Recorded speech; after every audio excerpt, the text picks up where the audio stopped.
Hello, hello. In hoc signo vinces, everybody. Welcome back to Minecraft.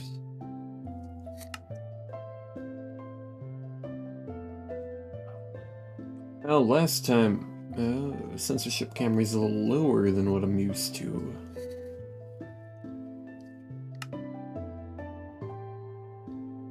Last time, we were mainly doing stuff with Talon.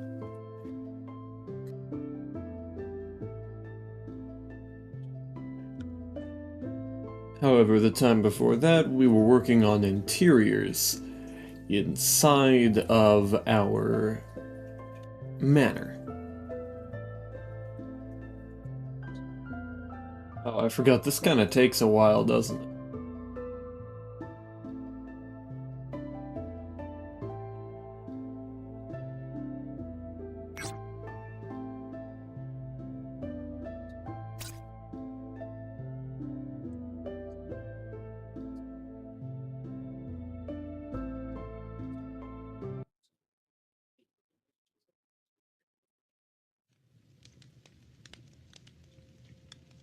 Alright.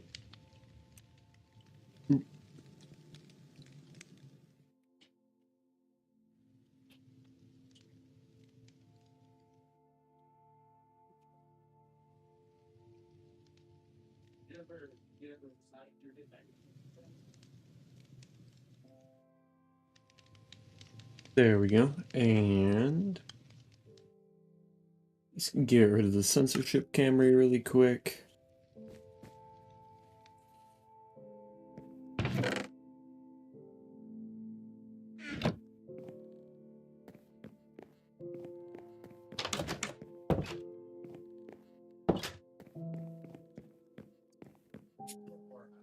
This out of my inventory. And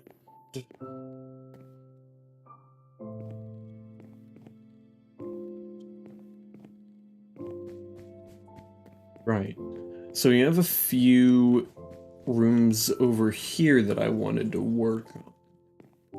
And this would be our buttery. No, wait. This one's the... This one is the pantry, so... Let me start by looking at references for a medieval pantry.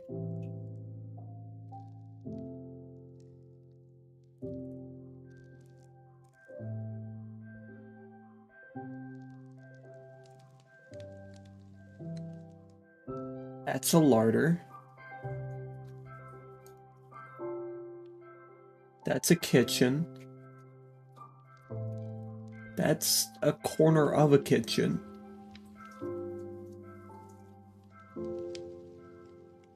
That's a modern pantry.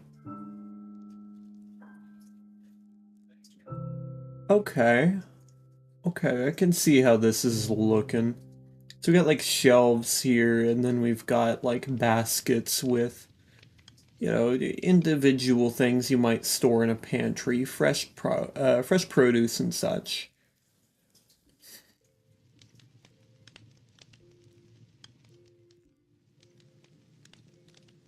Let's look at a couple others. Yeah, more baskets filled with, oh wow, this is actually like a primitive home thing. Oh, hello, Miss Yvonne. Hello, hello. Thank you for the raid.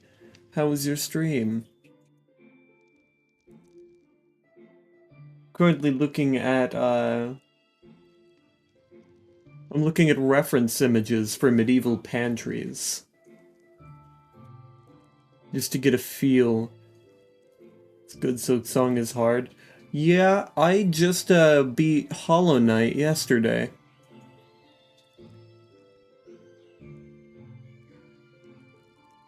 Okay, so that...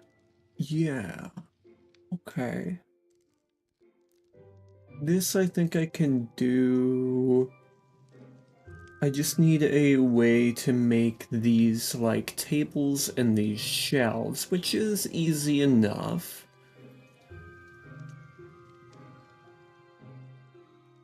That's another buttery.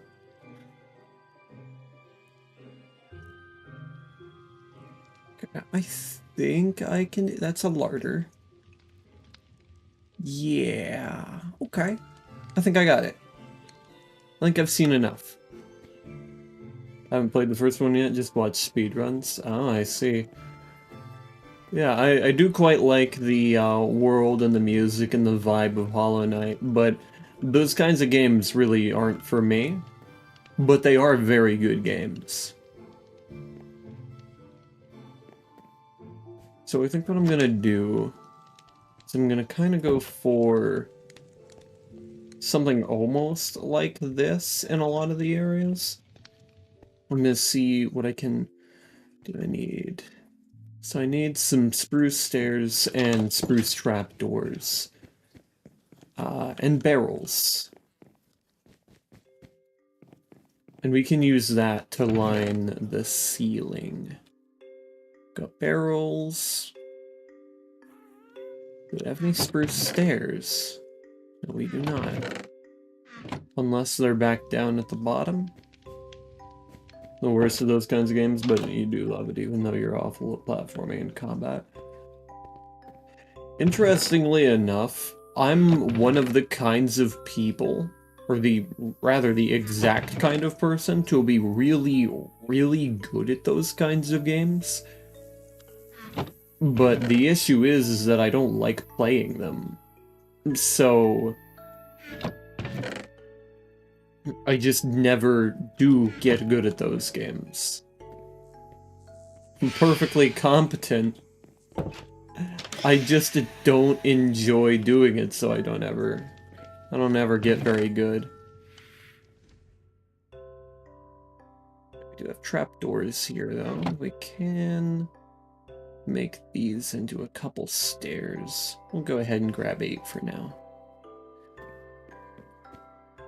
Yeah, I'm much more of a person who enjoys, you know, some nice pacing and such for a lot of the things that I do.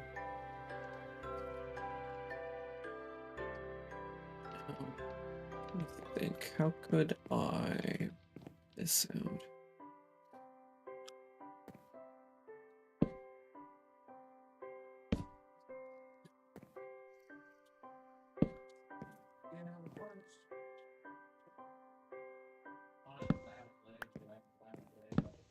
No, no, I can see the vision. I can see the vision right now.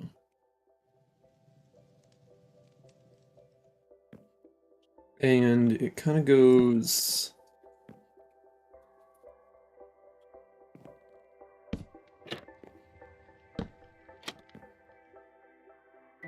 like this. And then we can put the barrels.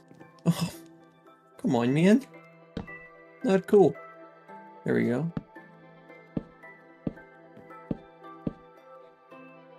Topic, are you excited for the full release of Slime Rancher 2? Yes, I am. That is the 23rd of this month. And... okay, so what can I do here? I think what I can do... we'll go to the drawing board on this corner here. But I'm gonna try to think of something that I can do for these corners.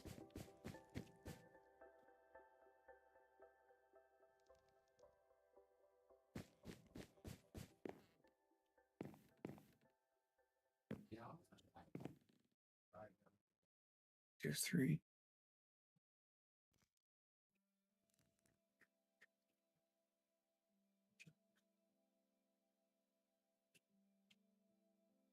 Yeah. I might be able to do that, though I think the texture would be too repetitive. Because we're kind of looking at this and I'm kind of seeing how it almost looks like shelves. I'm not sure how well it will work, though. Let me look at some of the other things that I've done.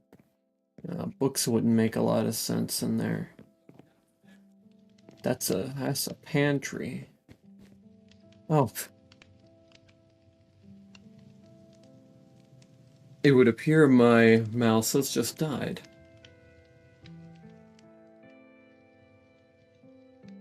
Figures.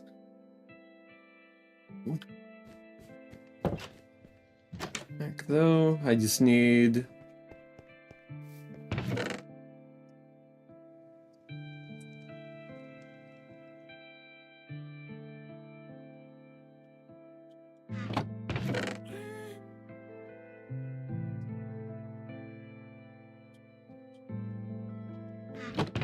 I think I should have some things over here that I can use as, like, a mimicry of fresh produce. So, we're gonna go over here.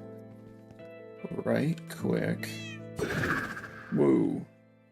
Too high.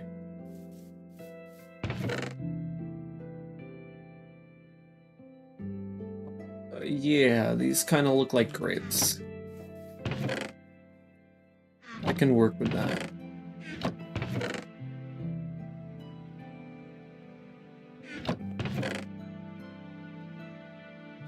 And these kind of look like blueberries. We can do that as well.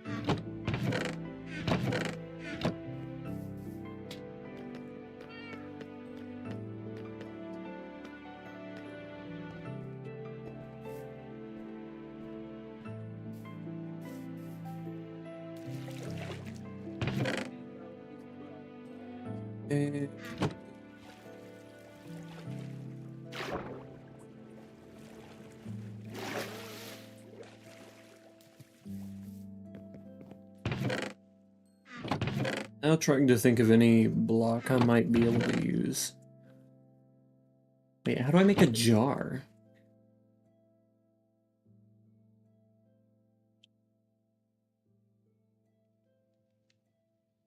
I don't know why I thought that would work.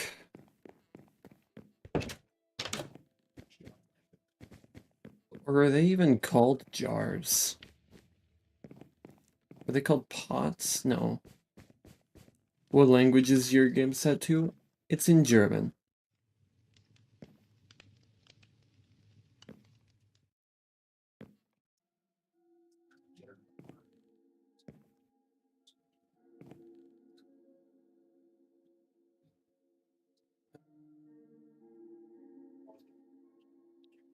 Jeez.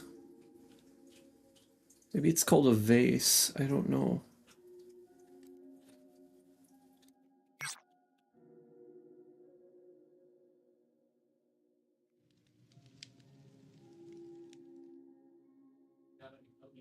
Decorated pot. Okay.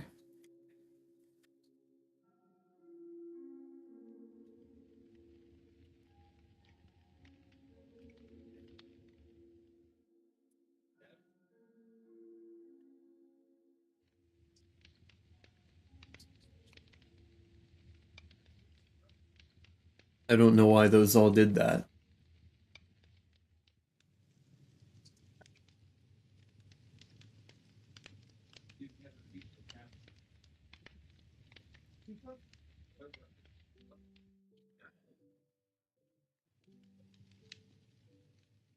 Very should.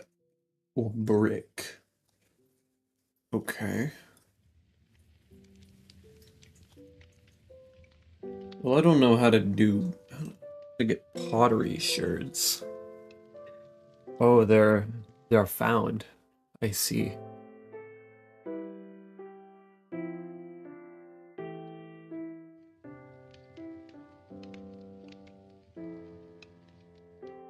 I need bricks then.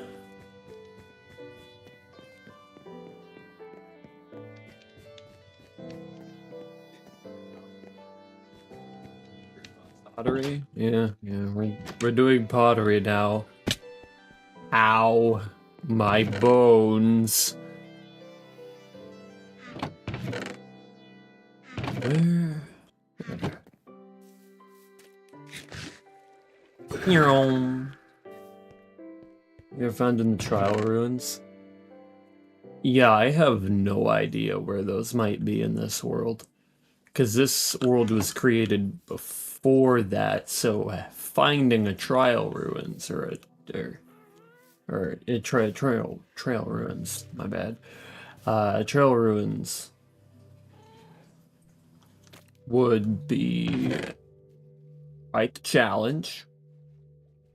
Would probably have to travel quite the ways. I come here looking for. I remember.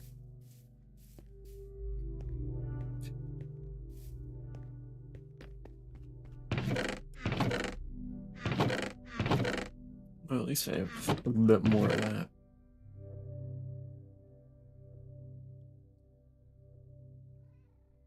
I came here looking for bricks. That reminds me.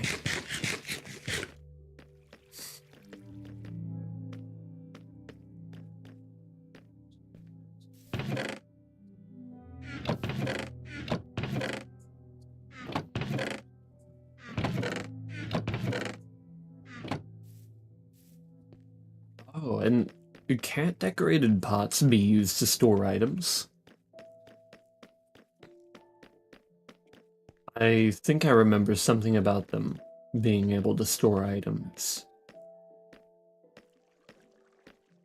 That might be me going crazy, though. So... bricks. Are there any bricks left over around here? That's not a good sign.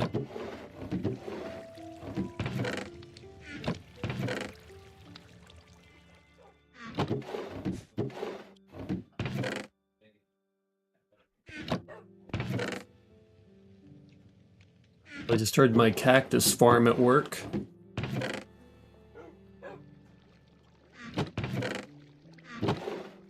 But I still don't see any bricks.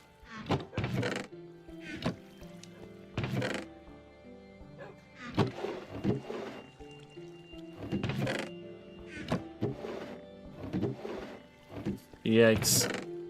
Well, one of these, I think this one, yeah, this one has some clay in it.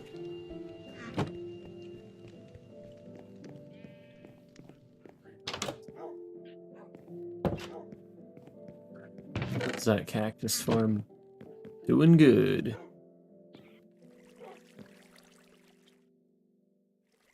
Get coal. From these, I'm gonna make this clay down there.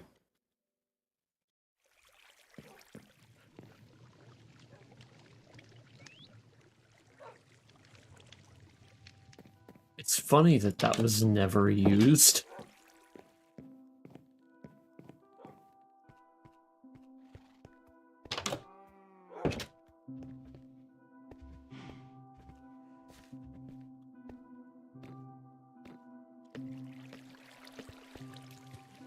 Send me. Excellent.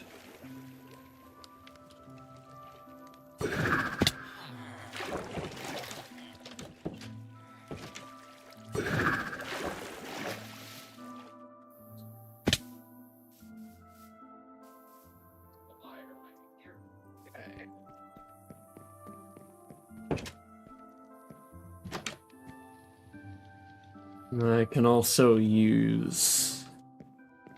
probably make use of more sea pickles and,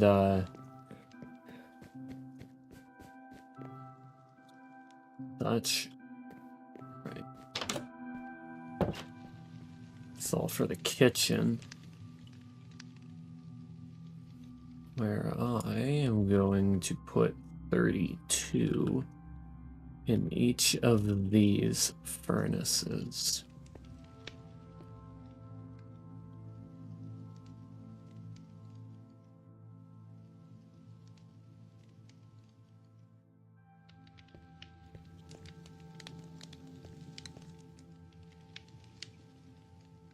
Then I'll put the rest in these down here.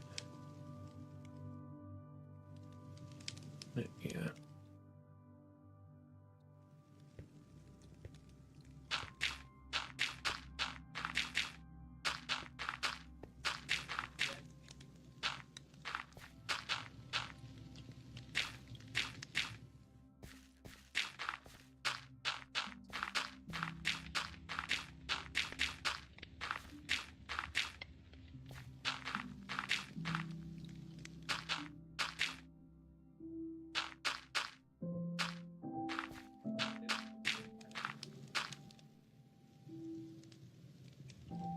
I was gonna say, do I not have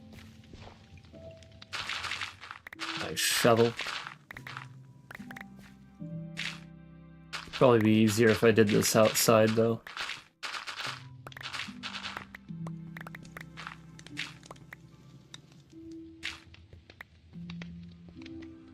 Okay.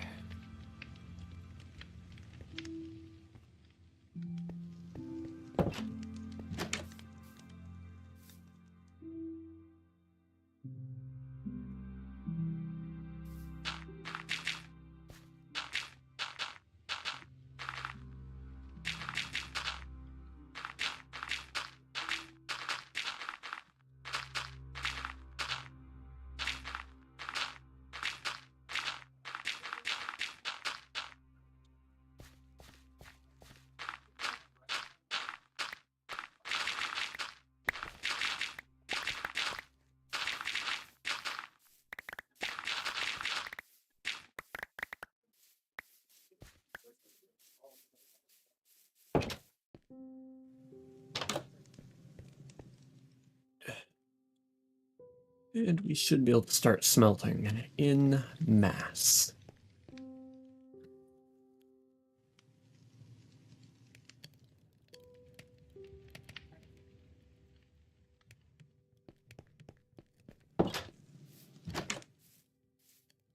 That'll just mean more bricks for me later.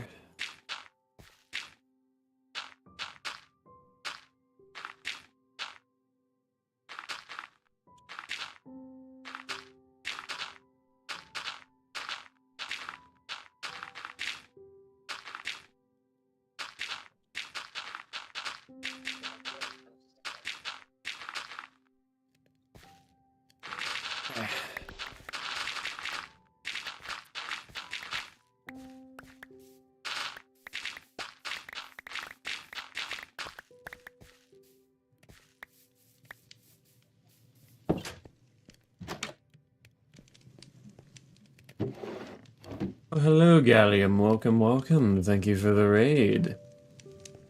How was your stream?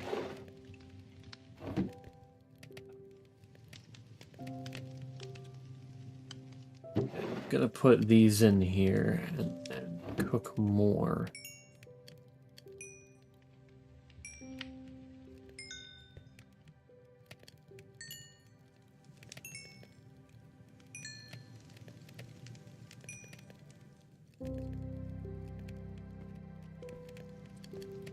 I don't think I'm gonna need nearly this much, but go ahead and place this down really quick. 2 raids per far, 98.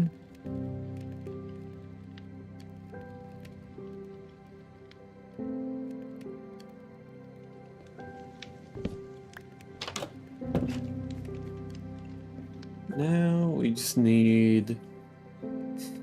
Hello, build fungi. Hello, hello. Welcome, welcome.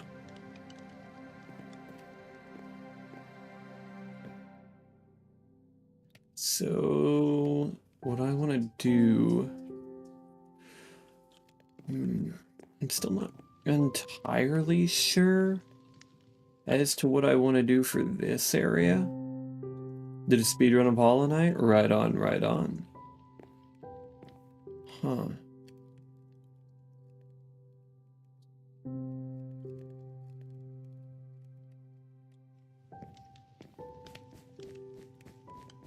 I'm trying to think... trying to think of what it is that I want to do for the shelves still. I'm still kind kind of torn on that. I could just don't. You know what? Fuck it. I'm gonna don't.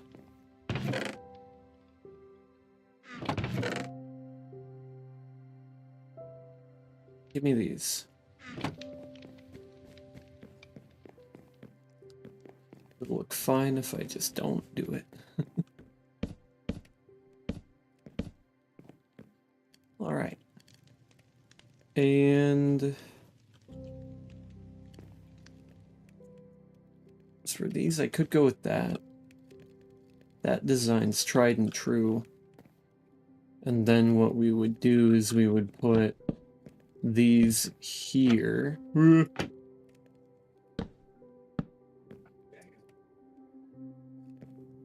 Yeah. Lagging occasionally on YouTube could be our end, but I thought you'd mention it. Yeah, nothing on mine. Everything's pretty clean over here.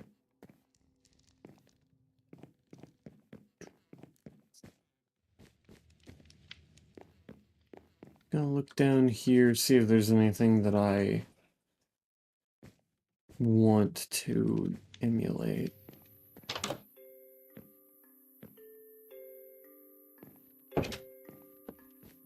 Same name on YouTube? Yep. Caliburn VT on all platforms.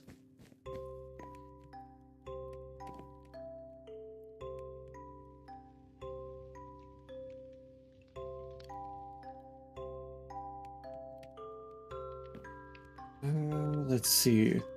It's off the mark for the under 5 hours achievement by like 36 or 37 minutes. Not bad for your first proper speedrun. Yeah, true enough. Does the speedrun have to be the Radiance fight or no?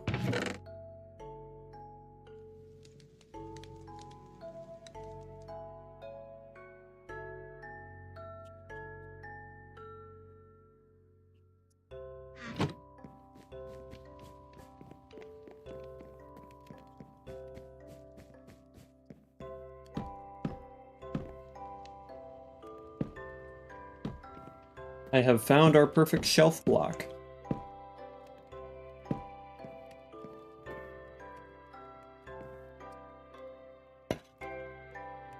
Oh wow. Those are pretty big.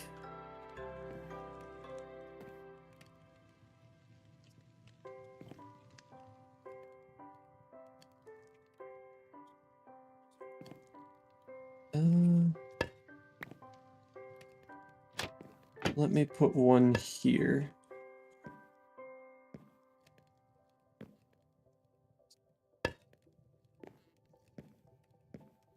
Just have these kind of littered about. Be a little messier here.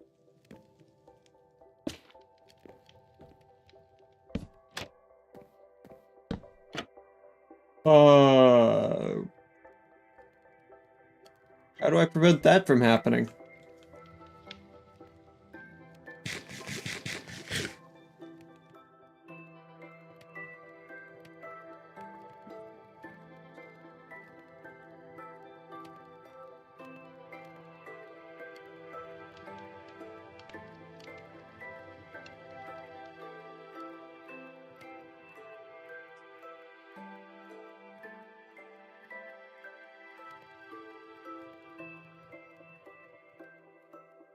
Jeez.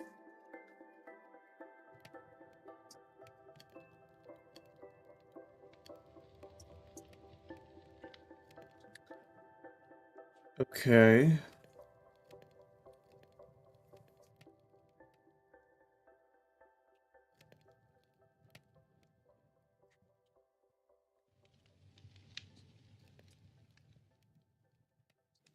Okay, so I can't really do that here.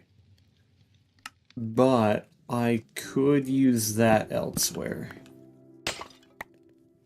Fuck. Well, we can do that, though. And you know what? It's a happy accident because I can turn those into flower pots. It maths out perfectly. Bruh. There we go.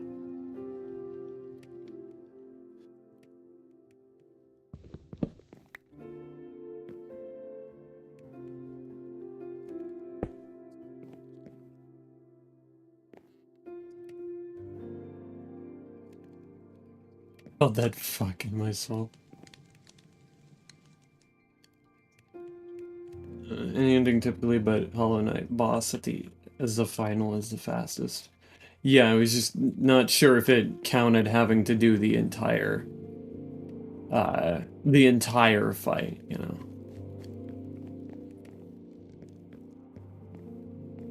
Basically went for the most important upgrades and only got a few necessary charms. I see, I see. We can put that in there. We can take the Miraskirka.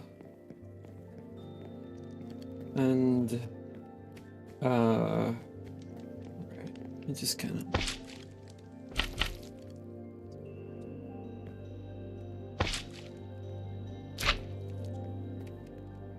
yeah, and that should make it look a little busier.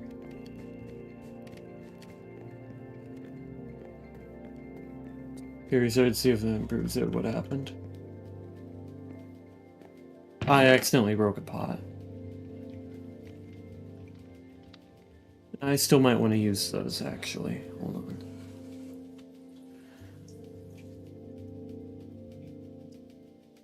Well, it keeps pausing and buffering and making you lag behind. Well, if you can try Twitch if it helps. Twitch should run better on devices that are having trouble with YouTube. Thank for completing the game at 100% under 20 hours, but I don't feel like I don't feel up to doing that anytime soon. That's fair. Yeah, the Twitch should be fine. It stays at a lower bit rate, so it's going to be a bit easier to run for some devices.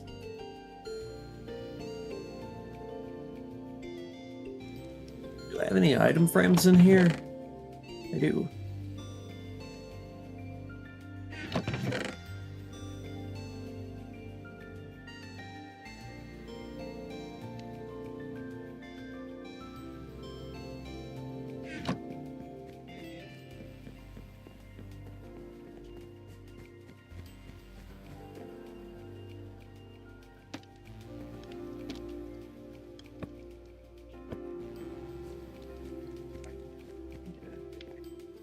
Should make it look pretty much like a pantry. Now the next room is a buttery. I think. No, it's a larder. Next room is a larder. So we'll have to look at a larder.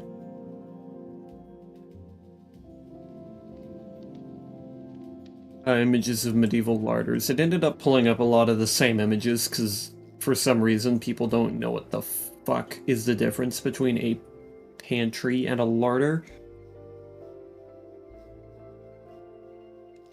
Like if you're posting the image, why do you not know if it's not... Why don't you know the difference? Now that's very clearly a larder, and it says it's a larder. It's bringing up images of pantries. Google. I am looking for images of larders. Yeah, I figured do a speed run to celebrate Silk Song's release, and I should start next week. Hell yeah.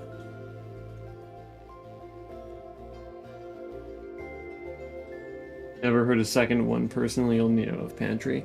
Yeah, but in terms of medieval terms, larders are kind of important. And the reason larders are important is because you can't put things like meat in a pantry. You can't store it there, I mean. Because it's not, it'll go bad, obviously. Things like pantries are meant for storage of things that aren't meat and have to be kept cold. And larders don't exist anymore. Larders basically went away with the invention of the refrigerator.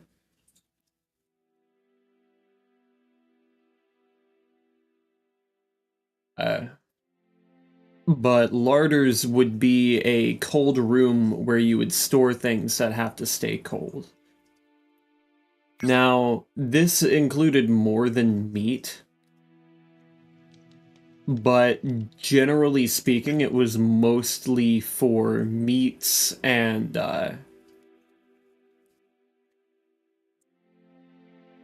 things of that nature, because they would spoil if they went like anywhere else.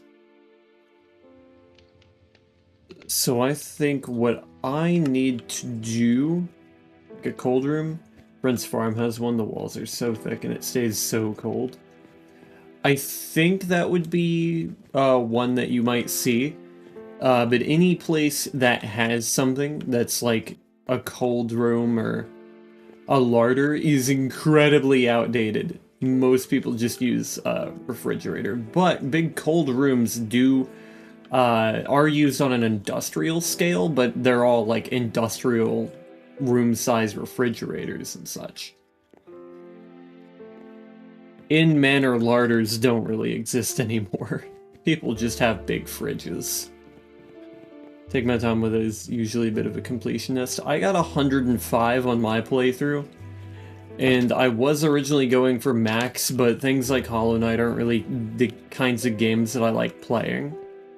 So it just ended up being like, you know what, I think 105 is very good, and then I just went and beat the game.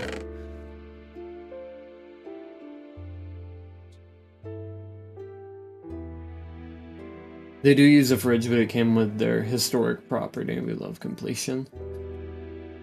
Yeah, it's funny, you can tell that I'm not really a completionist when it comes to Minecraft, primarily because my history never includes going to the end. Everything I've done in Minecraft has been just building. Hello, Cody. Welcome, welcome. Other Cody. There are two Codys. The Codys have met. Got 108 on one file, still got some things to finish. Yeah, I probably could have got up to there as well if I just wanted to go any longer. I'm just like, nah, we're okay. We'll be alright. Play for fun and a good story. Yeah, and Hollow Knight's got a good story. But I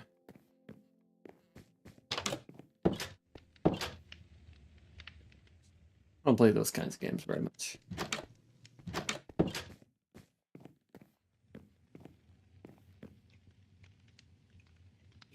So this is going to be our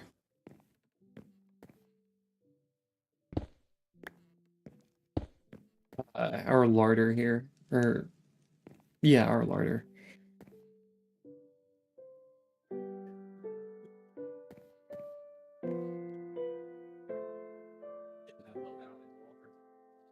I'm gonna keep looking at some images of these because there's some stuff here that I'm not sure how I'm going to pull off. Wait, did you come across the Path of Pain? Yeah, I saw it, and I just thought, nah, you know, I'm okay. I'm just gonna do this and skedaddle. Because I did not like the parkour sections.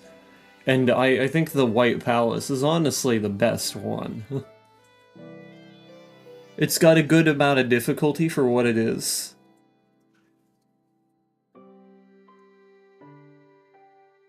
As it's not like directly just like you have to do a bunch of different frame perfect movements.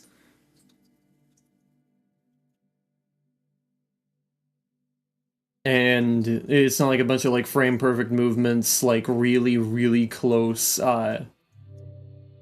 everything, all that. White Castle is just you gotta look for things.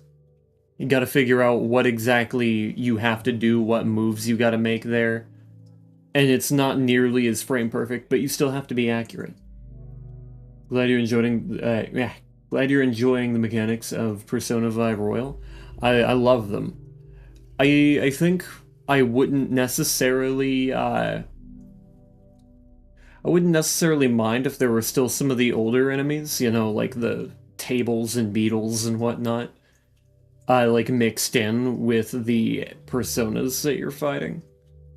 But what I appreciate about the way that they're doing it here is that you're not doing necessarily guesswork on what that enemy might be weak to, because it's the actual persona and you kind of know what they're weak to. And I think that's a good thing. It's less guesswork, and I can appreciate that.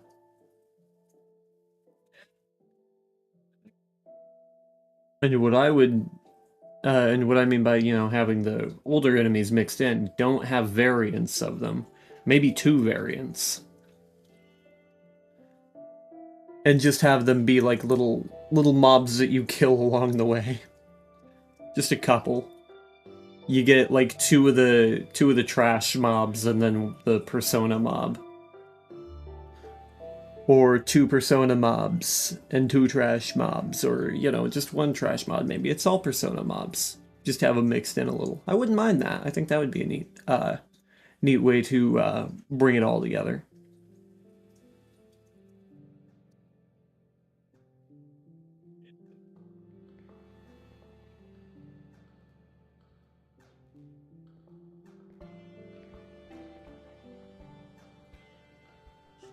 Yeah, it's still a lot of yeah, it is still a lot of shelves and whatnot.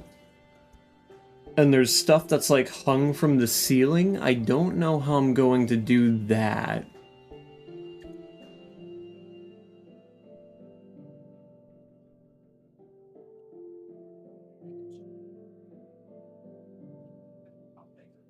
There's a problem with using alive creatures that's gonna make noise.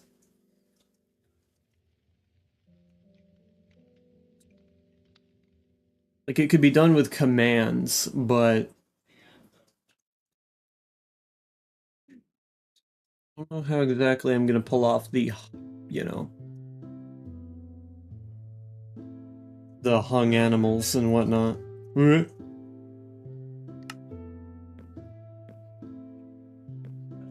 Have you ever played Strikers or Tactica? You'll get to see enemies like that again. Alright, yeah, that's a good thing, I'd say.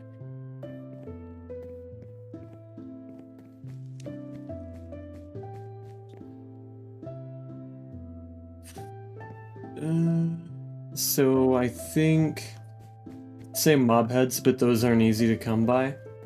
Yeah, what do you gotta do to get a mob head? I can't remember.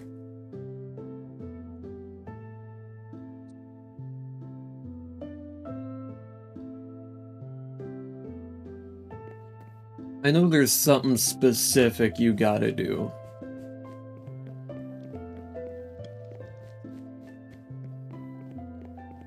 Depends on the mob. Oh boy.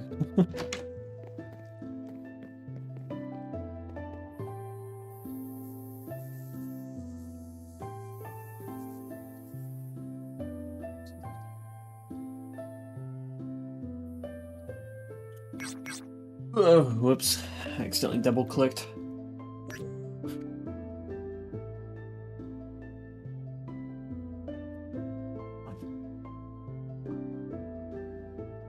Okay, there are 7 types. Skeleton, zombie, creeper, piglin, and dragon. Killed by a charged creeper explosion. Ugh. I hate that.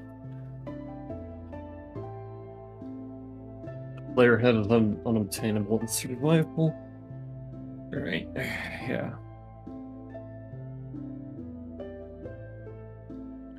Yeah, plus we wouldn't eat the head of the cow, I don't think. I suppose I'll just venture out into the wilderness and then kill some creatures and put those, put their, like, meats on item frames. This isn't exactly the wild, considering this is just the woods outside of Nythias, but, you know, whatever.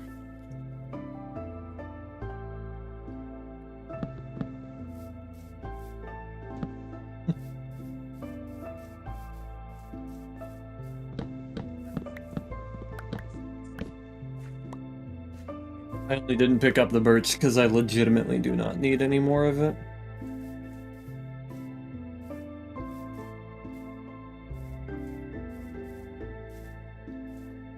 But if you stack campfires and douse them, and place the meat on those, you know, you might be right. I'll take a look at that in a sec.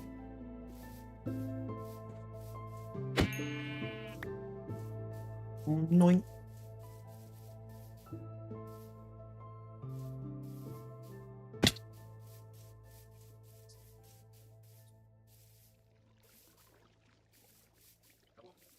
There's water here.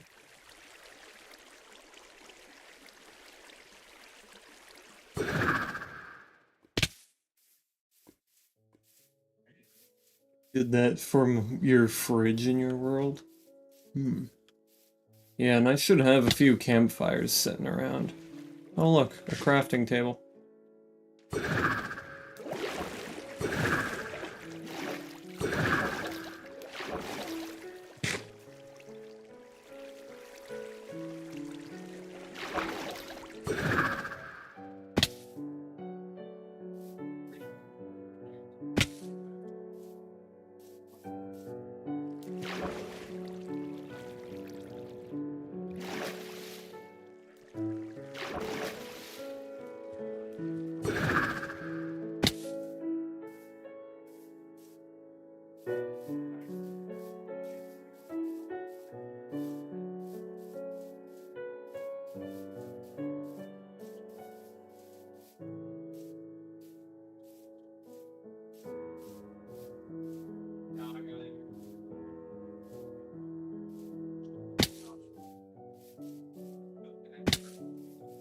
Why are there no animals?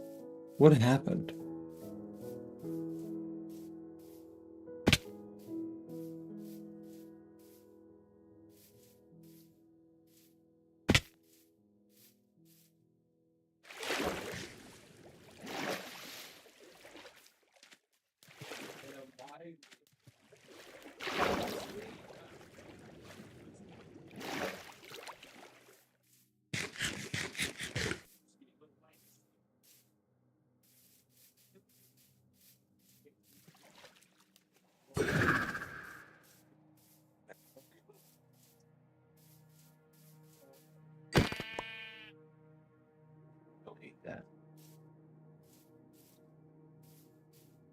That makes me kind of realize that I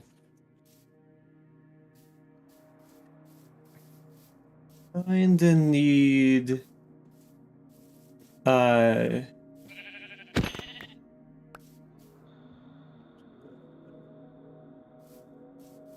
kinda need something with looting that won't cook them, you know?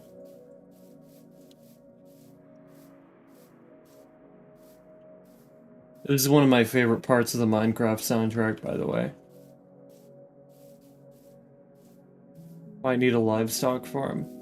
I have cow, and I have sheep, but I do not have chicken. And I do not have pig. This is why I'm going out in the first place.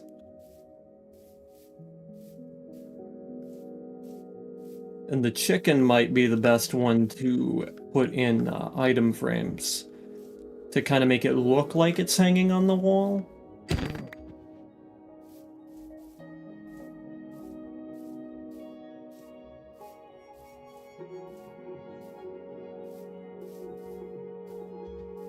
actually going to use you as food payment. God damn it. Get your fucking leather out of my inventory.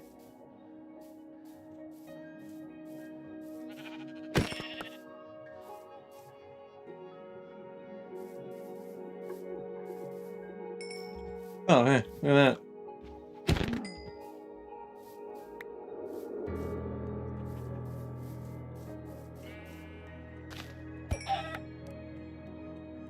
Stop it.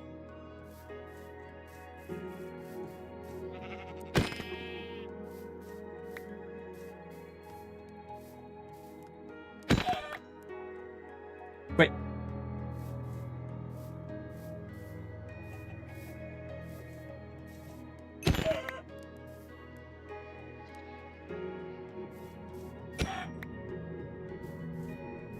Actually, I might be able to use the wool. And I should probably take it with me, considering what I'm doing.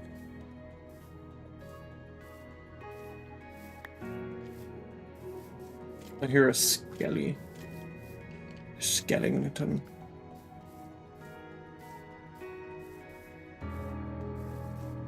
Hello, Lapis. Welcome, welcome.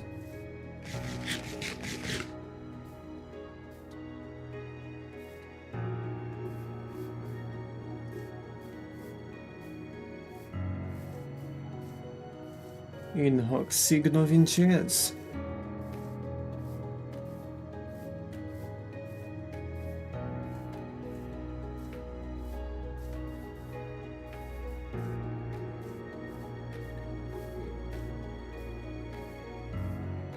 Well, I can at least go here, and if, for example, these guys have any food on them, I can steal that.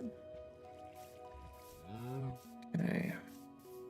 I'll take you. And you will be the last that I get beef from.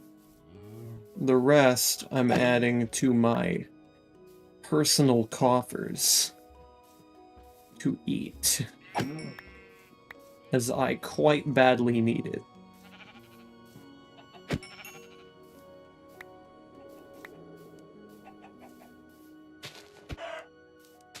What the?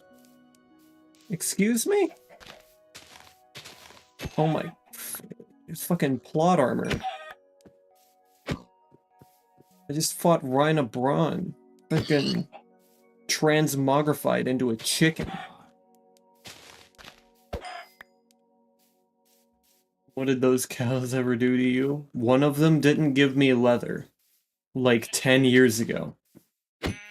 Oh, wait a minute. That's not right. Whoopsies.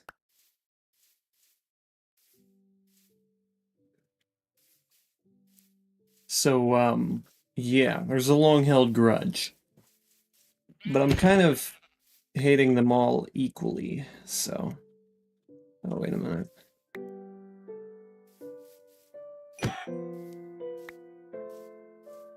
So it's just debt coming due? Yeah. And the funny thing is I'm throwing out their leather now. I don't even need it.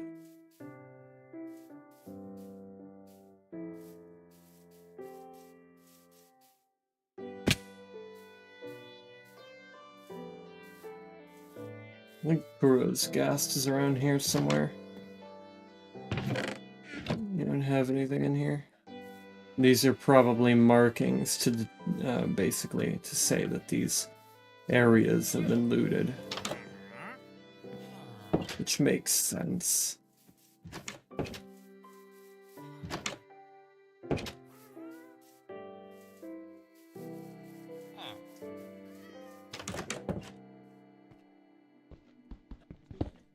Doink. That's mine now. And you're gonna fuck off. It's my bed now.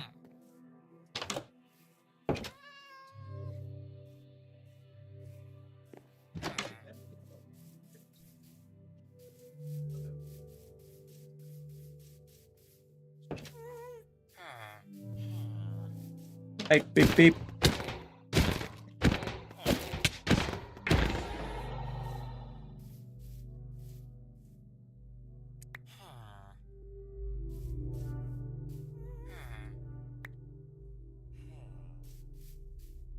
Whoever you are, village you're in. Kelly has broken into your house to sleep on your bed. True.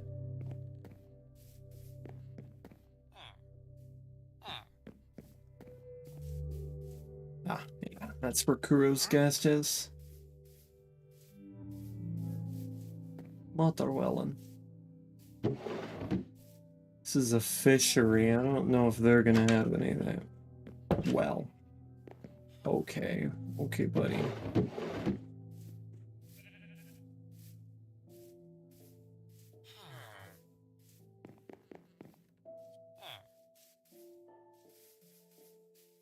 Oh, perfect.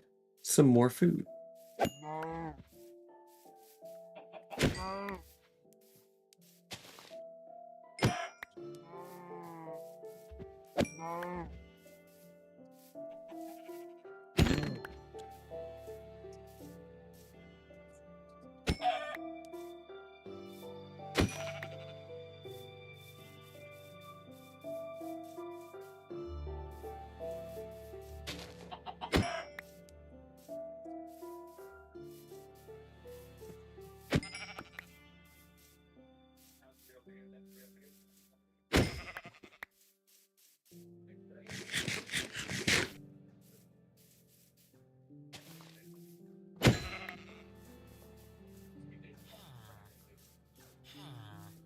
I think I have enough meat.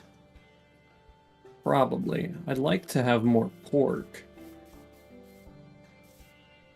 The chicken's in good stock, but I did not find any pigs, really.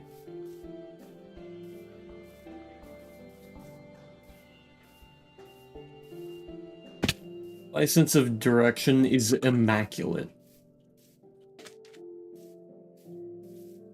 You don't see what just happened, but I promise you, it is incredible.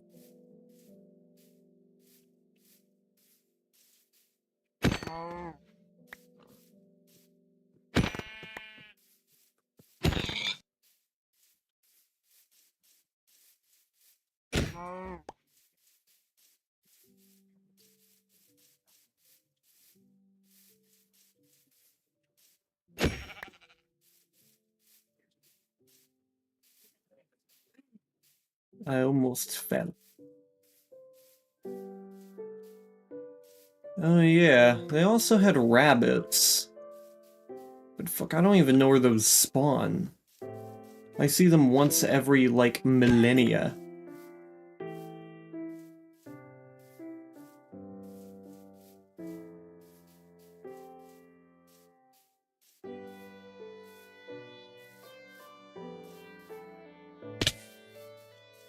Interesting land formation there. They spawn in deserts? What the fuck? They spawn other places as well. Yeah, I have no idea. I do not ever see them. Last time I saw one was in Bedrock Addiction. Addiction.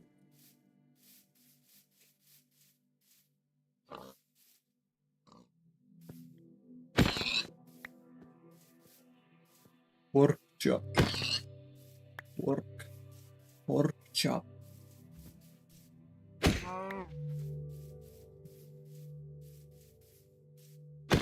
Pork chop.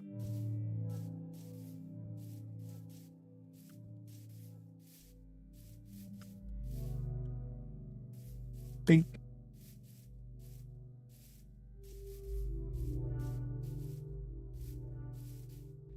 Oh, hello. Bee. There's a bee.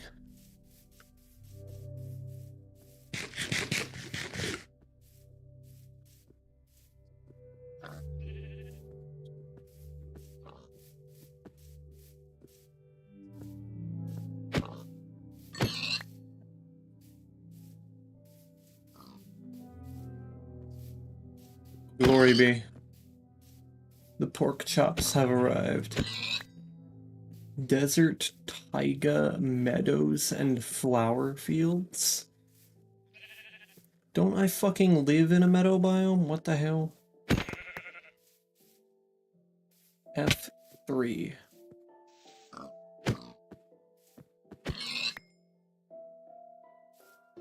This is a forest, but I do have a meadow biome somewhere near my, somewhere near my base. But yeah, rabbits were actually a really common thing to eat in medieval times.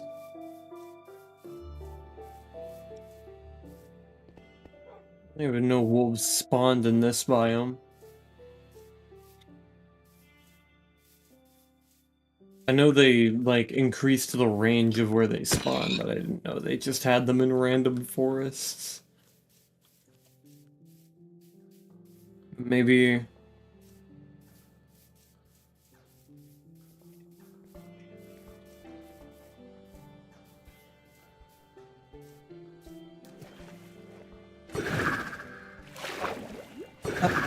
Thank you.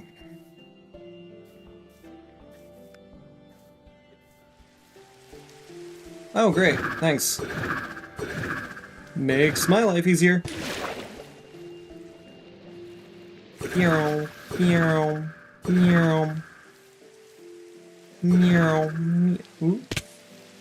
Boing. Oh shit, oh shit, oh shit. Ow. Fuck. I wish it would work the other half of the time I use it.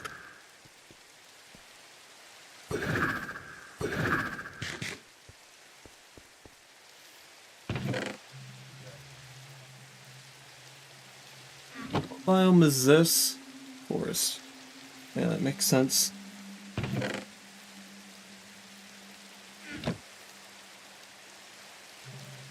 I know somewhere around here is an actual meadows biome.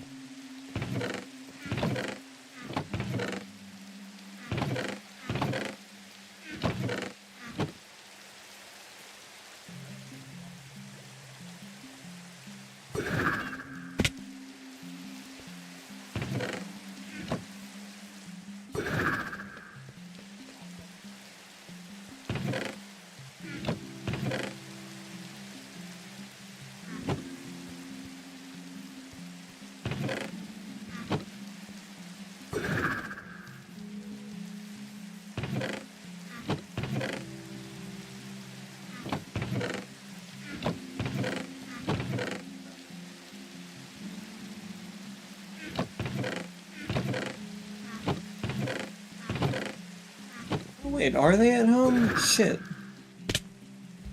Please work the other half of the time I try to use you.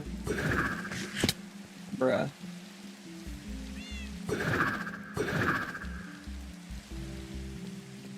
Alright, there we go.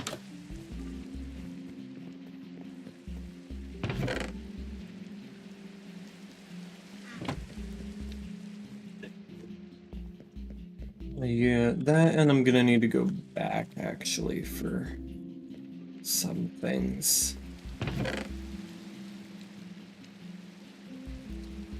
Let's go ahead and throw those in there and that in there. Probably could use that, huh?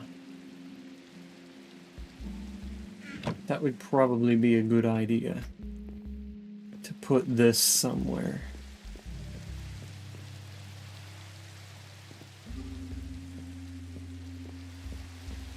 Right there, why not?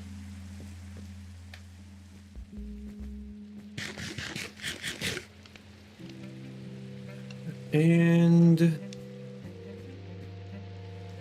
yeah, I need to go back to the main building. As there's some item frames up there. God damn it.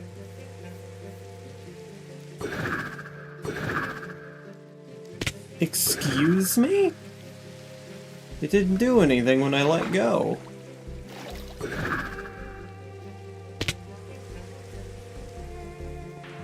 It just held it.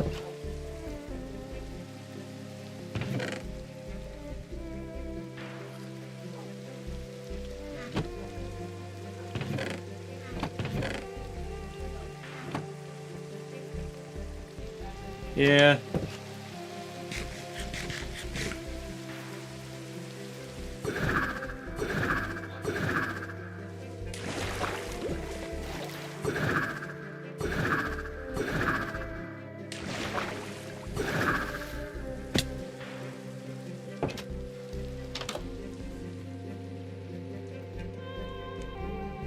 Okay, so we now have these. And I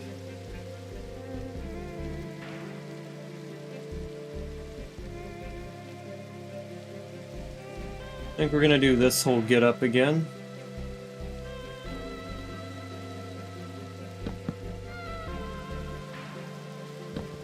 Right, so I'm gonna need to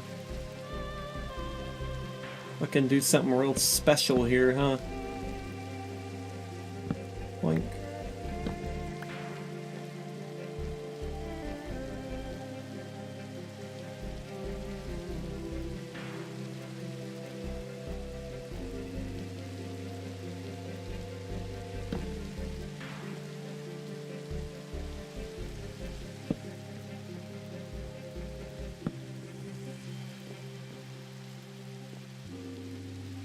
Wasn't even the right place to put it.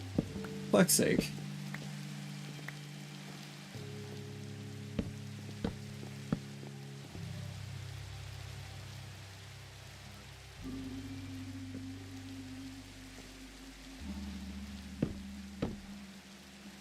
Those... Right. Okay. Just remember that. Those do not break that way.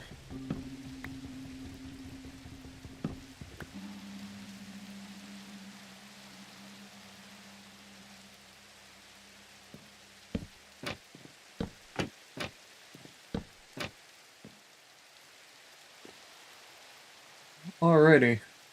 And that provides light in this room from a hidden source.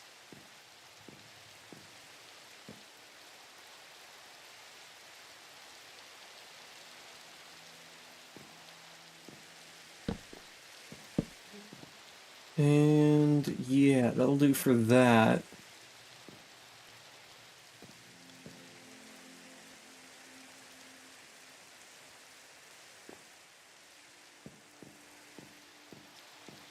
Put that across there. And then we can also do something... Okay, let me... put the crafting table down. Make some more stairs.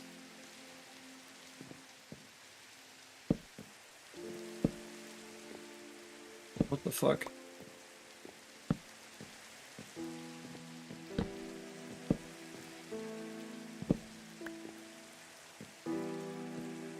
And then we'll take these and kind of line them up like that.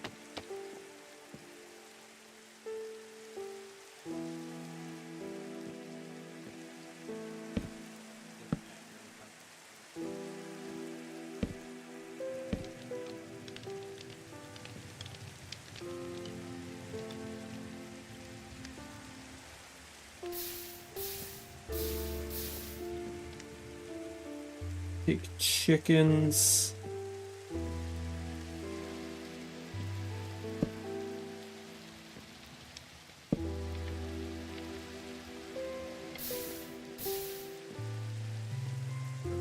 And we'll go ahead and put some over here.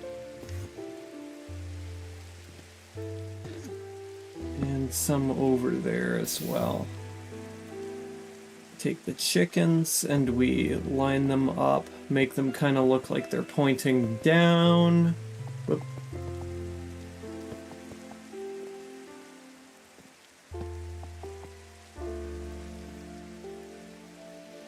There I need a cauldron.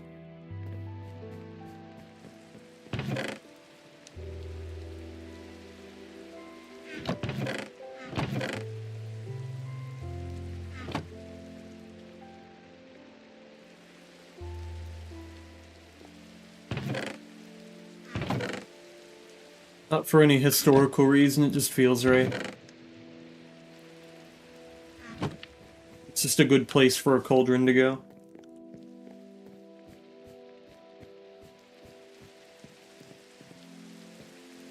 Making a butcher's shop or a taxidermy room? Neither. This is a larder. A larder is basically the prehistoric form of a refrigerator.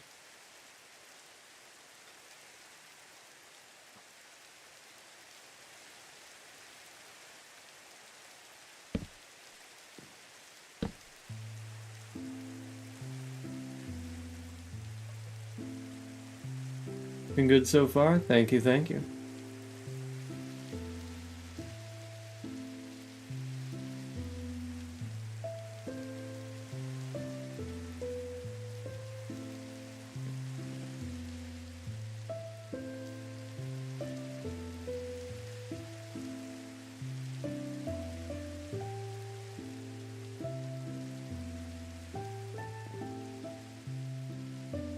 Refrigerator with no refrigeration? Yeah, it uses like natural insulation methods to like keep the room as cold as possible.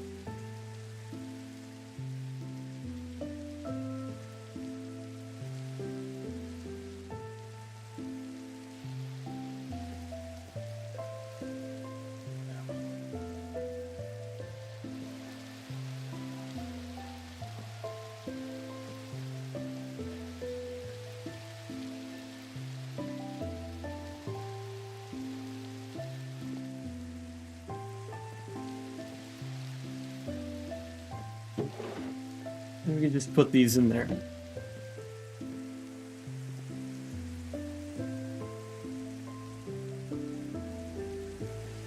It wouldn't really be a good idea to have any like light source in here. Though, I think I could justify one.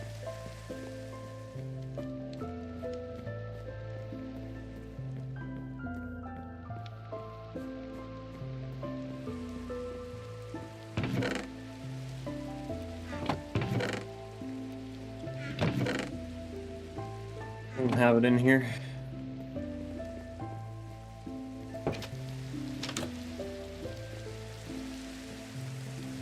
Where are you?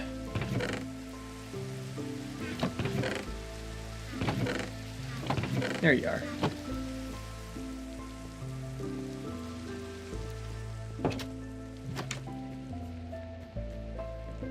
This one doesn't necessarily look warm.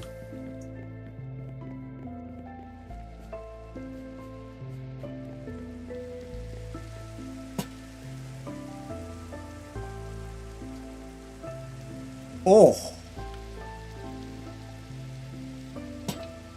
Holy... Holy shit!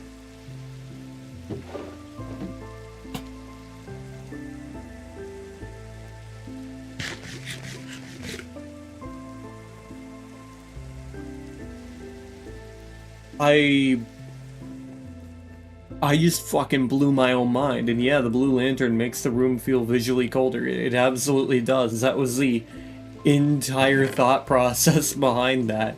It looks amazing. Holy. I literally just blew my own mind.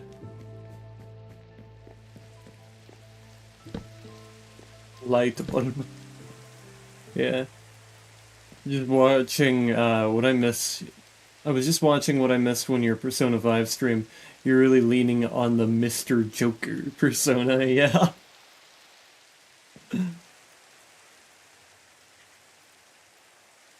That's why they call me Mr. Joker.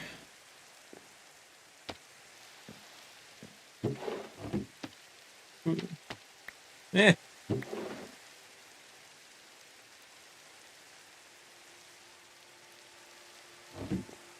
We put one right there. And then what I need is...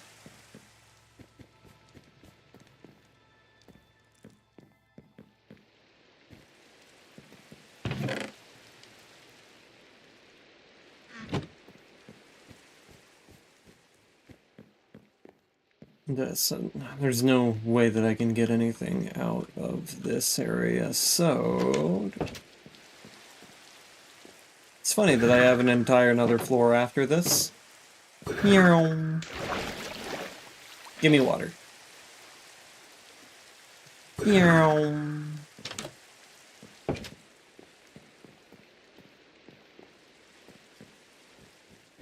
Nearly dying to Dr. Takemi twice in the process, yeah. He joked it too hard. And he paid the ultimate price.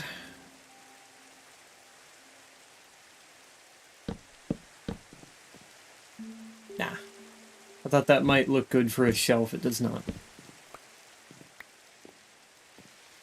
Oh yeah. That's good stuff. Now, that makes the larder complete. Let me go ahead and put this off the checklist. The larder... and the... Okay, I guess I don't have the pantry on here. That's okay.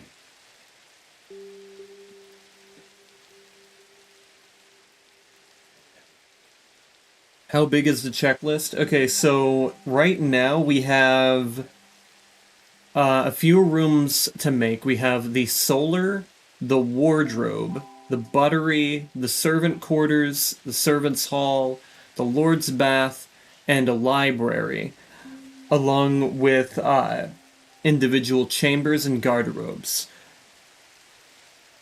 We still have a garden to make outside, as well as a stables.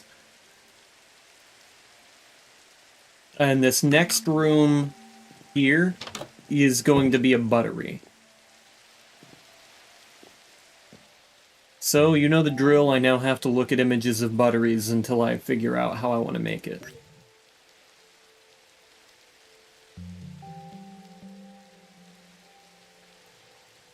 The fuck is a buttery nipple? What the hell?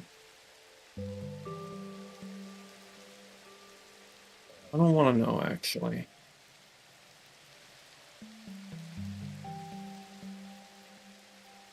I just want to look at images of medieval butteries.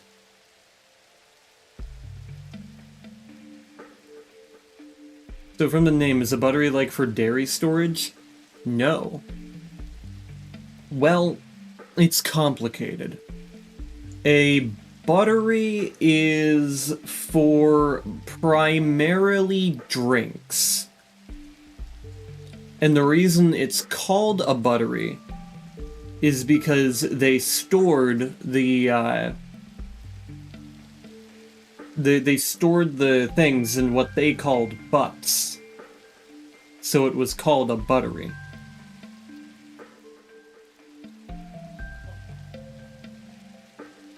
You got 3 older female confidants to meet, and I wonder what your choice will be later down the line. Right. I think I've met 2 of them so far.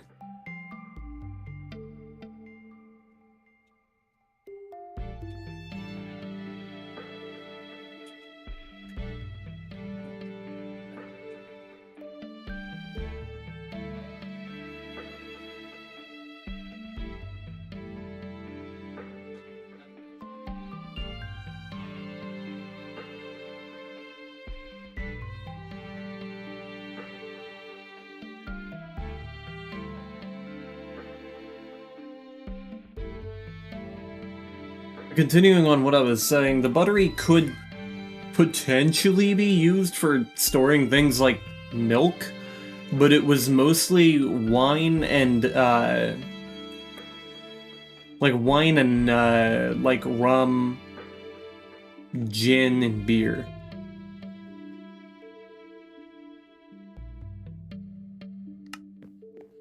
Speaking of, I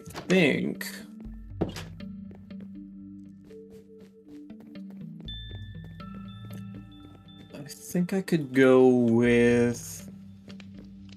What am I thinking of right now? Right.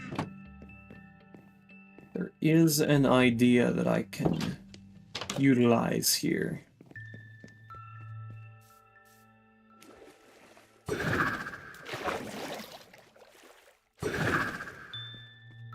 Just gonna take a few specific things. Now, I don't know if I have the right stuff in here. Yeah.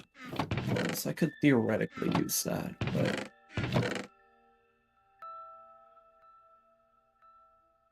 Theoretically.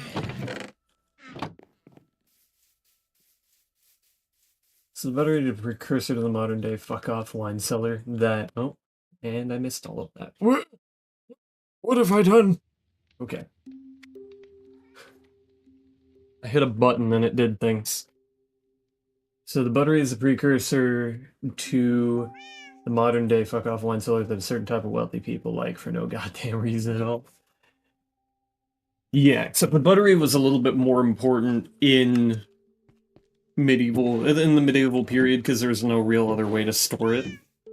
Like in modern day, a wine cellar isn't exactly necessary, considering you can just put it in a refrigerator. But there was really not much else you could do in the way of storing that stuff pre-industrial era. So at least in this context, it makes more sense.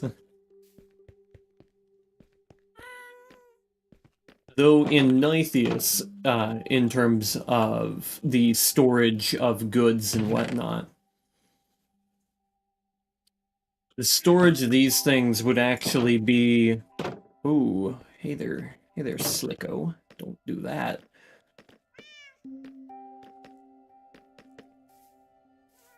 What I was saying is in terms of, like, Nithias and their history, the way that it would be stored is actually primarily by using magic from Prisma mages.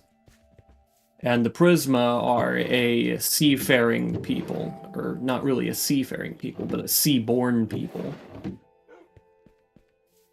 Kind of like mermaids, and it's actually in Nithias where the tales of mermaids originate. And the reason that mermaids are, you know, not like actually mermaids here is because oftentimes, since these humanoids like basking in the sun and sunbathing, they will be seen up on rocks and such, sunbathing and taking in the warmth.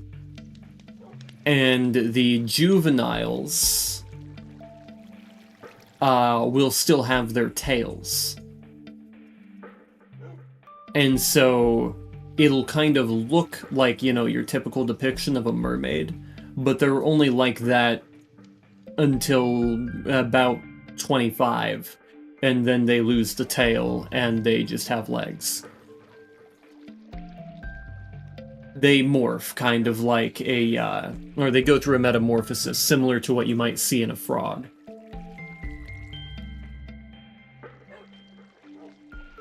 Except they don't really go through like tadpole stages. They don't lay eggs. Or anything like that. They just have two primary life stages. One in which they have the bottom half that is, you know, fish-like. You have the fish-like tail. Until maturity at 25, whenever they lose the tail. And then they have just legs. Now, there are other features on them, like fins and such, that you would use to determine that they are a Prisma. But Prisma, they are like the humanoid elemental being of water. And so they actually can use... their mages can use water magic, and that water magic can be used to cool things down. So in terms of Nithias, these rooms would actually be a little colder than they would be in the actual medieval periods, meaning that things would be stored for a bit longer.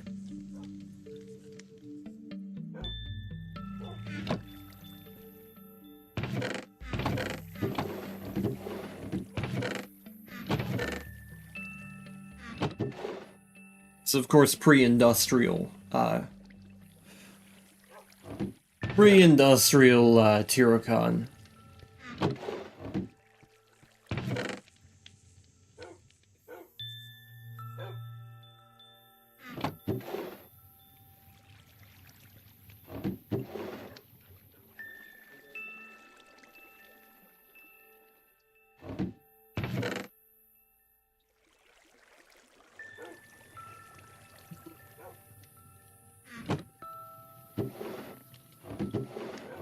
Where in the hell? I should have a bunch of glass bottles somewhere. I can't find them. Lore, yeah. There's a lot of lore to Tyrocon, but I won't be able to get into a lot of it until Act 3 of my lore, which is way, way down the line. The Black Forest, for example, at 500 pages and over 100,000 words is only a sixth of the story of Act 1.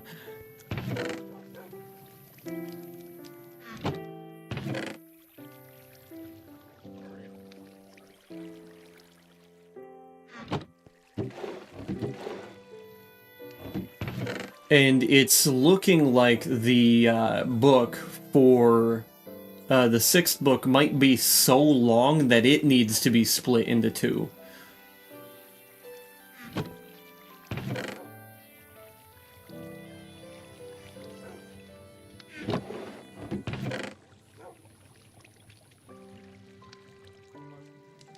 You know what?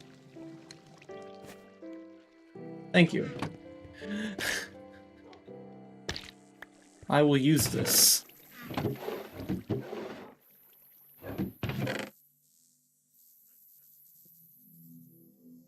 And I might just use that as well.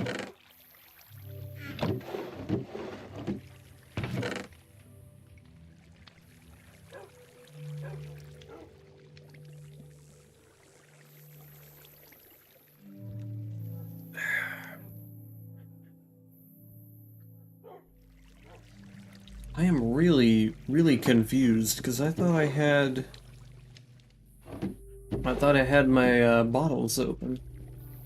Or bottles down here. Up here, technically.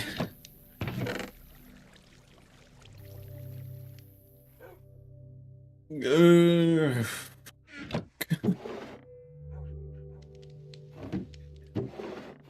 are my bottles? What did I do with them? What happened? Did I get, like, hungry or some shit? What the fuck? Hello?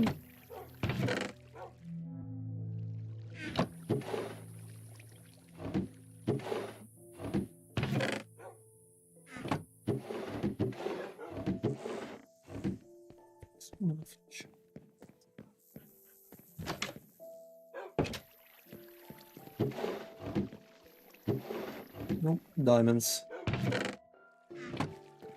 Shit. I have no idea where I put these.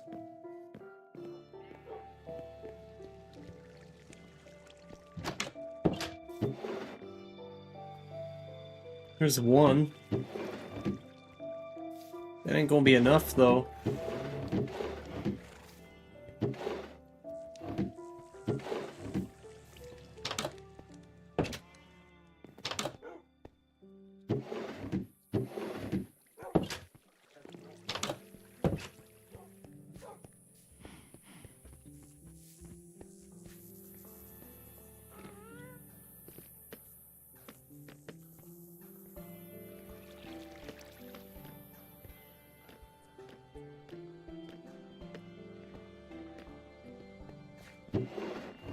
Why it would be in there, that wouldn't make any sense.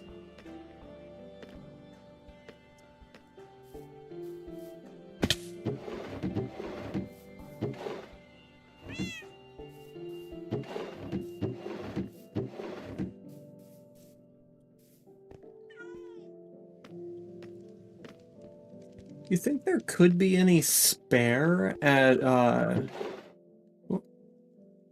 there's some of the bottles.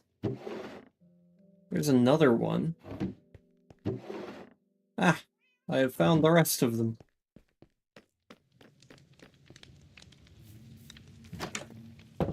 Does remind me, I do have a slight mission that I should be attending to. Why do I have arrows in my inventory?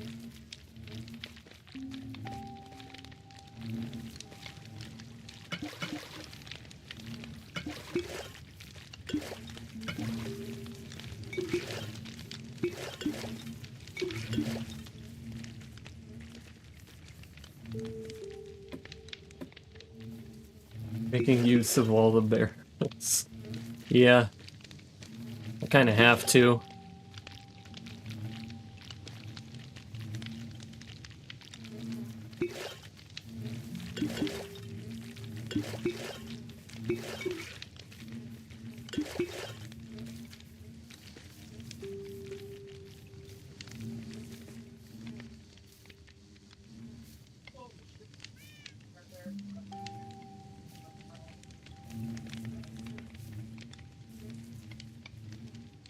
You know what? That is actually fine as is. I just have to wait for those guys to get the hell out of there. Beep, coming through.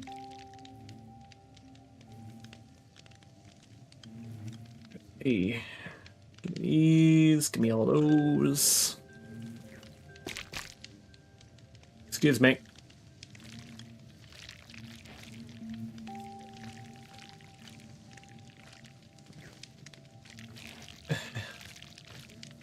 I can't jump on these.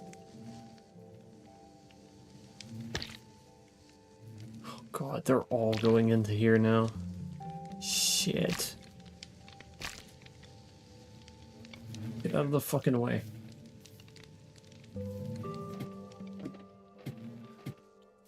Alright, so the reason I got all of those was so that I could...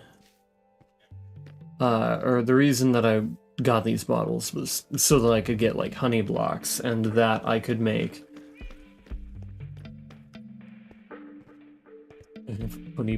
Put honey back into the beehives. That's kind of wild.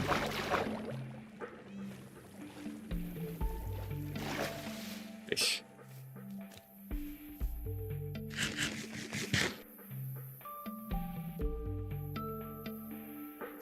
I didn't need it.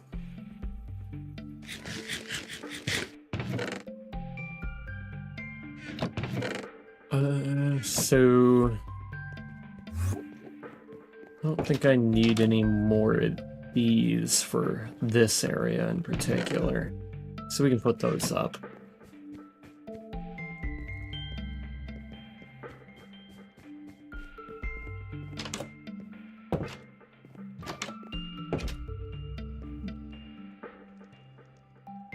So let me look back at these areas. So these are really barren rooms by the looks of it.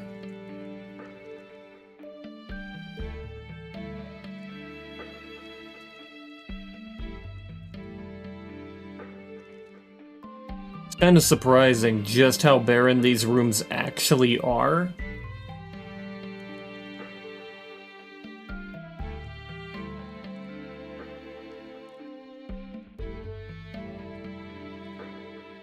But I think I can probably still pull this off. So what I'm gonna do is I'm gonna put... Excuse me. No. We'll put these here, gonna put that there. Put that there.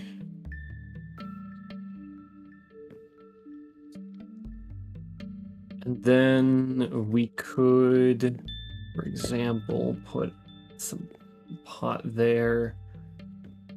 And then we can have some of these here.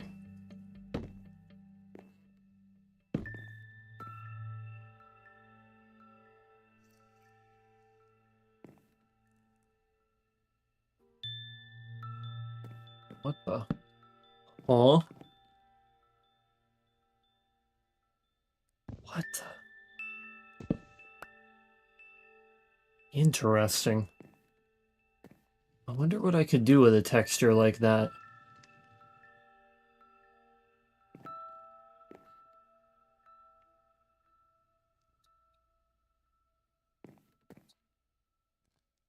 And we can go up there with it.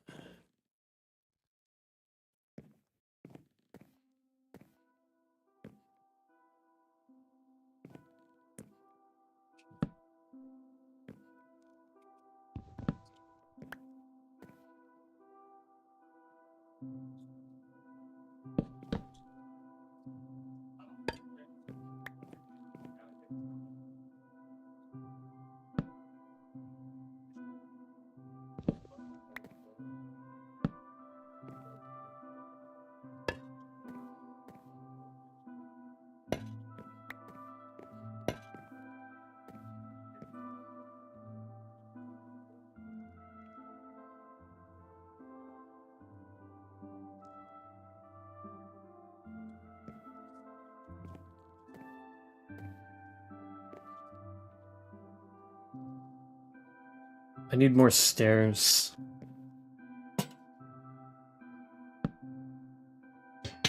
Bruh.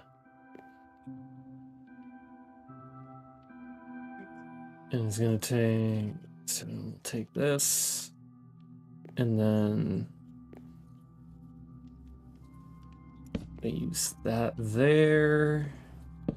That there. And we're gonna put one of these here, put that there. And we can probably work that out like that.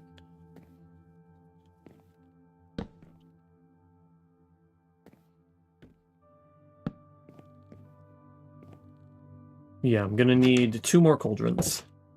I must sleep now, good night, and enjoy the crafting and mining. It's going to be mostly crafting. But yes, have a good night, Lapis. And I will see you in another time. One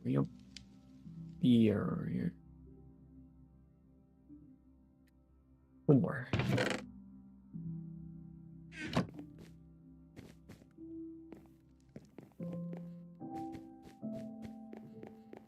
It's safe to say I like my cauldrons.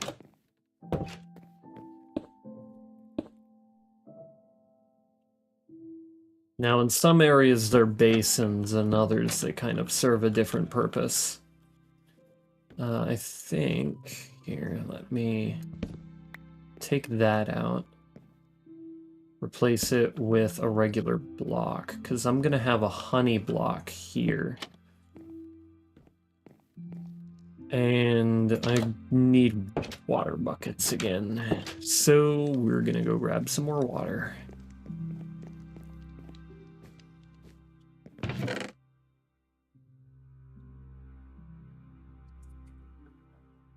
Some more.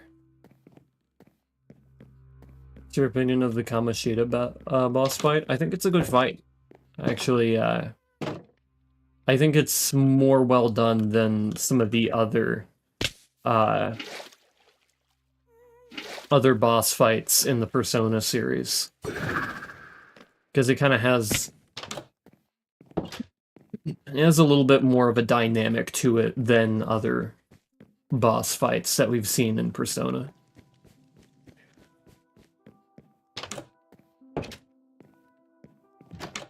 It was much less hit it till it dies, if you know what I mean.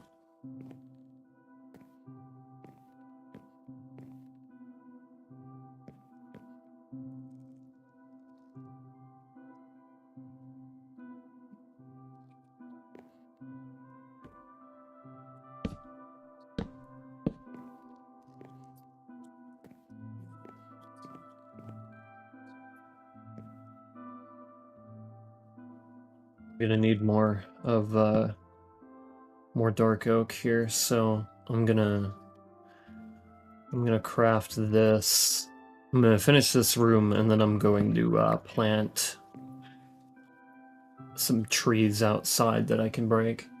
And more strategy and conditions for victory. Yeah, and I appreciate that, because the thing that I had the biggest issue with in what am I trying to say here? The thing I had the biggest issue with for I'm trying to say something. In Persona 4 is that a lot of the bosses felt like just a hit it till it dies boss, and I don't really like those kinds of fights very much. I think they're kind of boring, and I'm sure a lot of other people share that same sentiment. I'm definitely not the only one who doesn't really like those fights. They feel very stale.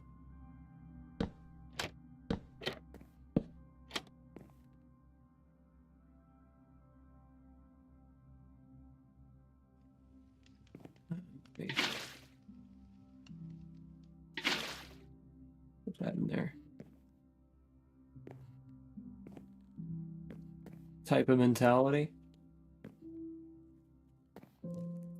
I mean, the whole thing for me is just like, I want a fight that actually feels like I'm doing something in particular in order to win.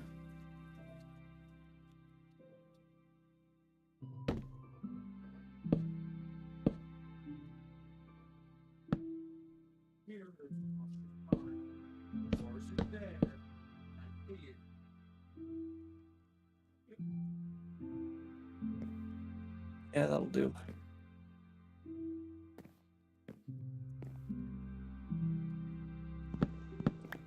But you know, I don't think I actually need that, do I? I can just do it like this, and we can have... Yeah, we can have that.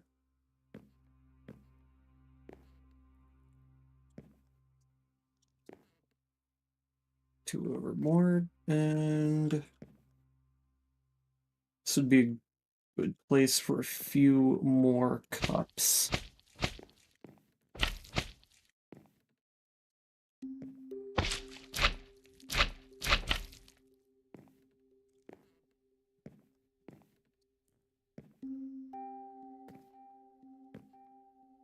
And yeah, I need...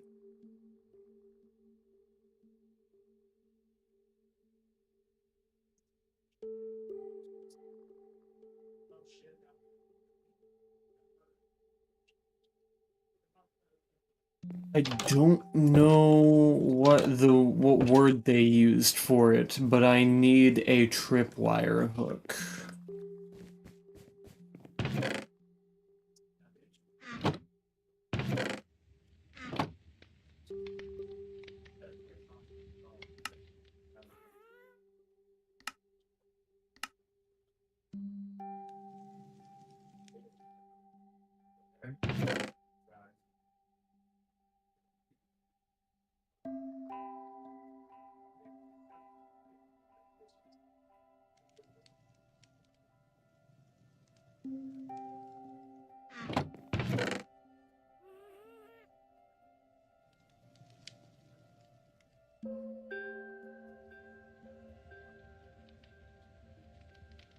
I can see if I have any.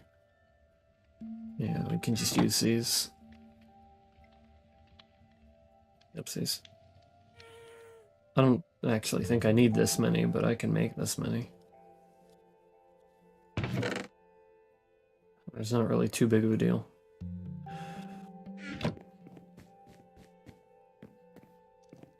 It'll be useful down the line. Do I have any barreled sear that would be a good justification for being... Nah, no I do not. Yeah, fights in Persona 5 definitely have more phases for the bosses when one strategy doesn't work, which forces players to play more strategically. And overall, I think that's a little bit better for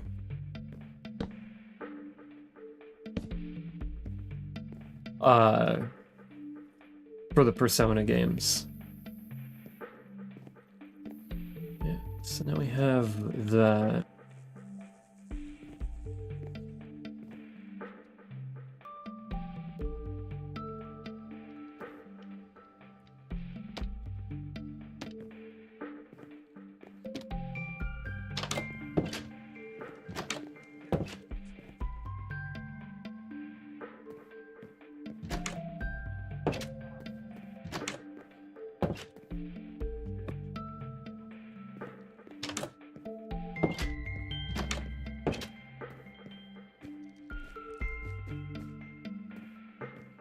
I just kind of want to finally seal up the honey blocks in that one building. I think it's important. Really, what they did with the social links in P5, I feel more involved. Yeah, I like the fact that I get I like the fact that I get calls, like, after the fact, asking if I got home safe. I actually really like that. That makes me feel like they care about me a little more.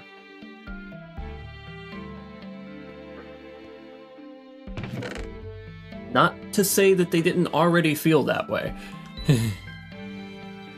It just feels like even more so.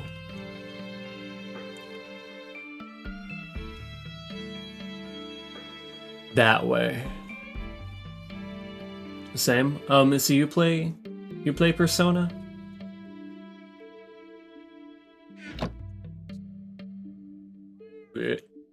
Wrong. Yeah, don't want these. Plus, it also makes it easier for newer players to rank up in social links. Oh yeah. I do also like the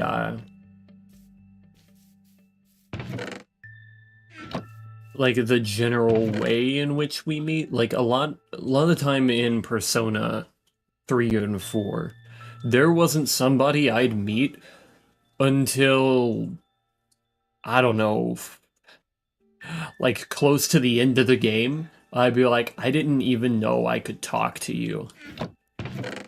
Because there was like no indication that I could. Now, Persona 3 Reload had the advantage of having those little cards over their head, which made it easier to tell that there was something I could get there. But even still, there were some cases in which I just didn't exactly know that I could talk to them.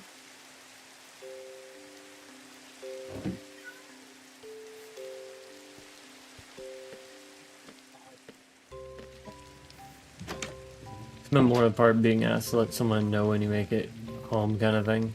Only still a little bit of Persona, but not enough to have a real opinion.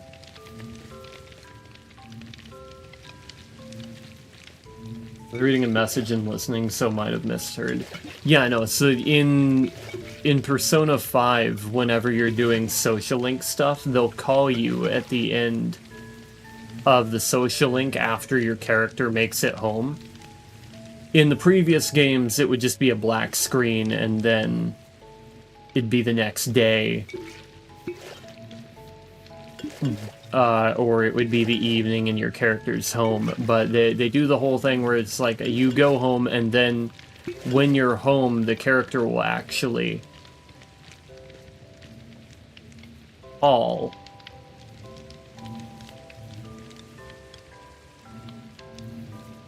And that's not right. Hello? Excuse me. There we go. I really need those guys out of there. Oh god.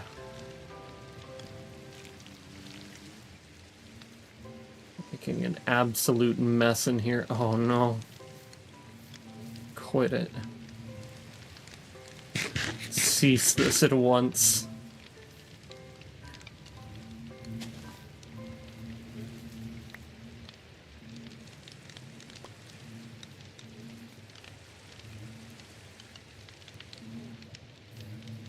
Come on.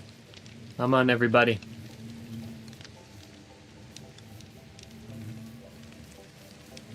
Yeah, come over here. Come over here. Close that up. Very good.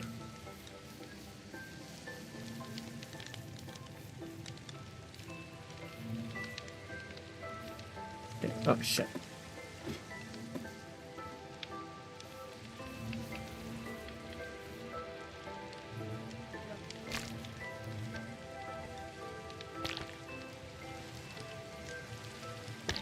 Fuck's sake.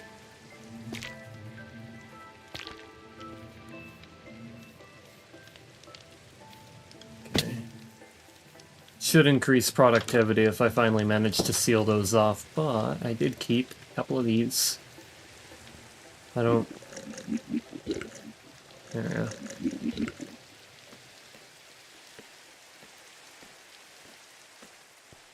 So cool. Yeah. I love the Persona series. I'm having a lot of fun with it. When I've heard online that, from what I've heard or read online, that Atlas wants to enhance the social aspect even more for Persona 6. Hell yeah. That's kind of like their strong suit as well, so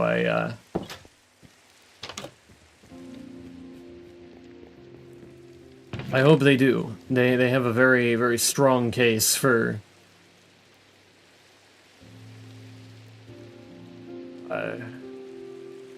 sorry, I'm looking. They have a very strong case for making more out of the social aspects. I would like if the social link stuff was like all voiced, because that would really up the involvement that I feel in it.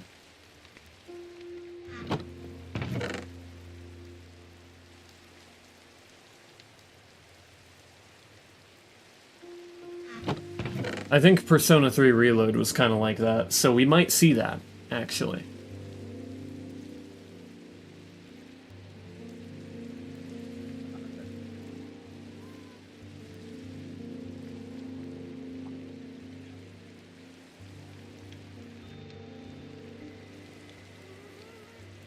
And in Persona 3 Reload, because of all the voice acting that was in that game, those characters felt more alive. Way more alive.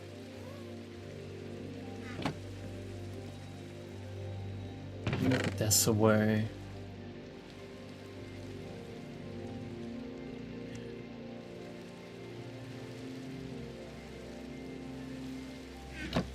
Whoop. Oh yeah, there we are.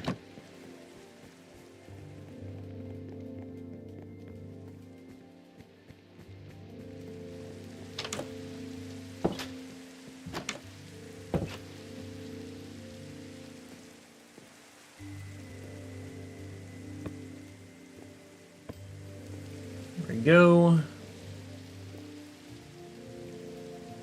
Oh, and I still need... Okay, yeah, fair enough. Let me plant those trees. I guess outside here isn't too bad of a place.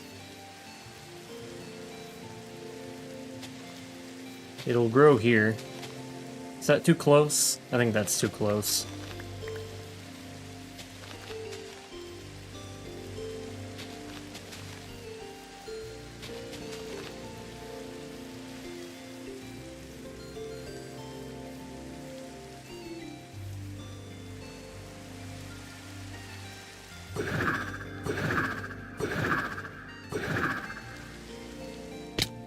Bruh.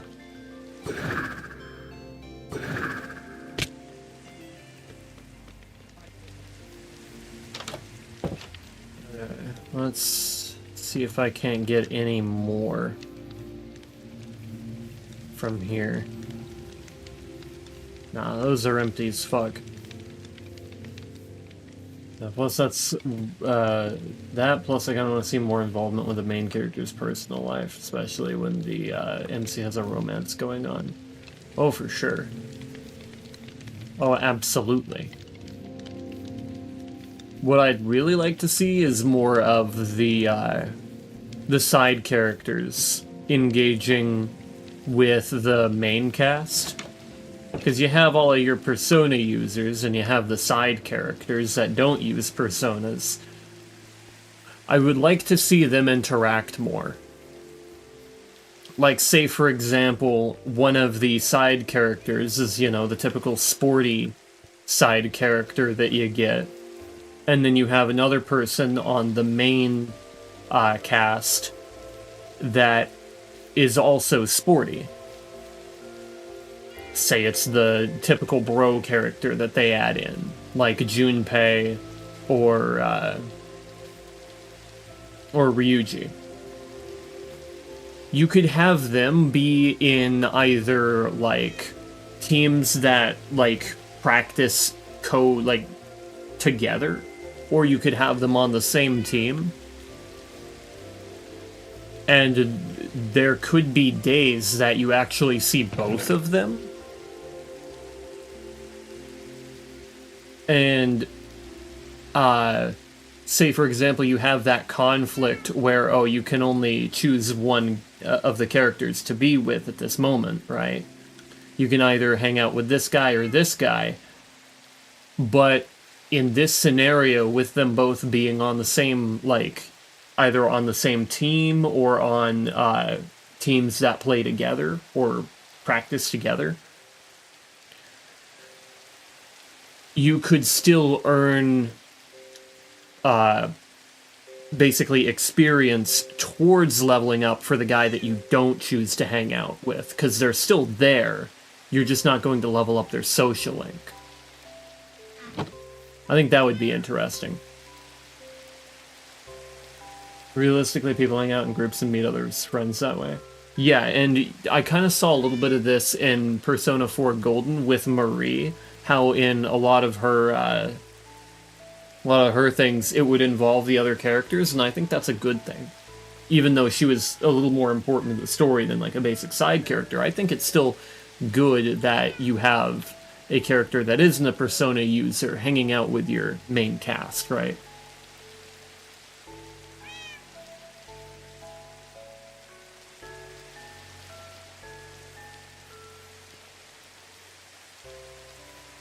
Quite appreciate the rain, but it makes my bees not want to work. That's annoying. I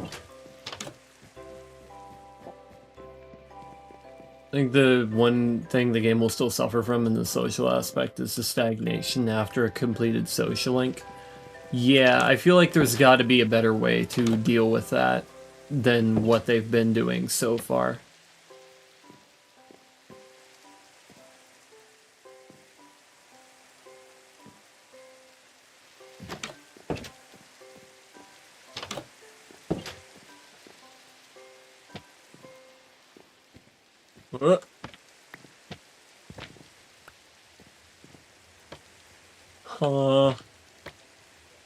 Like, that goes so well here, but it absolutely does not fit.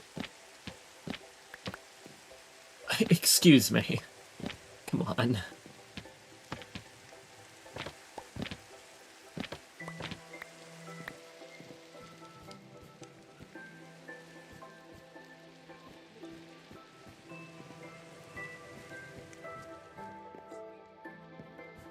The funny thing is there's an entire other floor after this. Yeah, I think this room is mostly complete. Though I think I want to swap... Okay, hold on.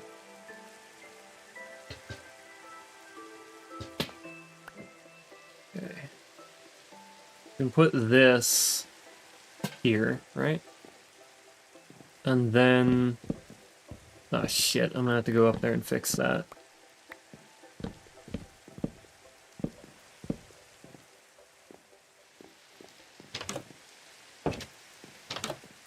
Like now.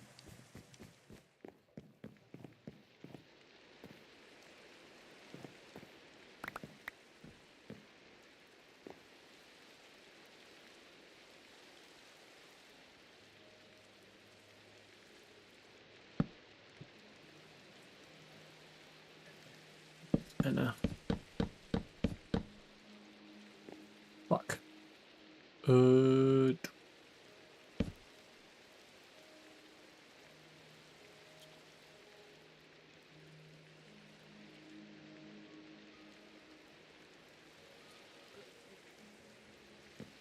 Well, you'd think that would have been enough. I don't know how it isn't, but whatever. Do what you gotta do, I guess.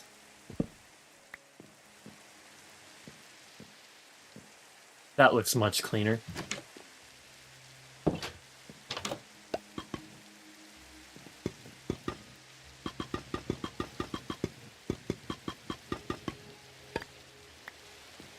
Excuse me. Don't fucking take my axe. I was trying to snack. Oh yeah, and that doesn't look too out of place up here.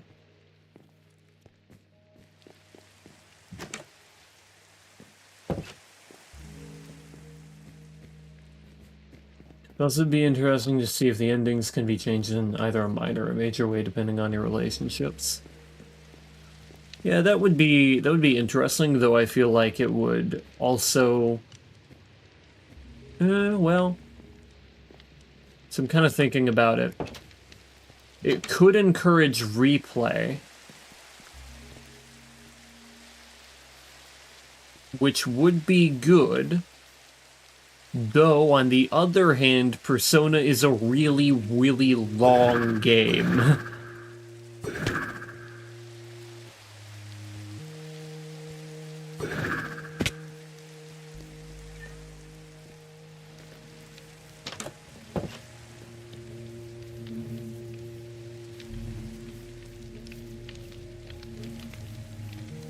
They're not working. None of them are working because of the rain.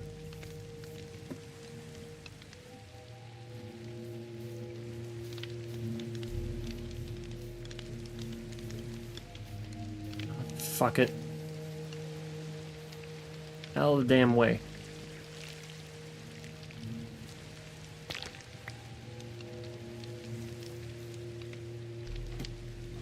So are the Yakuza games typically.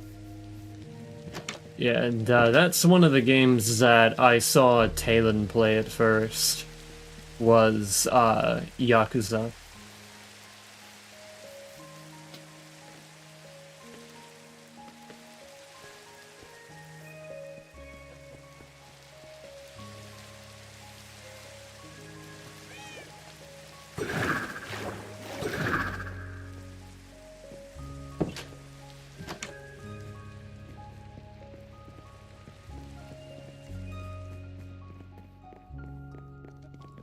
This floor is almost complete.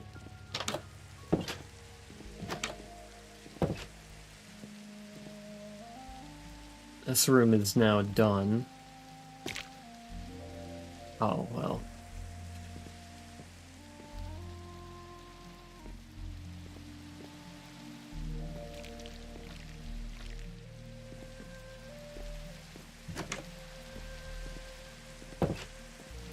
But them adding some mini-games in Persona has helped.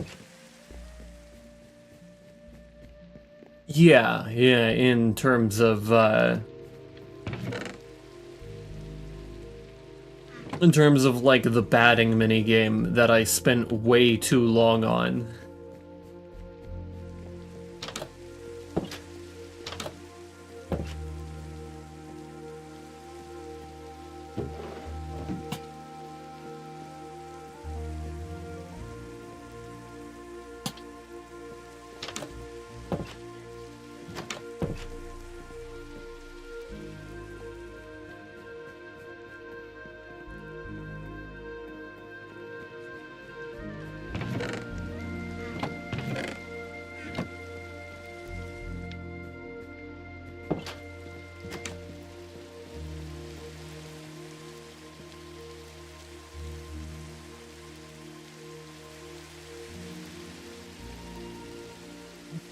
But not the card game you spend a lot of time on?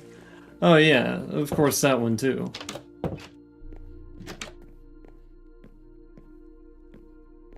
Though I would say my time was well spent with that one.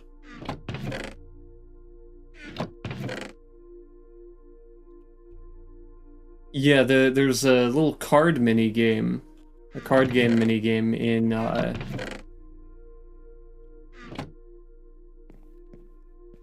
Shit. Am I out of lanterns?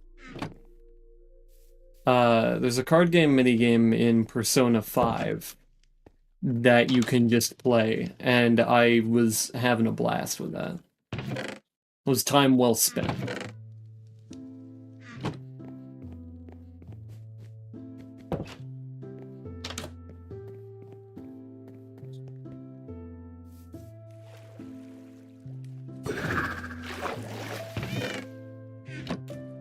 We love a good minigame. Yeah, it was fun. And I even said at the end that I would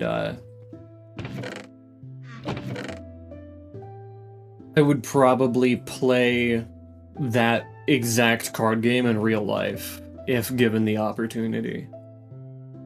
Should the opportunity ever arise, I will absolutely play that card game.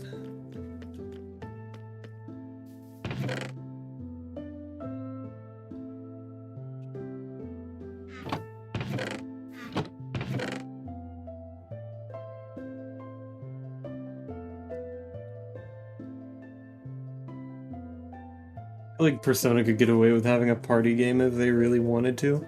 Oh yeah. I would honestly play a Persona, you know, what was the card game called? It was called, like, Tycoon, was it? Like, if they just released Persona 5 Tycoon, right? And it was a game that you could have up to 4 players in, and play online with other people, I would absolutely love that. I would so play that.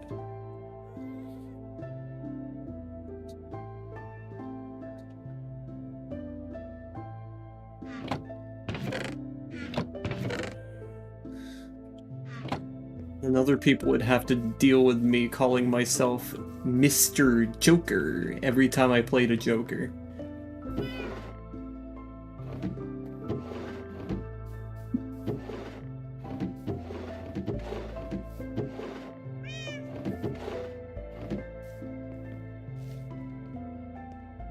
I think I may very well be out of lanterns, which is a problem.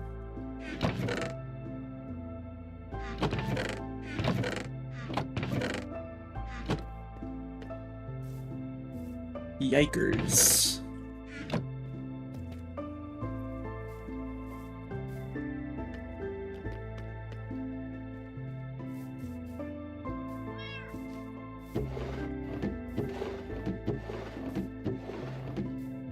Someone mod Balatro.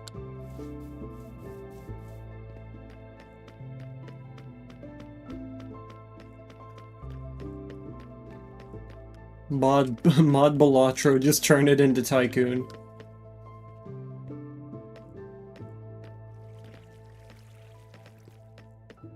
Easy money.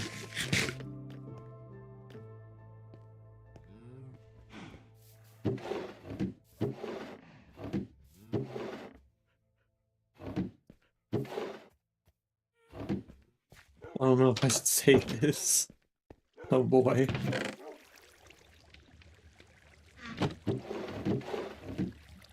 He's gonna say a no-no word.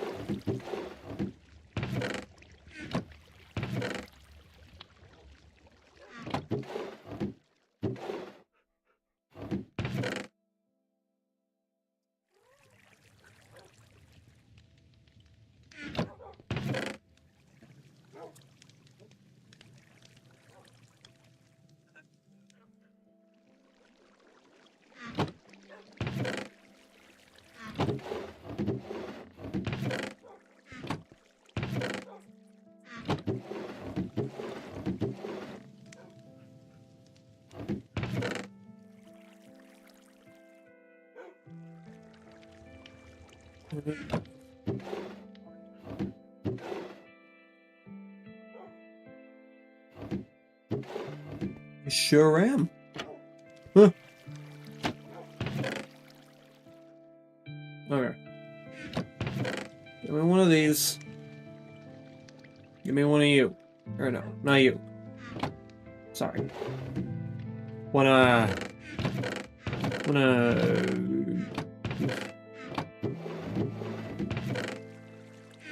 Okay, I think it might be... For some of us, Max, they do have online tycoon card game mode, and apparently it's insanely fun. That's probably pretty damn good, but... Gotcha game! I've had enough. I've had enough gotcha game.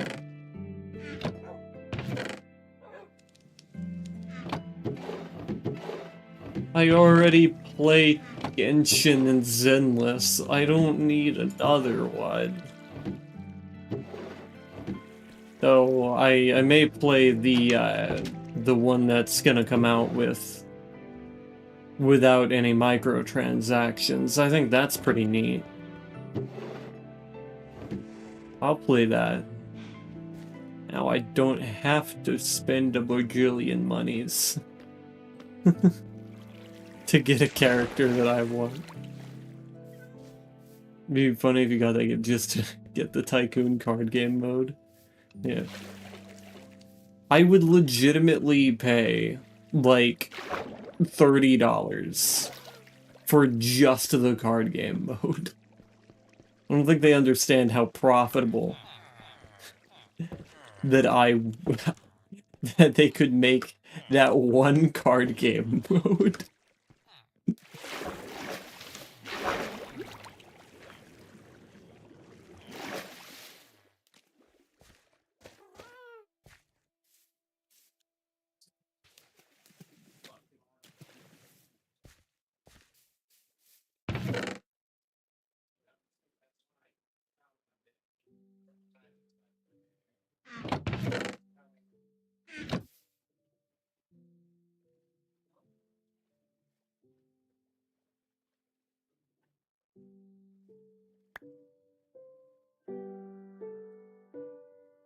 Great, I forgot how little this makes. Lovely. I got 10.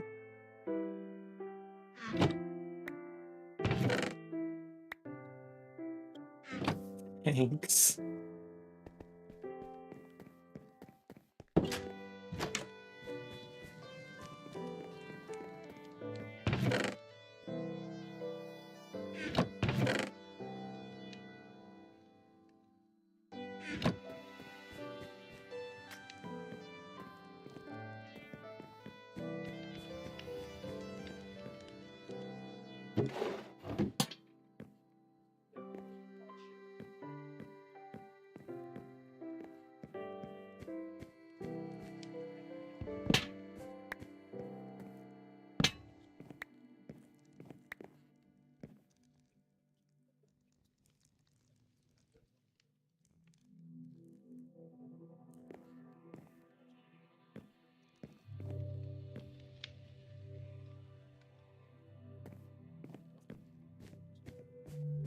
Yeah, that's good.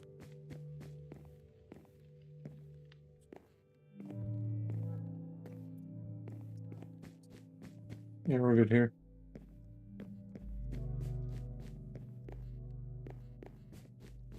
So we've got quite a lot now. From here on, this part of the house, the first floor, is almost completely done. Like, you have all the way through here. You have the Great Hall, you have the staircase leading up, the kitchen over here. Then you have... Oh, those are ready. You have the pantry. Go in here, you've got the larder. And then in here you have the buttery. Which is good, it's good. We have quite a lot going for us right now. I need to put some stuff away. We can go ahead and cross off the buttery.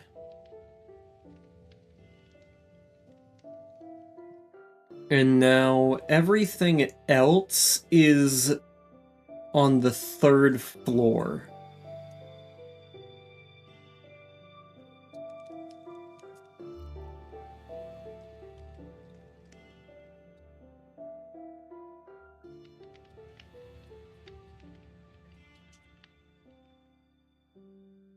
Nothing else except the library, which has a non-important location.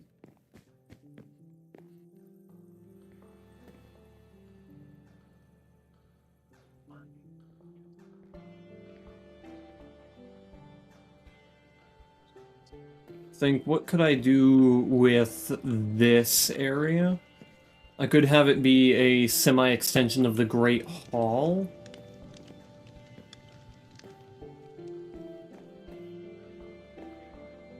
Say I could make another room here.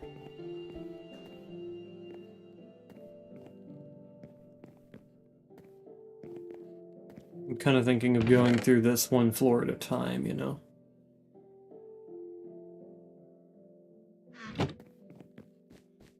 You look at somebody selling a Persona 5 Royal Tycoon Millionaire custom playing card stack for $60. God damn. Wonder how high quality it is, though. Oh, and I totally forgot to oopsie.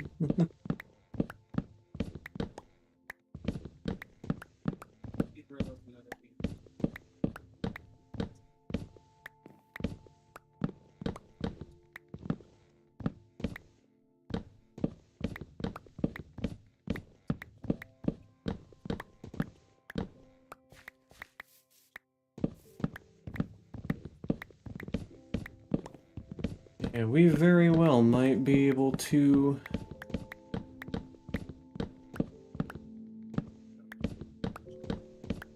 Might be able to finish up most of this building today. Though I'm not sure how far I'm gonna get. Hopefully I can at least have the bedroom.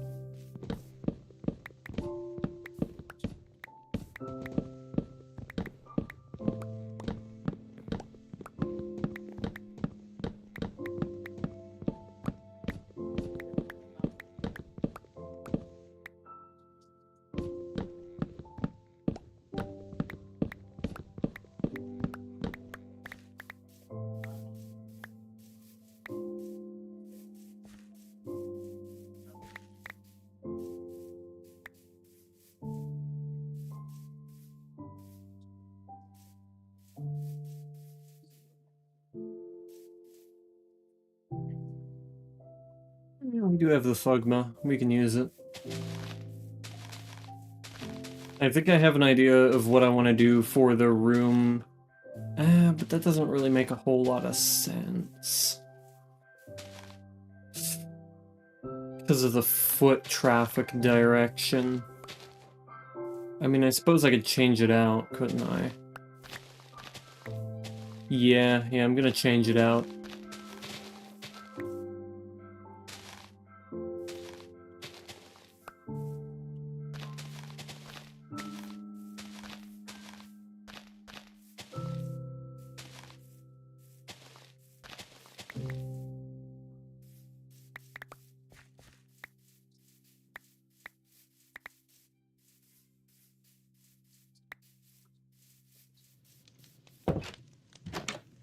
Alrighty, so... What I was mentioning just a moment ago over there is that I need to change some stuff out over here. We're gonna go ahead and throw all that in there for now. Throw that in there, that in there, that in there. And we should be relatively good here. I'm going to mine out... Would it go better here? No, it would not.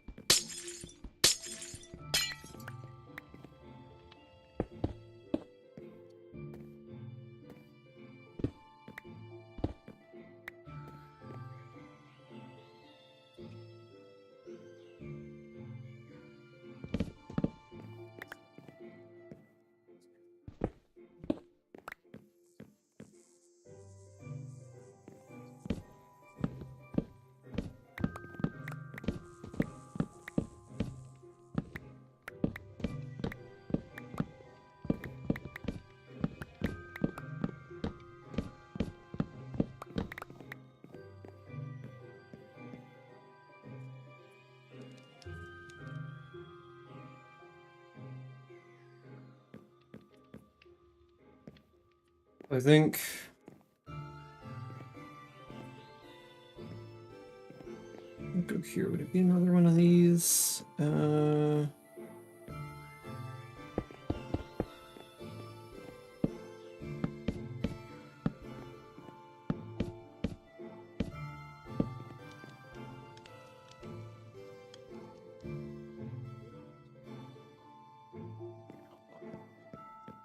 I need to go. Shit. Okay, well, I guess I just won't jump then. That's okay. I need spruce trap doors and glass panes. I know where those are.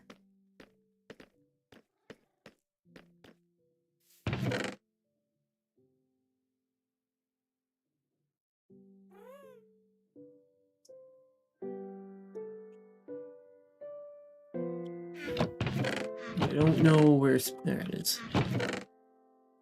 Just gonna make sure I don't have any others sitting around here.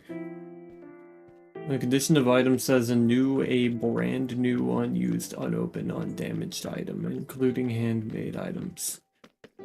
I see. That's a very, very specific set of words.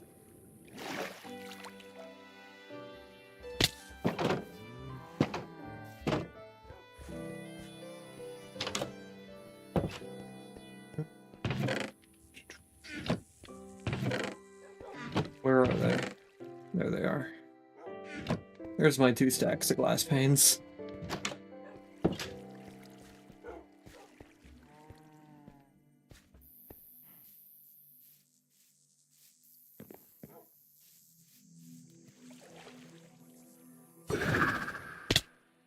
Ow.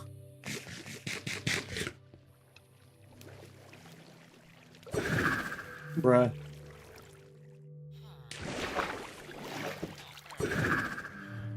Ugh.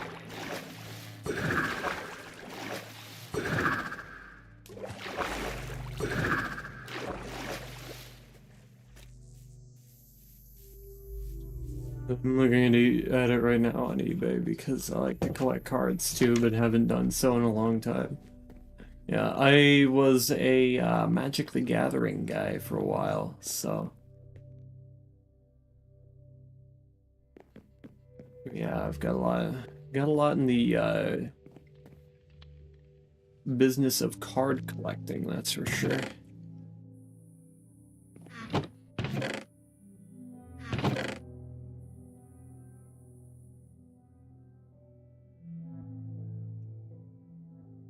Star rating 99.6%. Well, that's a good sign, right? You have the Magic the Gathering cards? Hell yeah. I've got an entire role in my server dedicated to Magic the Gathering. And we used to have a couple of people who would like just chill on my server and they would play Magic the Gathering together.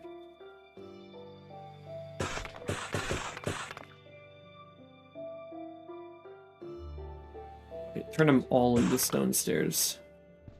Or stone brick stairs.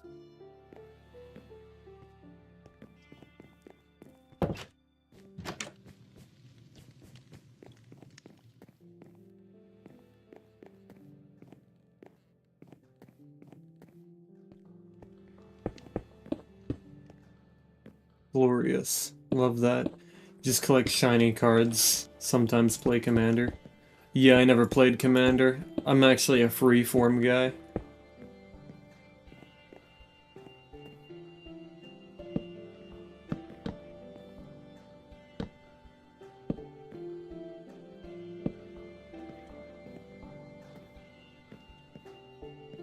Oh yeah, that's a good room.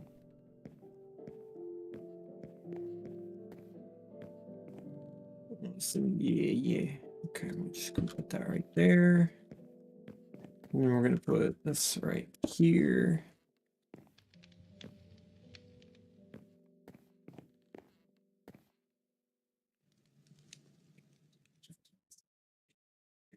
Then we're gonna have this there.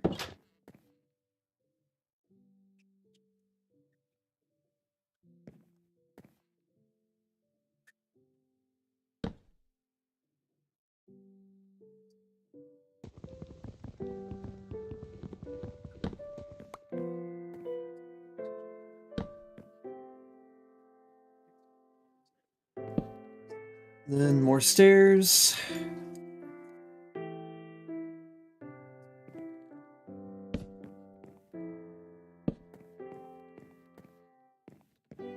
Nah, too crowded.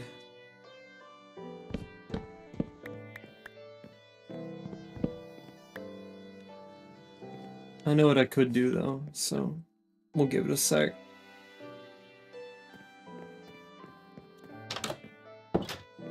Now, that does change the layout a bit, so that's gonna probably help with what I want to do.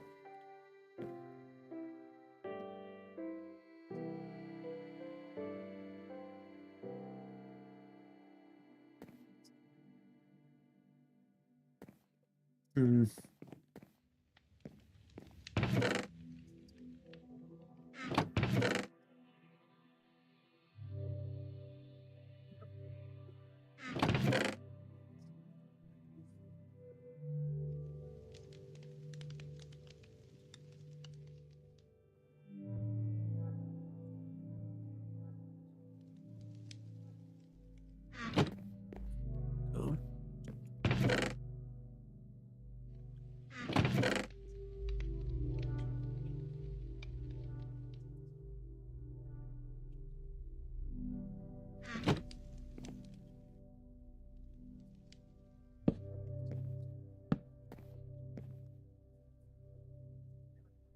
Oh. Well, that can't do that. Can't have that.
And right here.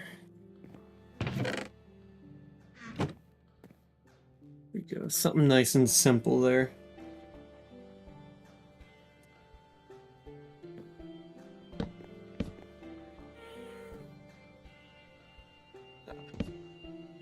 Oh, good.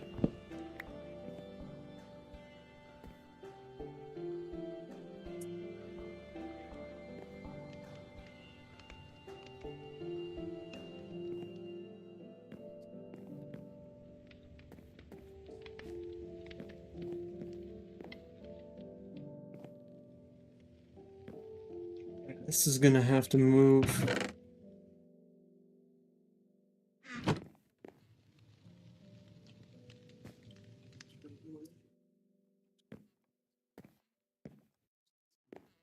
To a place I'm not gonna put things.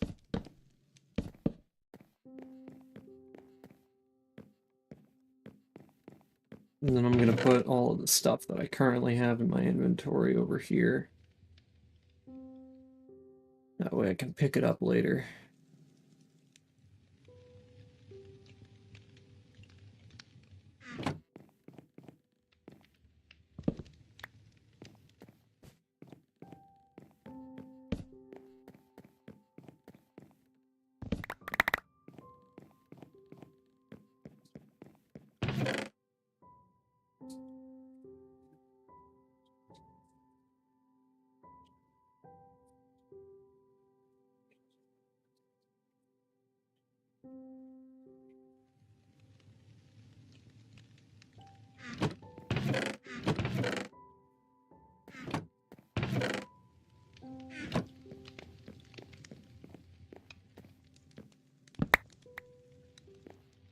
And then you just have a bunch of Bicycle Club decks and Chris Angel playing cards. Chris Angel playing cards.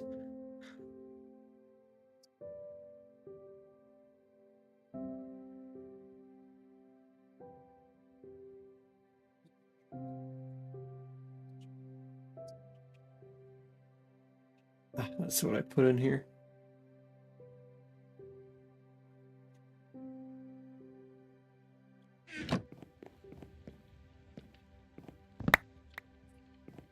Like the Magician. Yeah, no, that's what confuses me. I didn't know that they had like playing cards that are branded to them. Kind of a little shocking.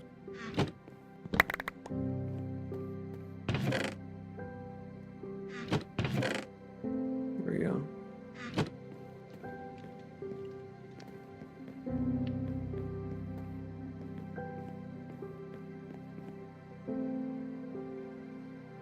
So we take this here.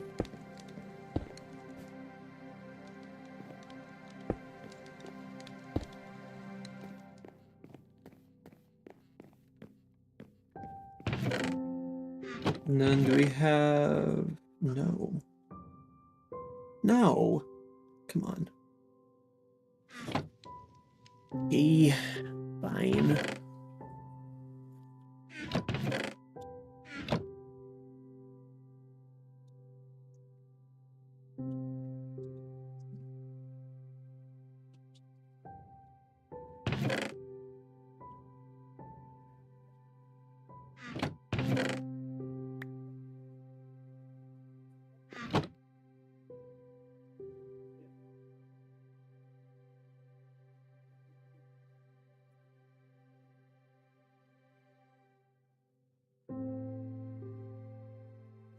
As part of a magic kit? Ah, I see.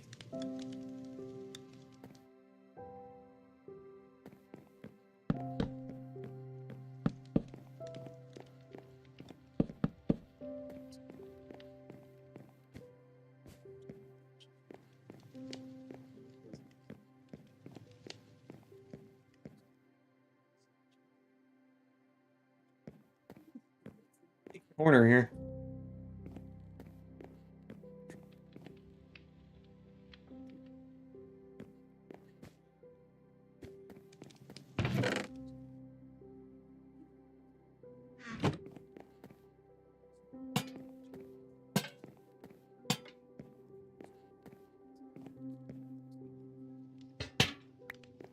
Much.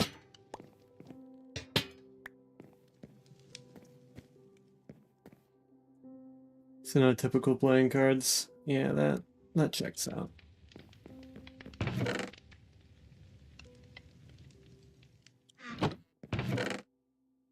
There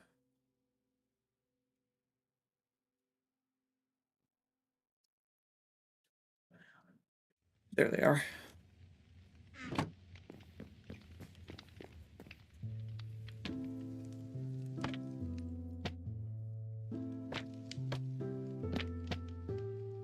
Like that painting.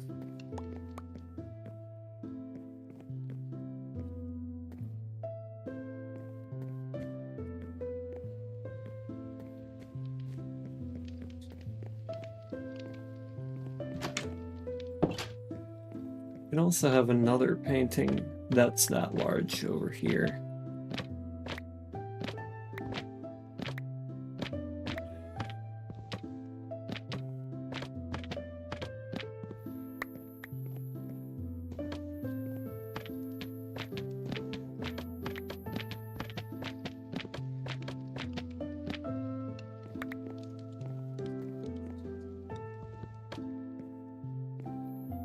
Cards against humanity, but don't count them as collector's cards in the typical playing card sense.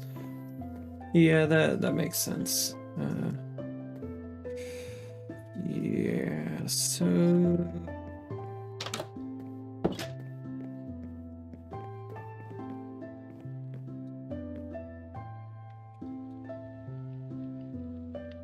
here's what I want to do here.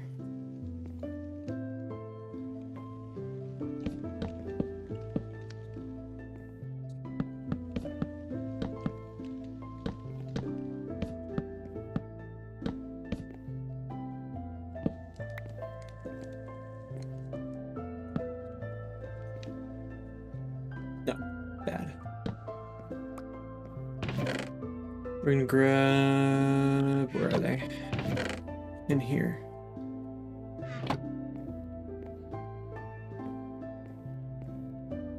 Actually, no, that would be a bad idea.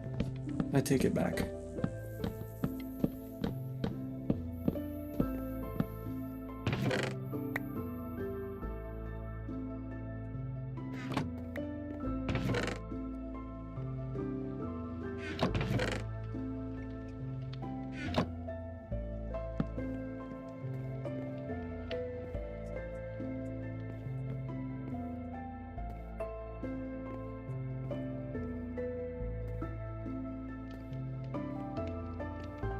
I don't know what to do with this area. This area is kind of weird.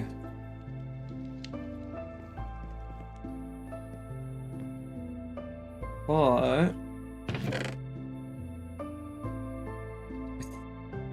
think what I could do... Yeah.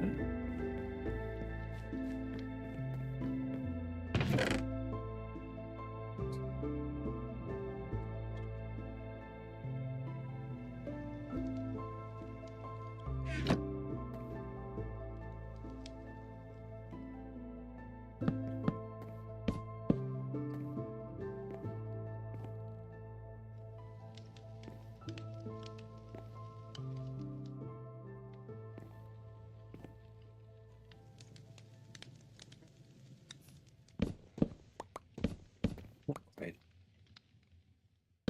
Just put this here. And then we need to grab this, put this like that, put that there, grab that, place that there, and... Okay.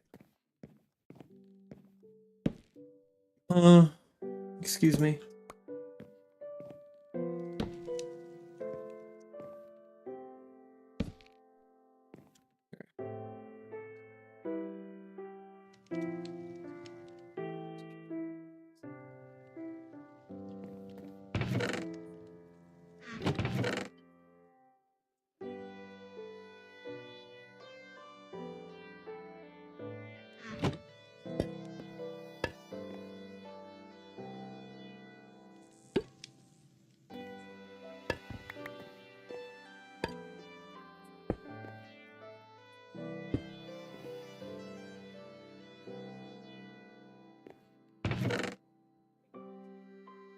Interesting.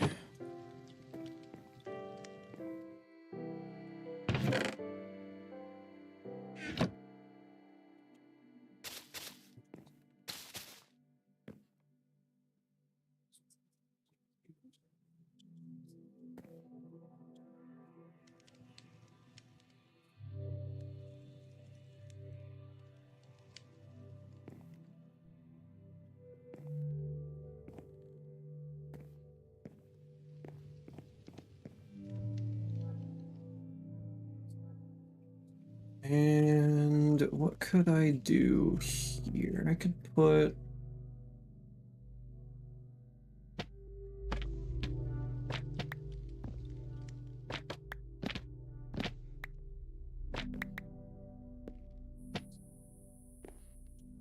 there, and we can put another one there.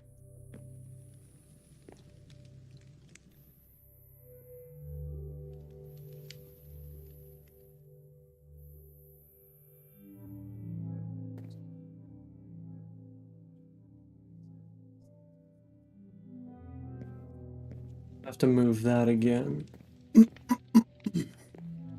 Yeah, we'll just have this be some sort of like convening area, I suppose. This is not the right kind of wood. But we can have this go like that, and then...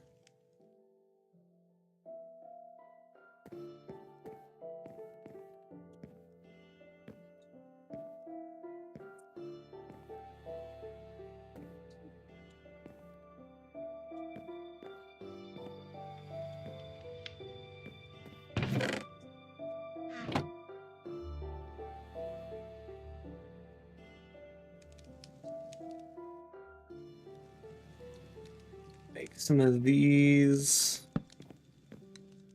And do I have any leaves? I do. Alright. Wasn't sure if I had any more leaves left, but thankfully I absolutely 100% do.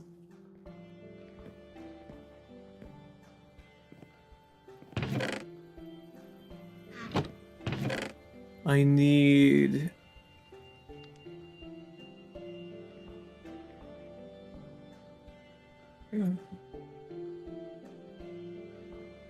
So these...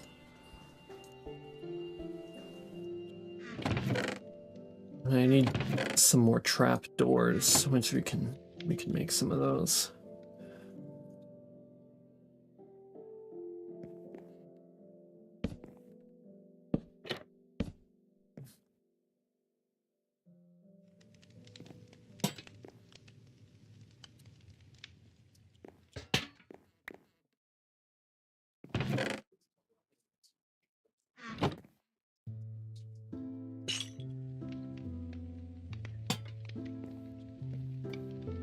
Very good.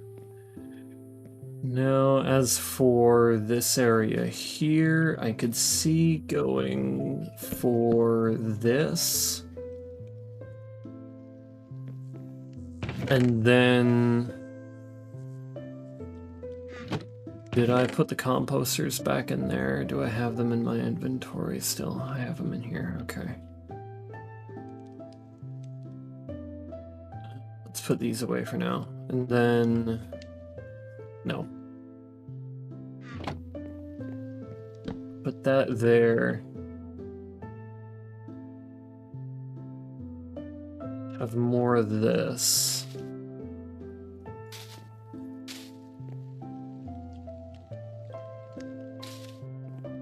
And then... signs. Give me a sign. Okay. And then... Okay, I have more ideas here. We can take some of that. And then we'll grab that. So we can put this.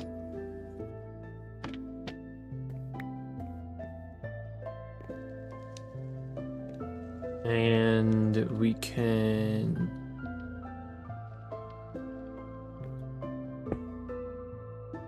Just like that. Actually, that would go better on this side.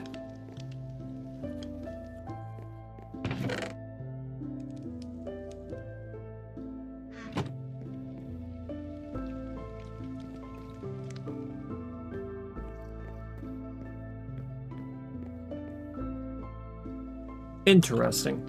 Those still open and close when exposed to daylight. Neat.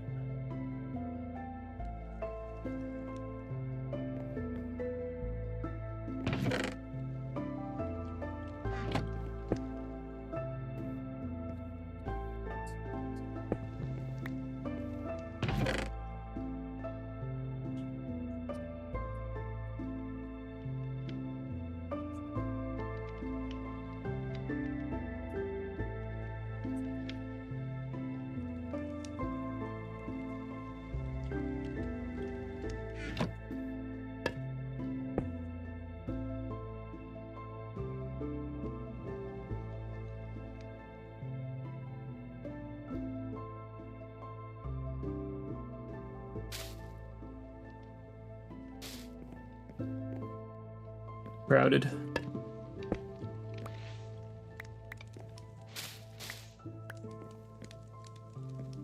I'd be surprised if your day job wasn't interior decorator because this is stacked.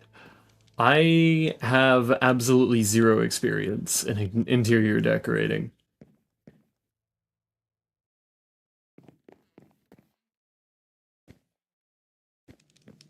That's the funniest part about what you have said there. Trying to figure out what I want to do here. I think I can go ahead and put another one of these in this area. Ow! Not again. These taller ones.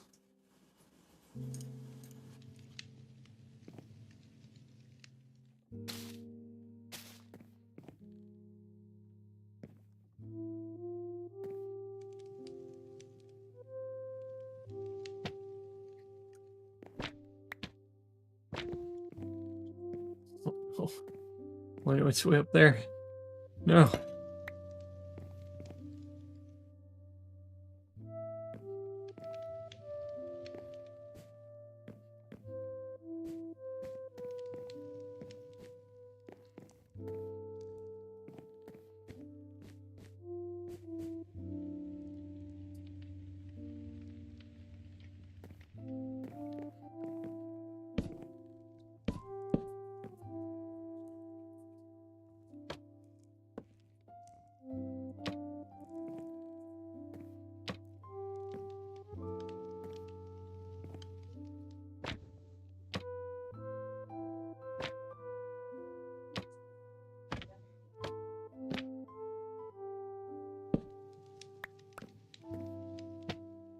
Uh.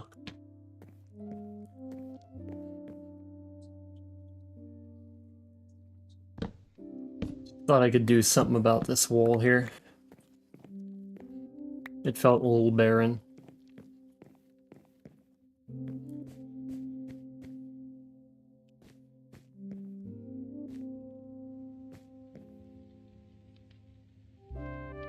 This is too close up. Interior Decorator Simulator? That's just House Flipper.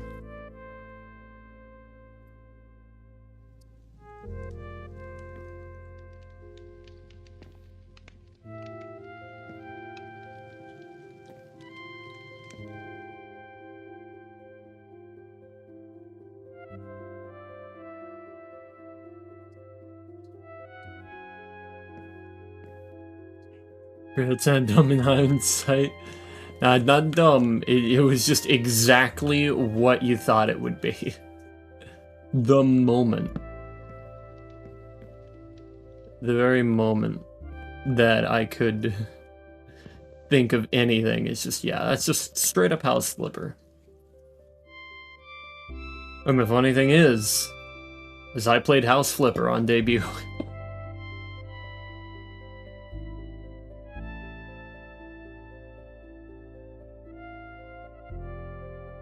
I had no idea what the fuck else I was supposed to do.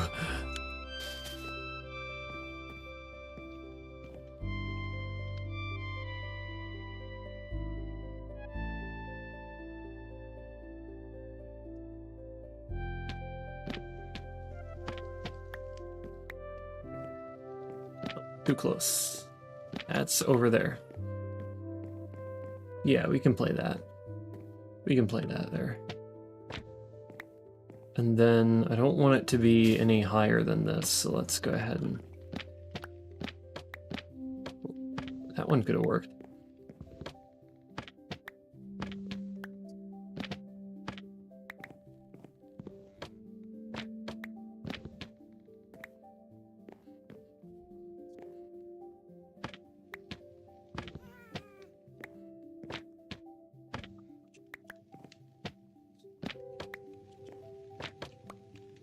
Yeah, that'll do.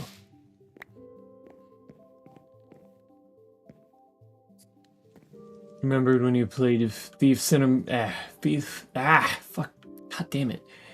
Thief Simulator. I was having fun with it. I was like, crap, maybe this is a little too accurate. Oh boy, what did they have you do that made you react in such a way?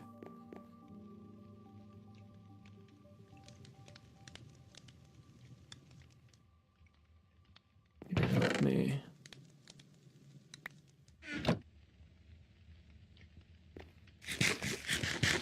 Eat up here. Actually, I think I could do something similar over there. Go ahead and take these.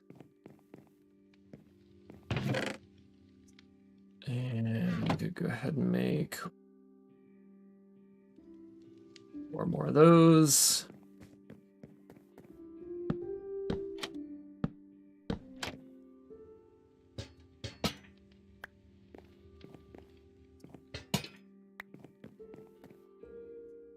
And we need chain. Whoa. Hey now. Shit. There. It might go even better there.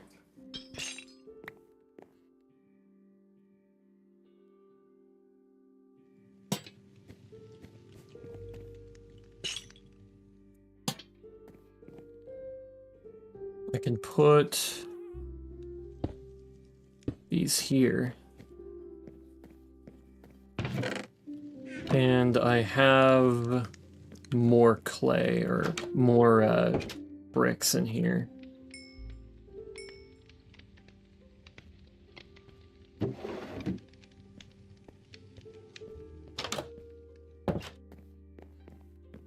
Or bricks I can work with.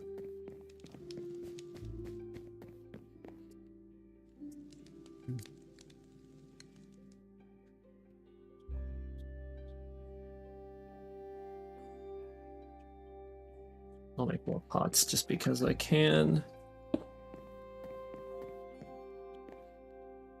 I don't really have any flowers in my inventory. Let me see if I can't pull some out here. They're all downstairs, aren't they? Yeah, I can probably work with that in the future then.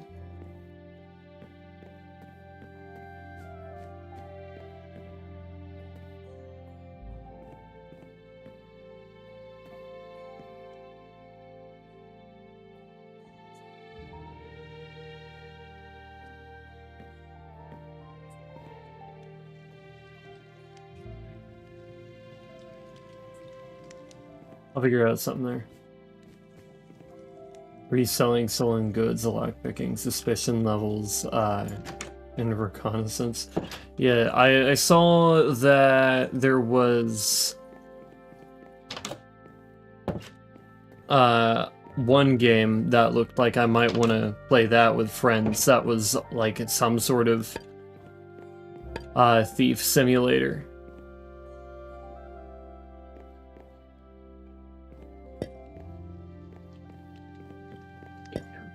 These areas should be good.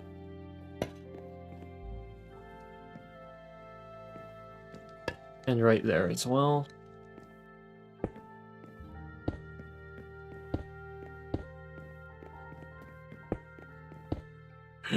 No! Bad. No! Mr. President! Alright.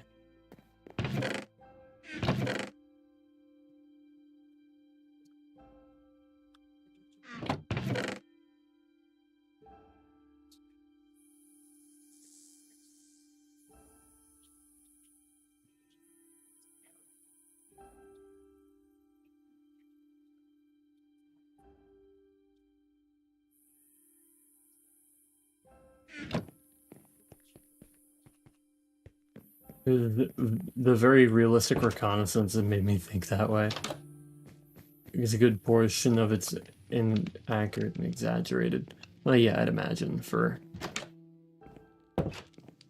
effects. But I think what was realistic was when you steal a car and disassemble it. Ah, I see. To an extent. Yeah, I'm not sure if it's the same game that I'm thinking about, but I do know that there is a...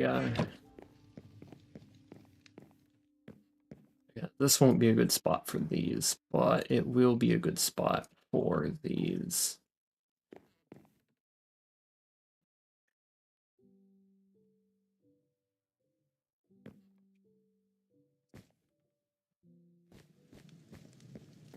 Yeah. Okay. Now, we're going to put these up here. And then take these.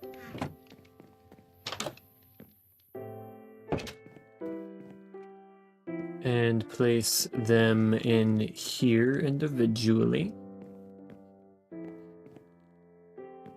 Oh, I forgot I Mr. Presidented over here.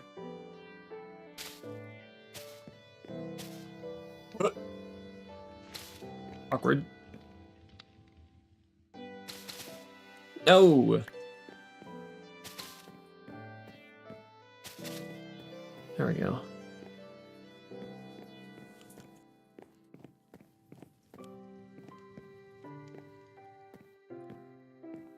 And now I just gotta... No, why would... What? Excuse me?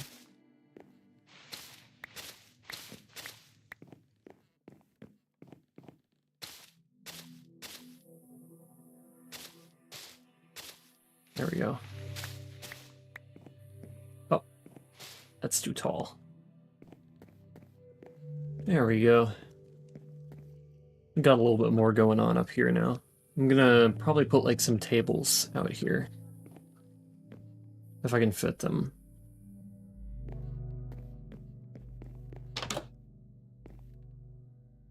I'm gonna go ahead and take these and put them in there for now. I'm gonna probably make more paintings here in a sec.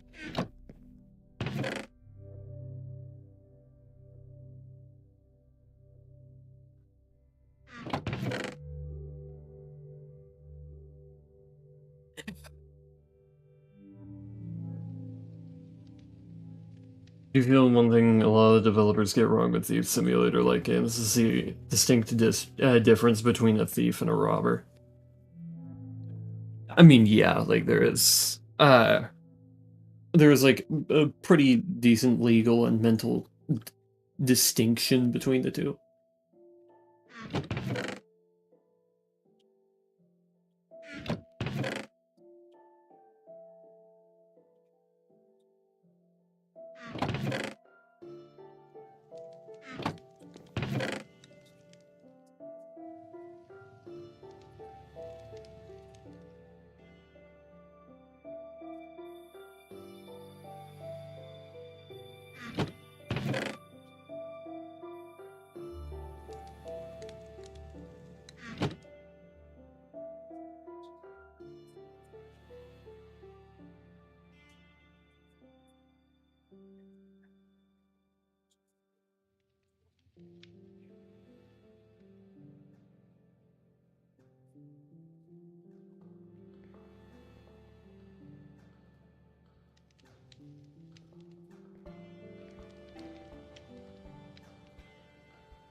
Yeah, it'll do. Okay, and then...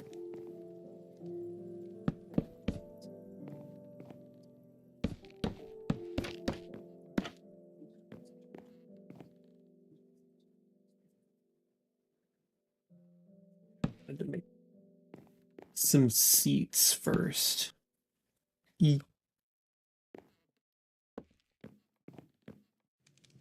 Talking about thievery is making you think of Kingdom Come Deliverance. Interesting.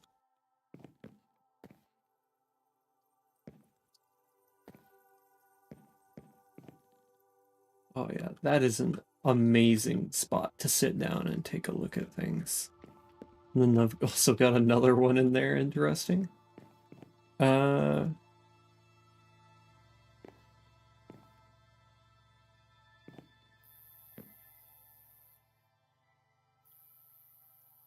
see.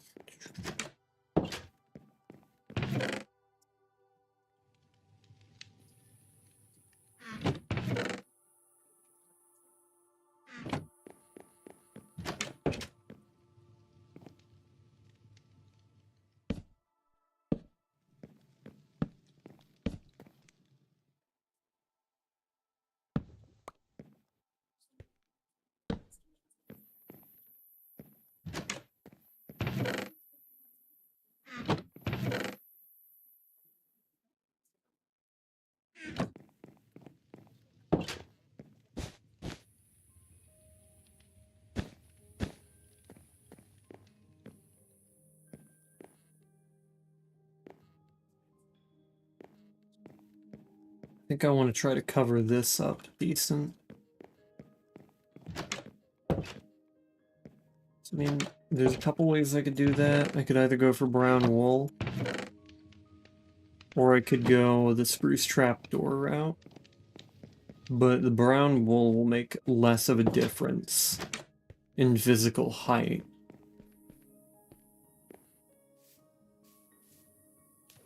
Or the carpet, I mean. What? The ability where you can like pickpocket folks in public with a chance of not being caught based on positive reputation and your ability level and the perks that make people look the other way. That's interesting.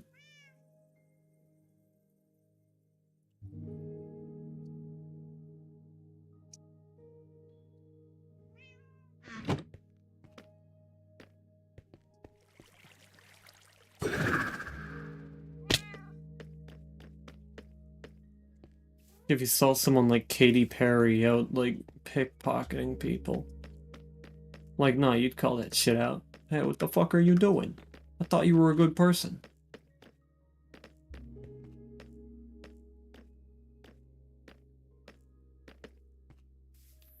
Of course, the caveat is you mustn't allow yourself to get caught too often, otherwise the perk becomes a moot point. I know, like anybody with like a good reputation or a generally good standing would realistically probably, you know, get a headline for suddenly engaging in pickpocketing.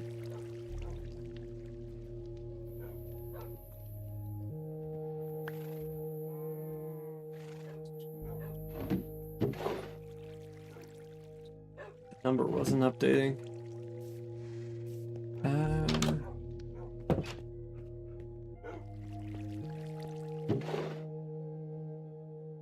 Ooh, no brown.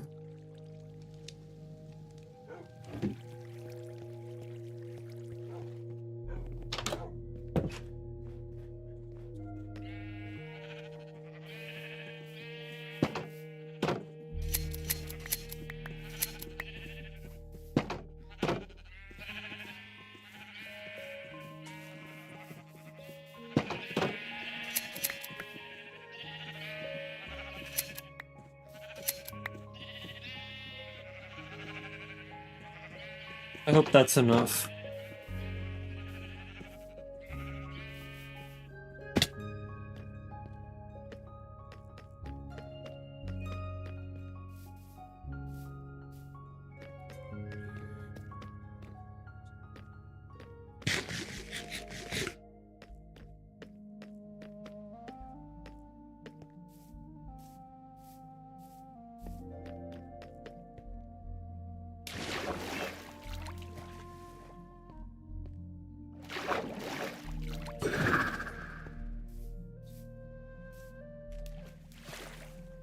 So it doesn't work on knights being enforcement figures after all, unless you bribe them.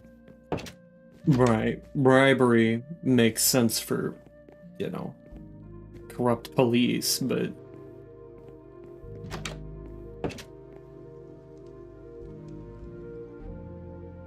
I think else is kind of hard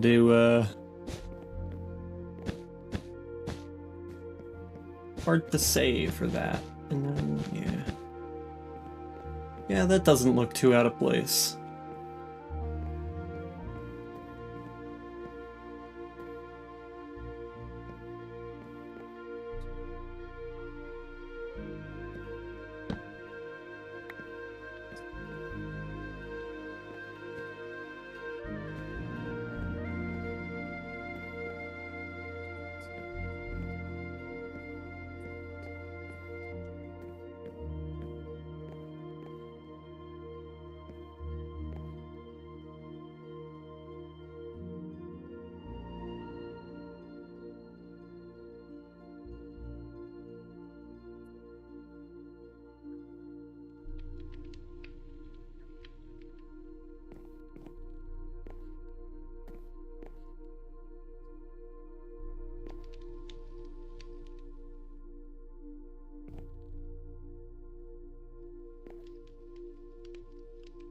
Nah, we won't put anything there. Instead, we'll back this up a little bit.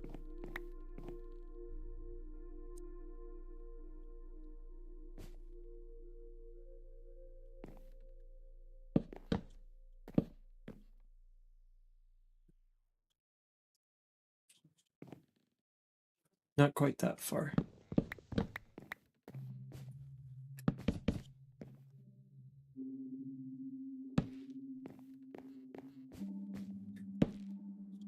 It's funny as it's part of the problem with the game. All guards are corrupt and they shouldn't be, realistically speaking. Yeah.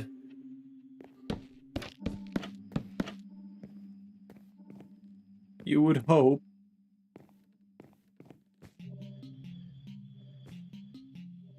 And this place doesn't have any spawns, huh? Okay. Works for me.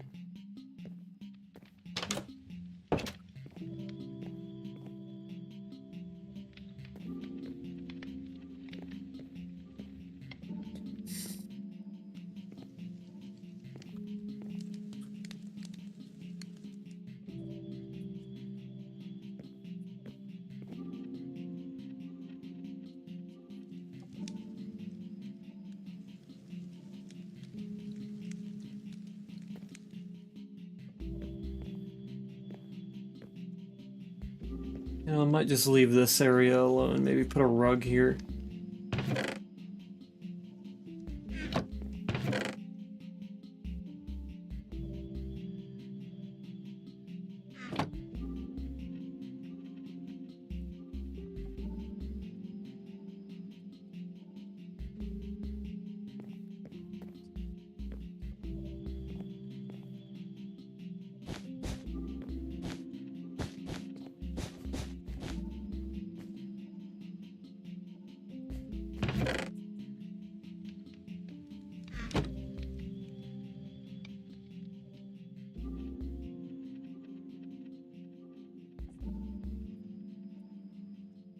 Yeah, might end up taking everything, huh?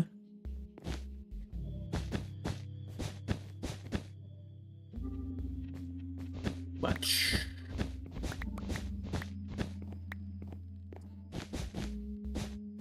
Let's go with that.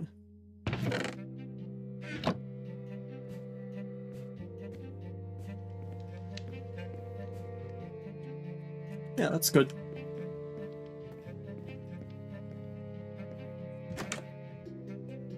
Only thing that remained realistic is gaining a bad reputation after said actions. I'd hope so.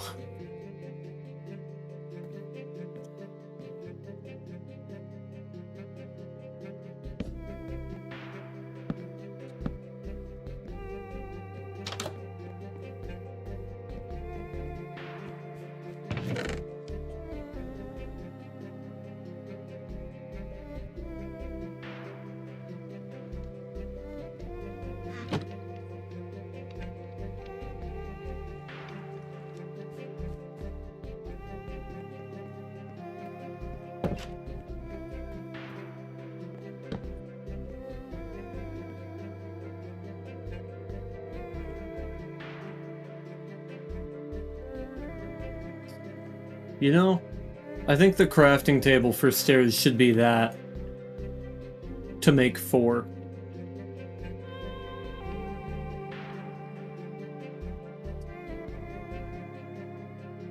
The funny thing is that it maths out perfectly.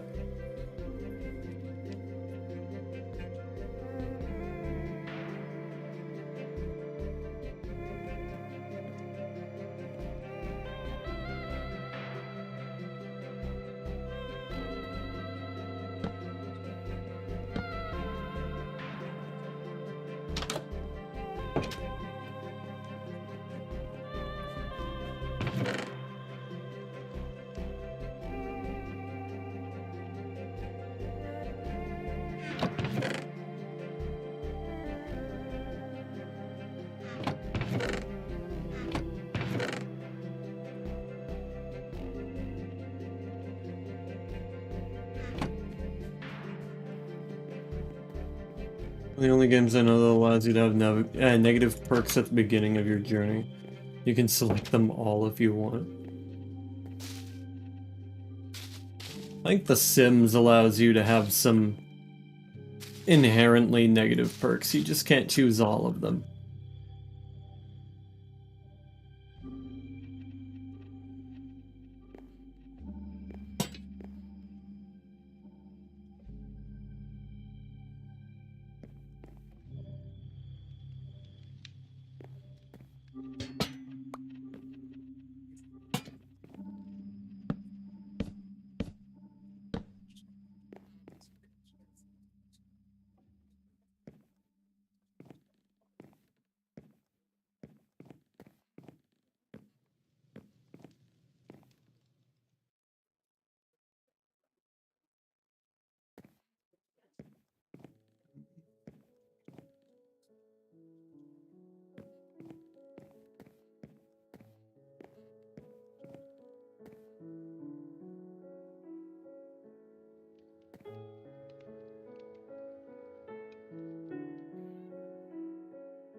Hello, Sean. Welcome, welcome.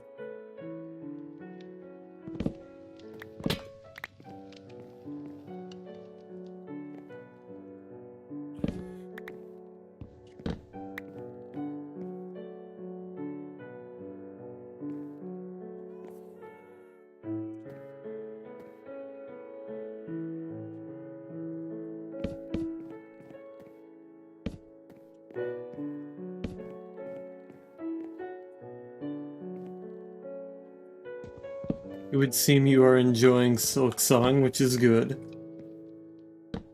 Unless you have yet to start, which is also understandable.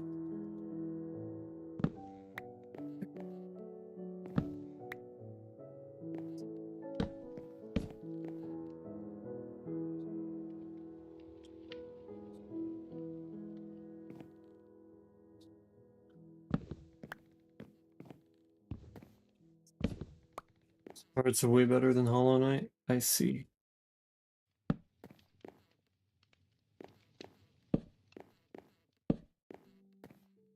Need another barrel.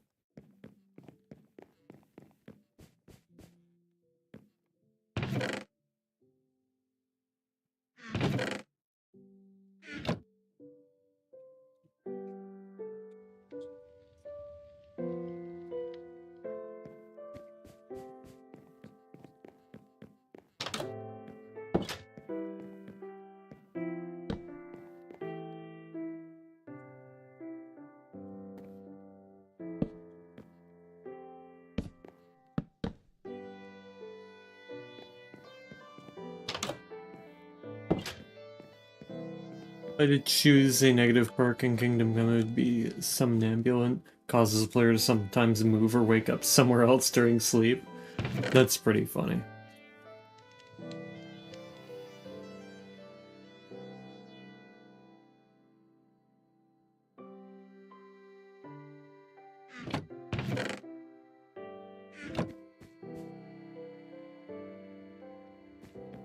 You love Minecraft music? Minecraft music is great.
Love the music on the Legacy Edition on console. I see, I see. Kind of forget that that's what they call it now.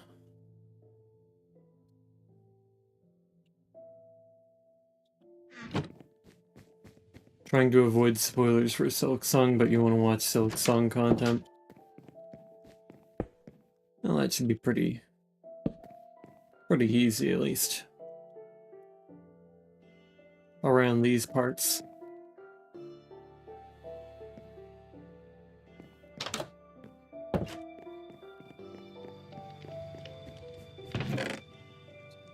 You will remain spoiler-free around here.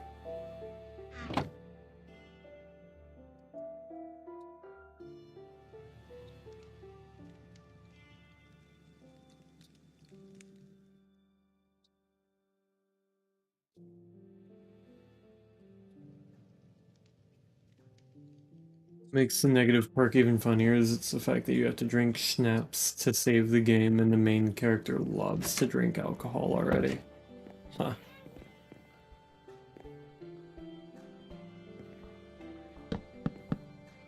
Forgot you had Minecraft in German. Why is the name of the song that appears in the top left in English, though? Because the song is English.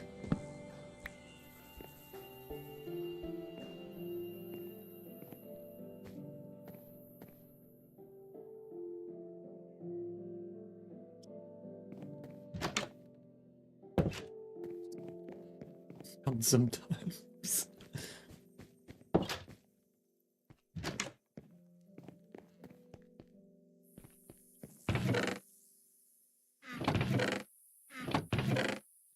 Yeah. Gone forever now. Except in the archives. For the, it is, does bring up something about how, some songs that are Japanese get translated while others do not.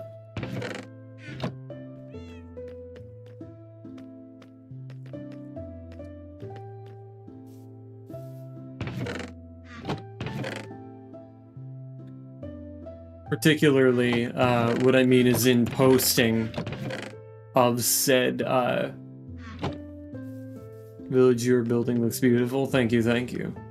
It's been in the works for a while now. This fucking building has taken me, we're at like hour 43 now.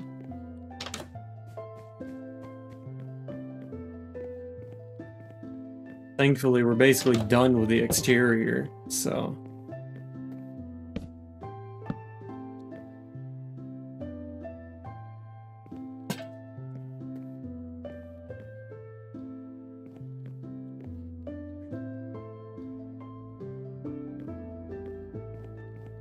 The only hour, do you know the hours for the whole village in total by chance? The closest estimate I can give you, fetish. Just again. Would be right about here. Give or take a little bit.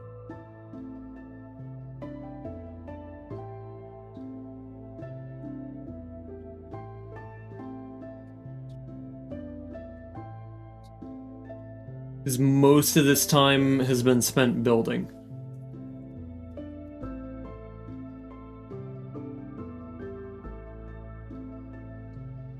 Does that say in English? Time spent in world, basically.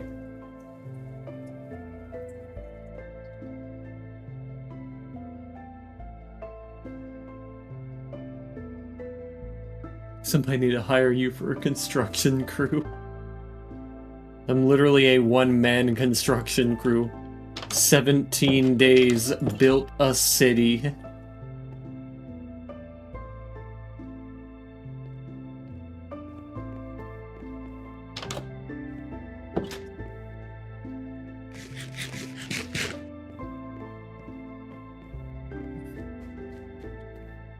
Half of the time that has been spent building, or half the time, I should say, that Talon has been on this game, on this world here, I have spent building this building.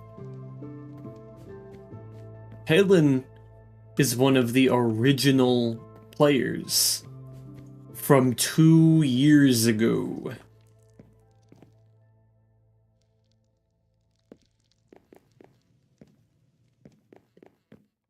I, however, started in November of last year. I'm not even at a year yet. And something also tells me that I probably have more time in the server than everybody else here combined.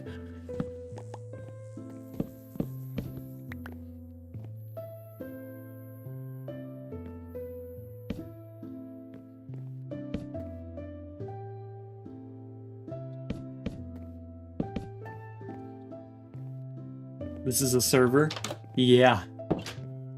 There are 5 other people. And they have their own homes. In Nithias, or most of them do. Most of the other 5. So over there is my fellow V-Regalia member Fenn's home. This is where Fenn has a home in Nithias. Up there is the home belonging to the server owner, Fumetsu Kuro. And over here, the pink house, that you've probably seen quite a lot, is owned by a VTuber sibling, Joxy. And in Liverpool, in the Liverpool alleys, tucked away, Talon will have a base in here.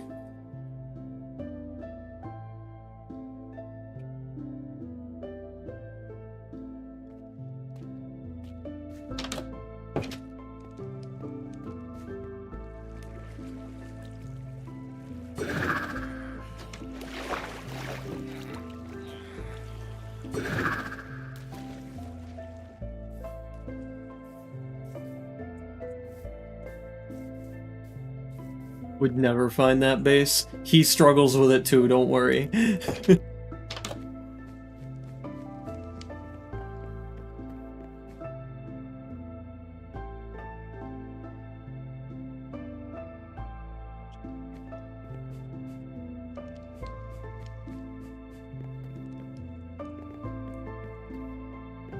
Right. I was working on a bedroom in here.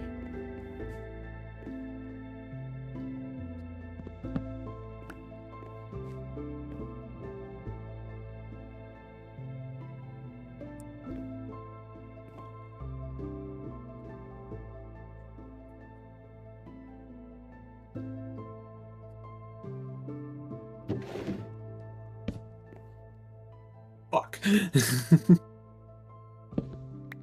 I can't do that.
What? Excuse me? I beg your pardon.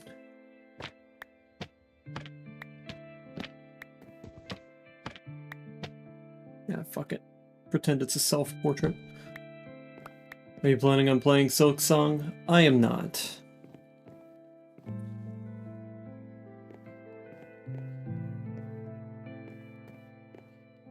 Kind of want to see me build a tower of immense proportions that would require me to have mods and data packs that increase the height limit. So games like Hollow Knight and, you know, Dark Souls and, Elden Ring are not games I particularly enjoy playing. Where Hollow Knight was generally enjoyable, I still found myself not enjoying myself while playing the game. Which, isn't a good thing for whenever I'm, you know, trying to play anything, really. If I'm streaming, I want to make sure that I'm enjoying what I do. Otherwise, it's not going to be as enjoyable for the people watching to see me just, like, sit there and then grind something out.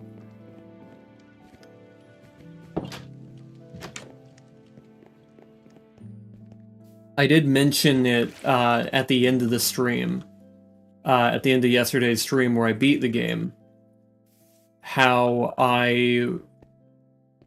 this isn't really my kind of game, but I do believe that it is a very, very good game, and even if you think you won't like it, like you might not like it, not that you think you won't, absolutely won't like it, more or less, you think that you might not like it, I would still recommend you try it, at least.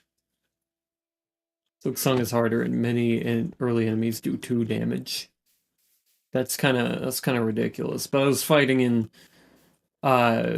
enemy yesterday that did 4 damage a hit, and I was like, no, this is just stupid.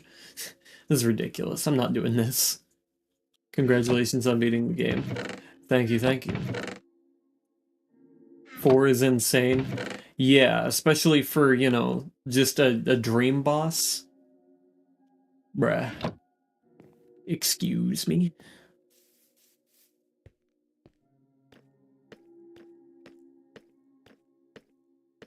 Like, it wasn't even the final boss.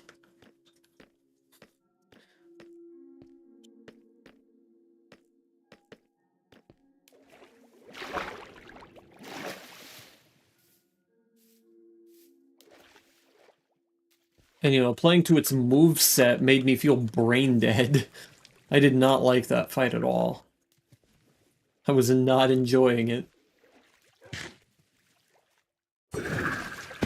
Bruh, what the fuck was that? Come on now. That's better. Mantis Lords is a fun fight. Yeah, that's definitely one of the better ones.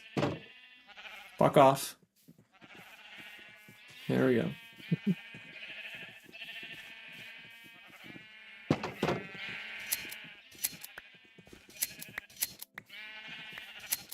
My favorite fights out of all of the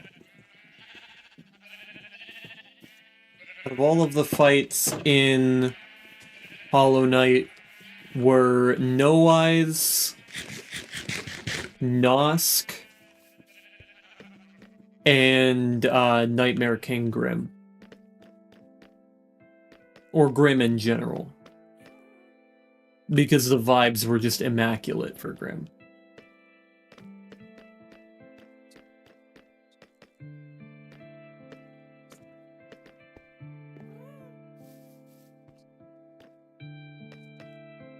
At some point, it's kind of like trying to play bullet hell in Dark Souls. It wasn't even too, like, intensely bullet helly. It just felt like everything was just so brain dead of a fight. Like, I didn't want to do it. I was just like, nah, this is enough for me.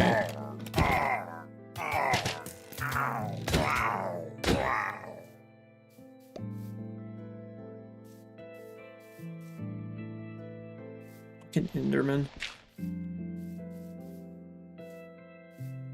Hello, Kentucky Crowd Doubler. Hello, hello.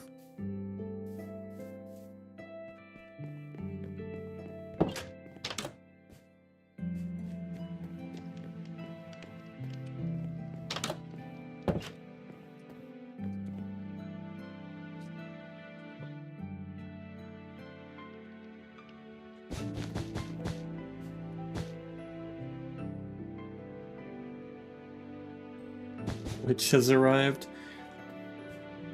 We've had Twitch fellows around for a bit now.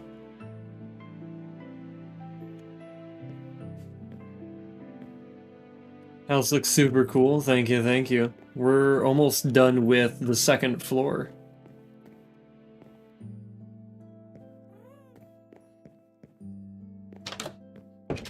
We're very close to being done with the second floor, actually.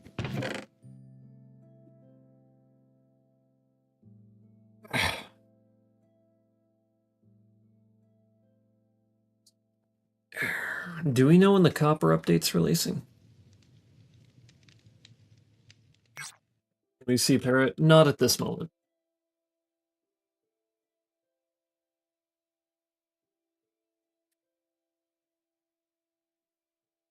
Fall of 2025? Okay, so it's gonna be here soon.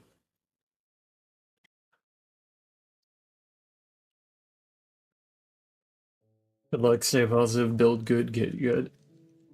Oh yeah, you're gonna be on your way? Alright, I'll see ya. Thanks for stopping by. Oh, god damn it.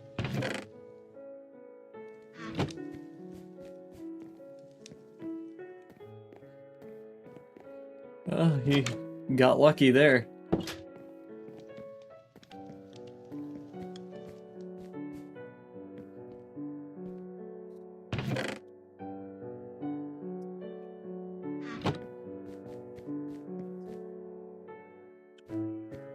So... yeah, this is gonna be... this is the third floor.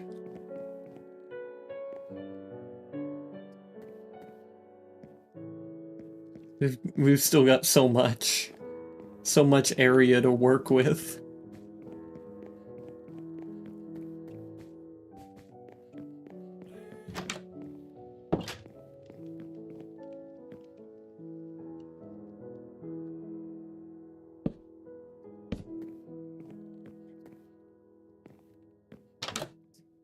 This makes you want to play Minecraft on the PS3.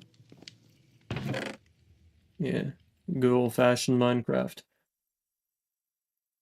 I might do something where I, like, play Minecraft, but, like, all of its old editions. Not like the, like, PlayStation and Xbox edition. No, I'm talking something different.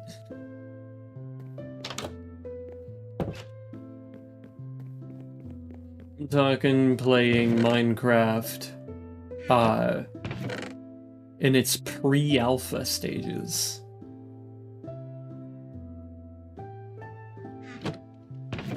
So they took away minigames on console. That was like the best thing. I don't know why they got rid of those. That is a stupid move, and they should feel stupid.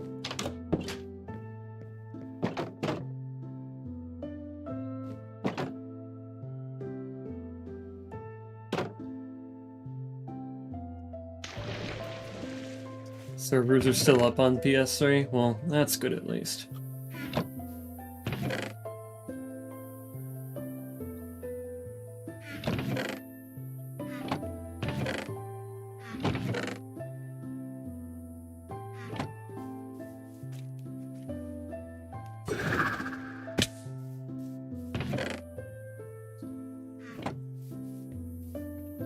There's a small part of me that thinks it would be very, very funny if I just suddenly got on, like, Persona 5, played a round of Tycoon, and then promptly left.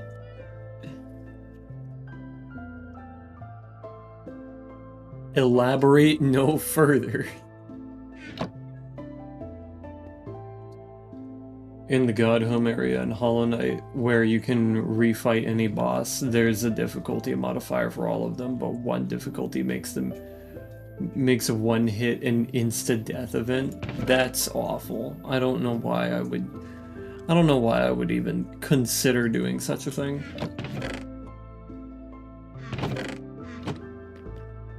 Sounds like a headache I don't want.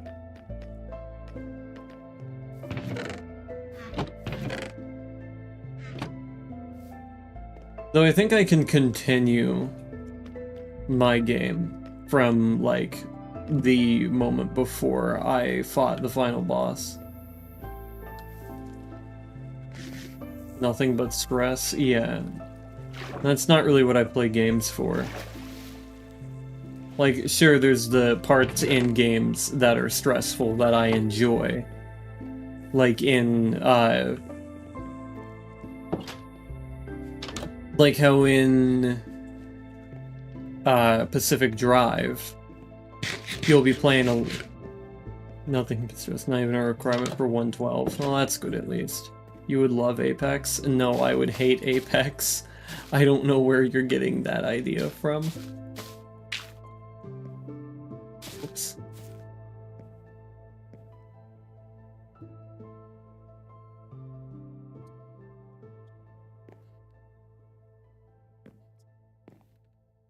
Um...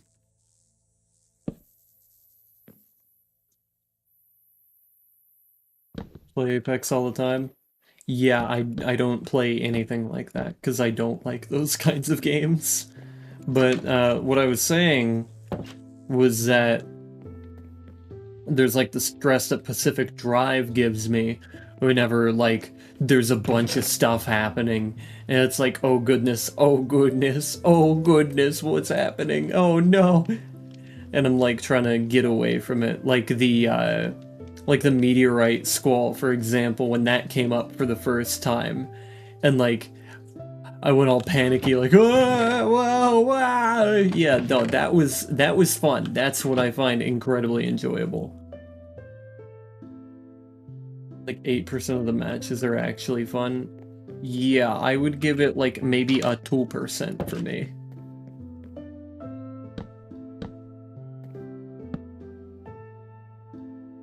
Oh, shit. You're so right. I can't do that.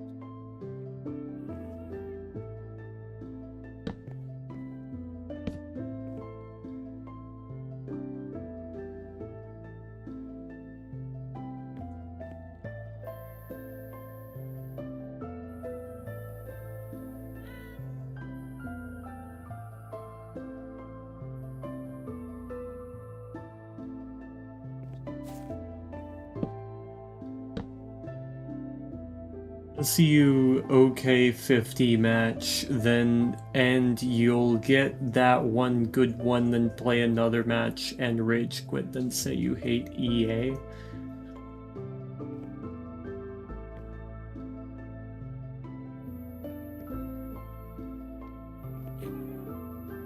Yeah, no, the thing is, I'm not really a rage quit person. I'll just,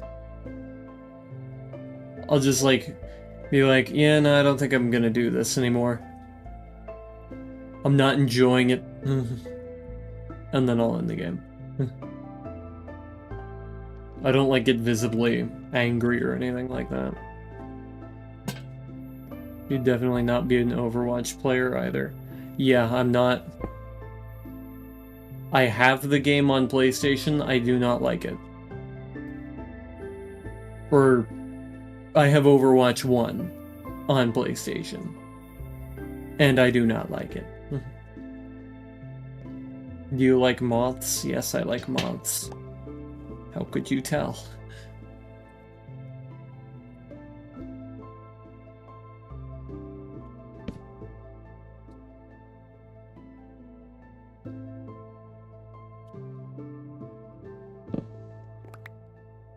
Shit.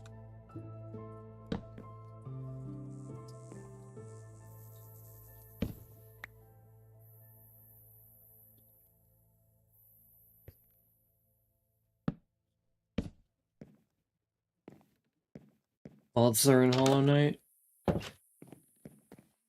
I heard. But that's not gonna get me to play Hollow Knight.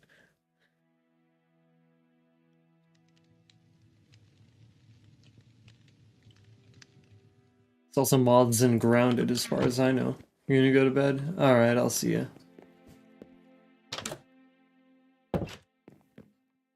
Grab that.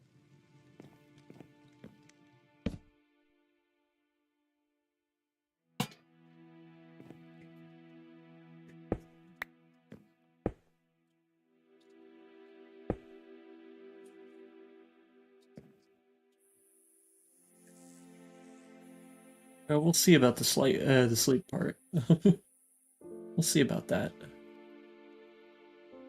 Oh yeah, this is nice and cozy here. Just a little cozy area. If you even need sleep. Yeah, that's the funny thing about me.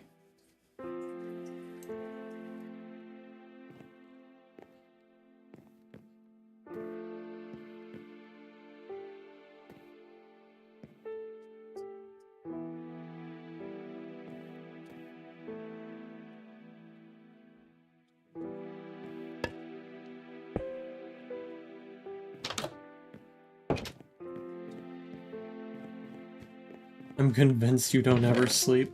It's possible.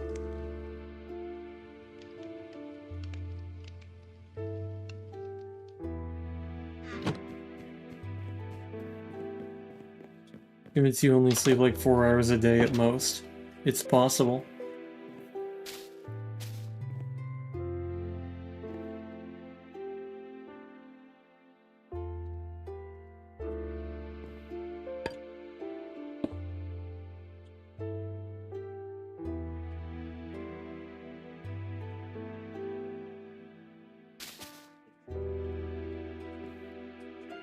No.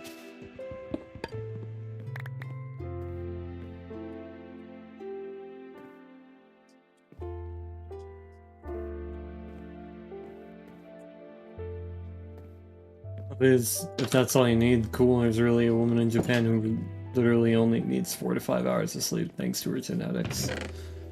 Yeah, I guess there is that kind of thing where people are just built different. Excuse me?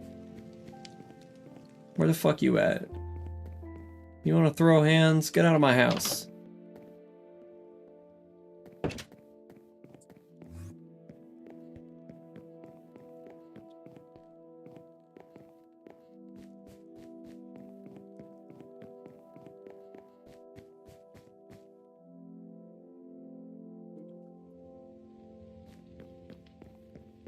I'm gonna grab more wool. It's almost done though. You get so much done with an extra 4 hours of not getting tired. Yeah, I mean, that is true.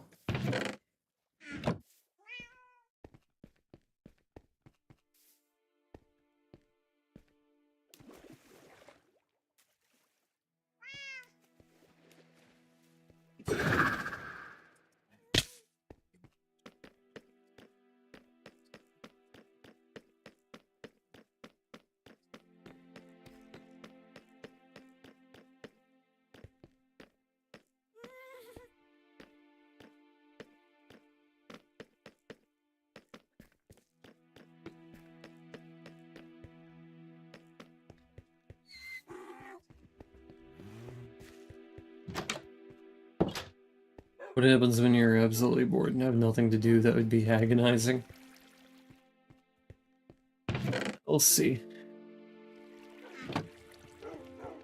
It's funny because I can just kind of sit down and do nothing. Like, I'm actually just capable of doing that.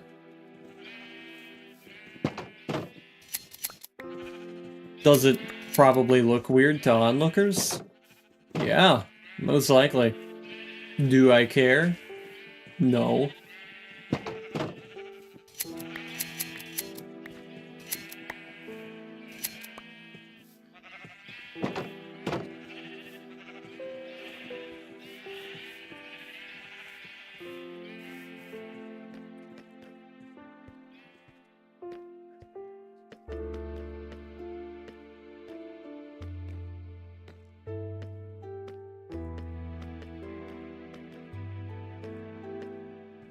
Surprisingly enough, only about 4 hours has passed since I started stream.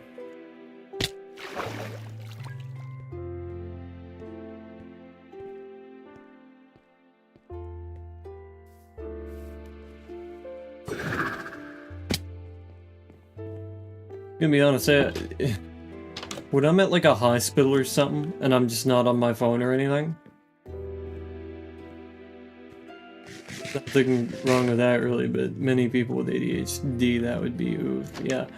It's really, really probably crazy to see.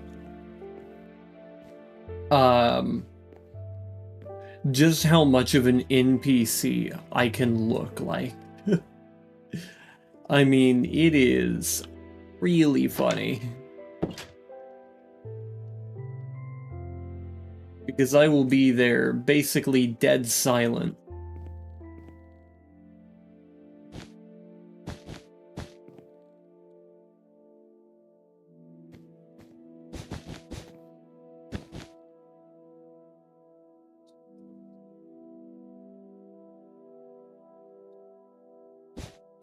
Just looking forwards.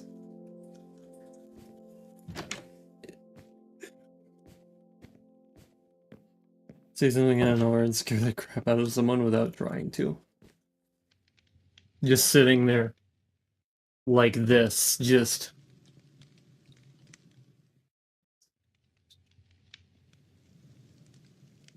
And then you like throw out a, like a quote from the Monopoly video game. This city is really nice.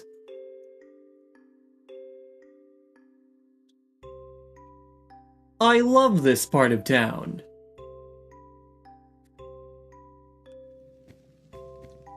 This is some absolutely random shit. It'd scare the fuck out of somebody.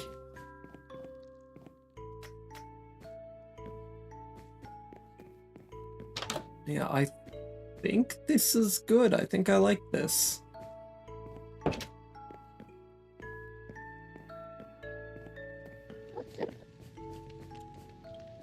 He's in the basement, isn't he? With a monotonous tone added to it. You could go for a monotonous tone. Get the fuck out of my house. Fuck out of my house. Get out of here.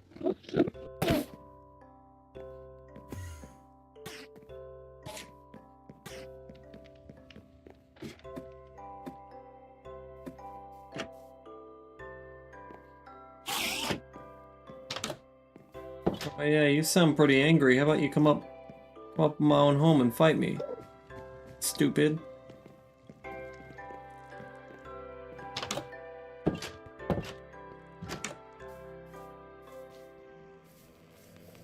Cry about it.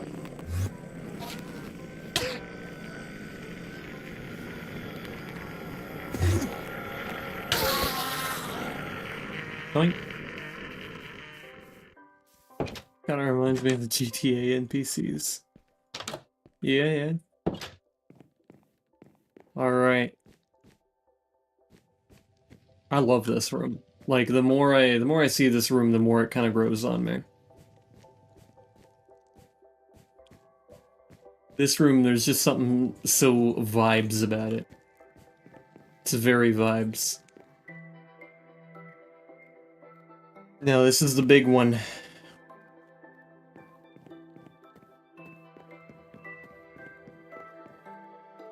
This is the big boy. I think for a starter,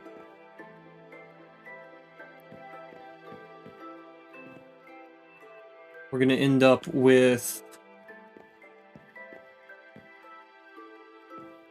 Okay, let me check the let me check checklist here.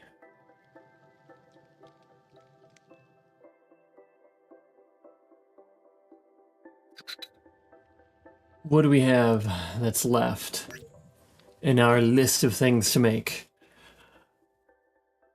We have a solar, a wardrobe, a servant's quarters, a servant's hall, and a lord's bath, along with a library. We still have to make a library, and I think we can probably pull that off.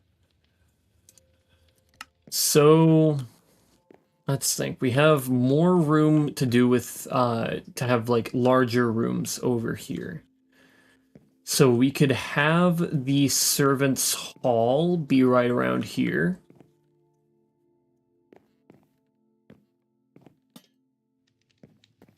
And we could have a servants' quarters over here. And I don't know what we do with that, but we need a solar, and solar will probably have to be over here. So let's think about it. We'll use these to kind of think about our thought process here. So we can have this area assigned to be servants' hall. Servants' quarters could be like this area.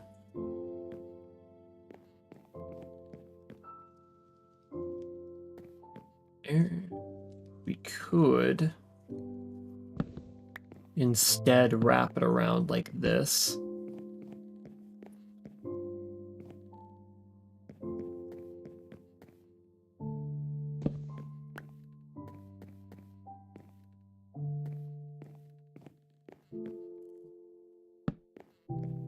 And that leaves us with 4 other rooms to make.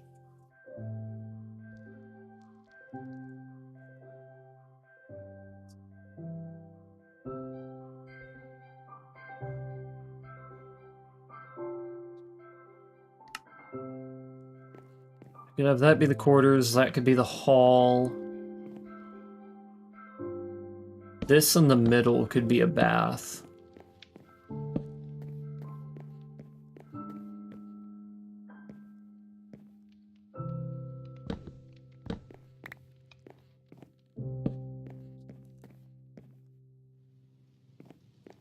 This is big enough to be a library.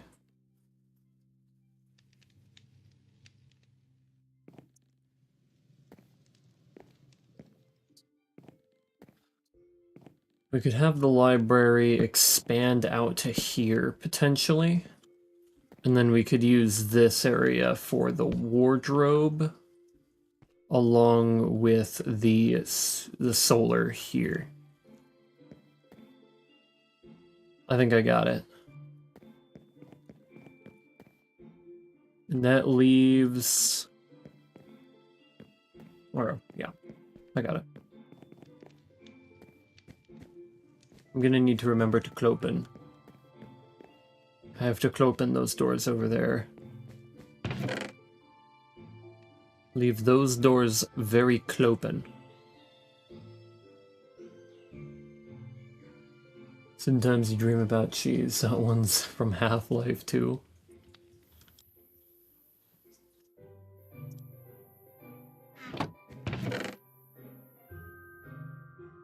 We need to go with this area over here.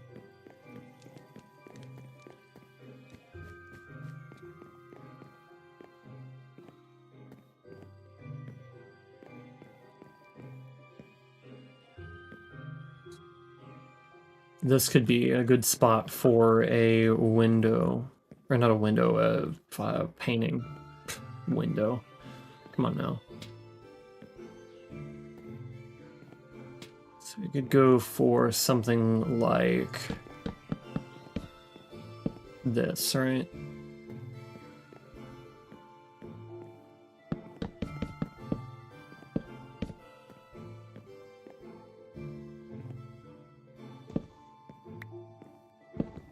Let's try to work this out with dark oak instead, for frame purposes.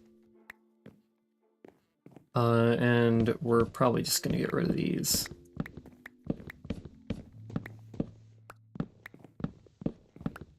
These beams up here are not really of great use to us. They only serve to really limit the way that I build things here. There's probably a torch on top of one of these. I'll have to keep an eye out for that. Or maybe I was smart enough not to put them on the beams in case I got rid of them later.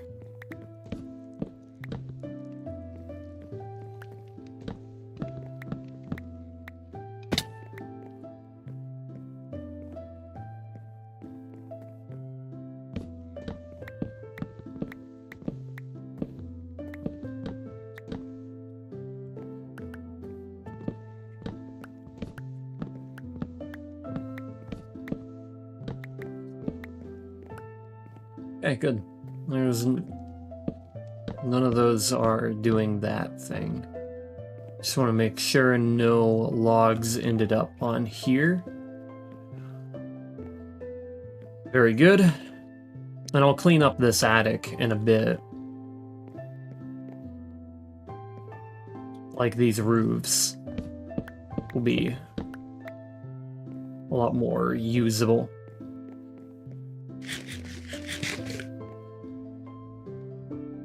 Let's take these and we'll run them along here. First, we're gonna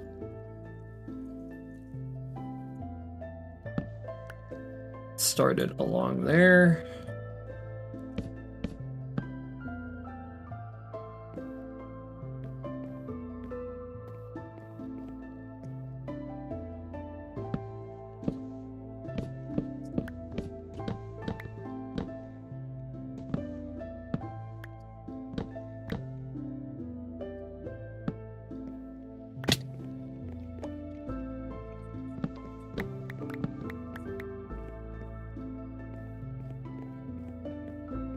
Then right along here where this starts, we're going to put another one here.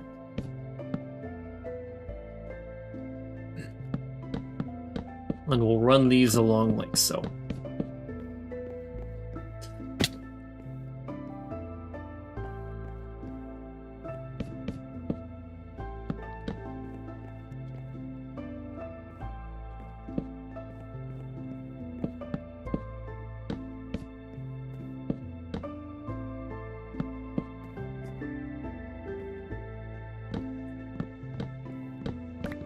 Breaks down well into cells of 3.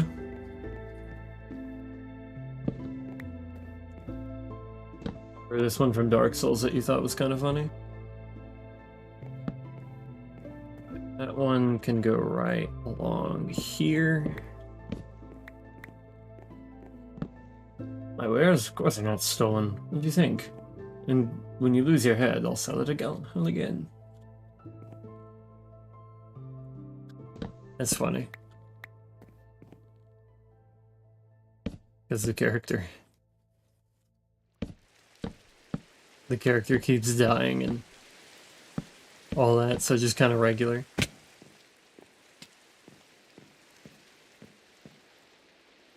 Okay, we can take this from here.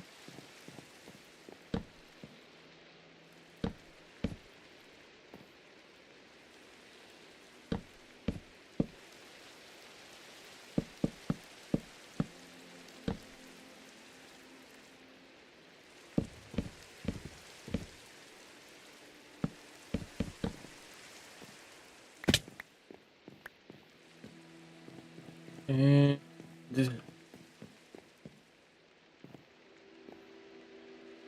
I think this area we will kind of play like that. And then kind of like this here. I don't have a lot more of these, so I'm gonna go ahead and grab more here in a second.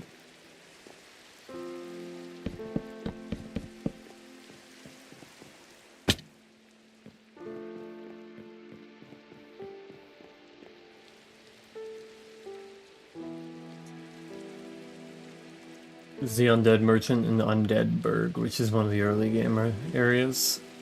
I think I might have been there in my brief playthrough. Let's think, if this is the quarters here,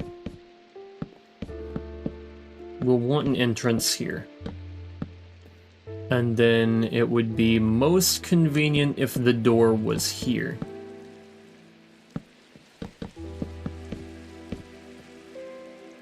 The reason it would be most convenient if the door was here is because whenever the servants leave their quarters here, and then they go to the hall, they can then leave and go straight down.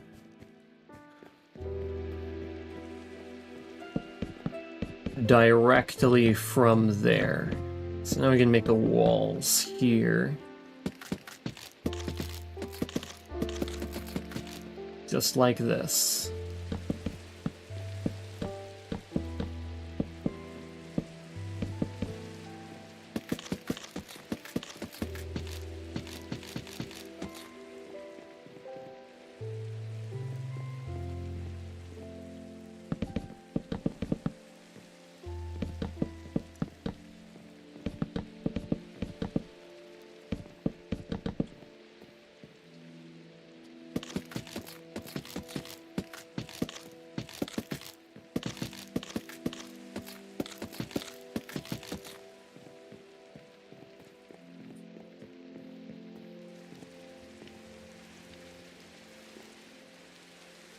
And then, yeah, I'm gonna go grab more.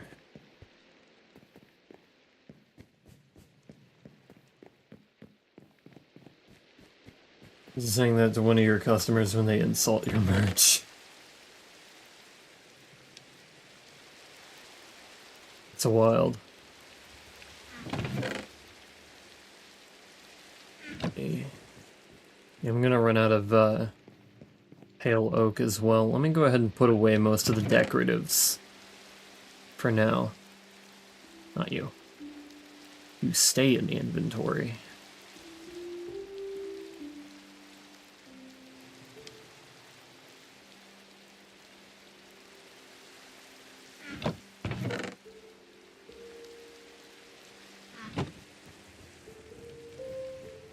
I can actually kind of see having in a pawn shop, to be fair.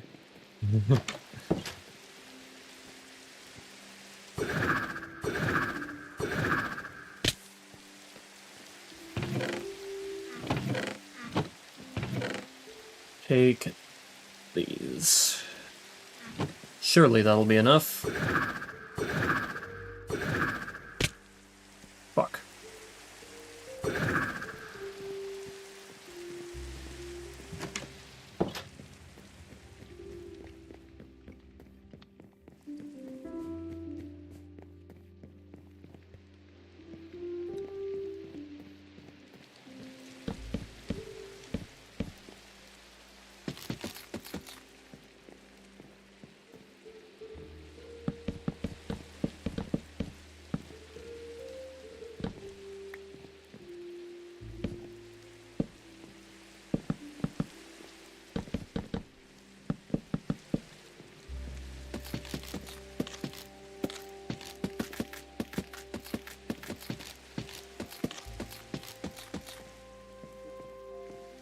Yeah, and that should be plenty of room for any servants.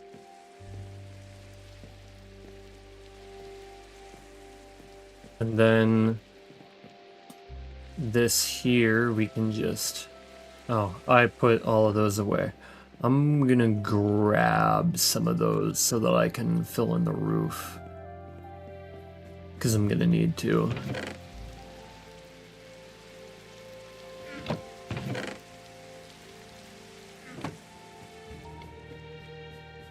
Or the ceiling, I should say, not the roof.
Probably why a lot of people, you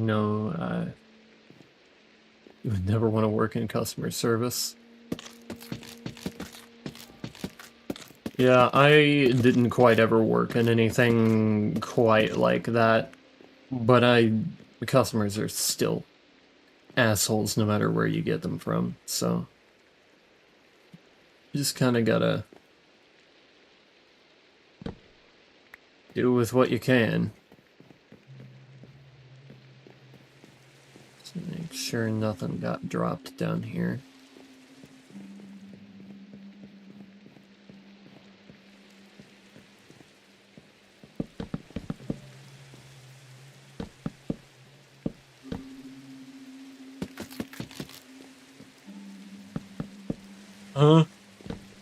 Whoopsie.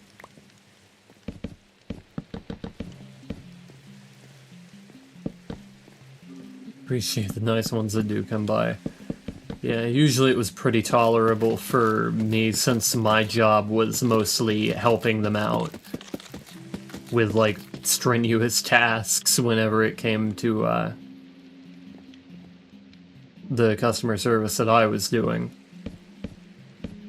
So that kind of came with a very, standard appreciation for what I did.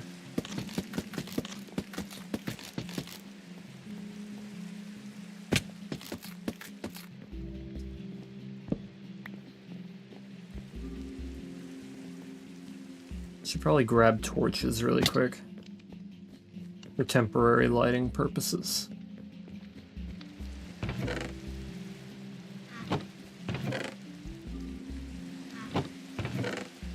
Up in the top left.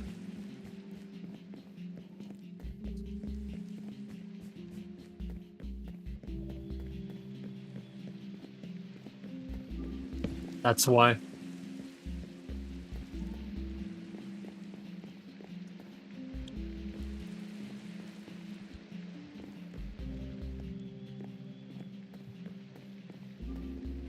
Always hear the weirdest are the ones that go to Walmart.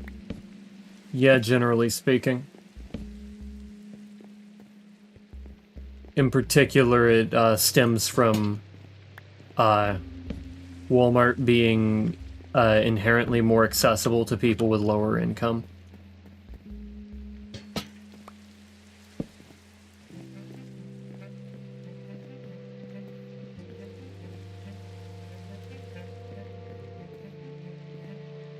And due to the nature of how the economy operates, people of lower income tend to have tend to be less fortunate in a lot of different ways. So, in their situations, they may do things that may cause their brain to actually have issues.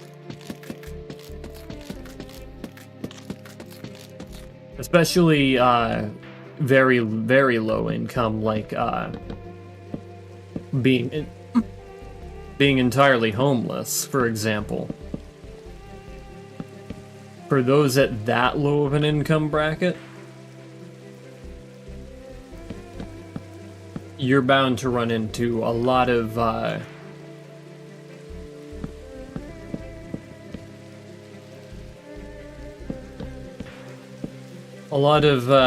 mental issues whenever you're out without food, water, and shelter for excessively long periods of time.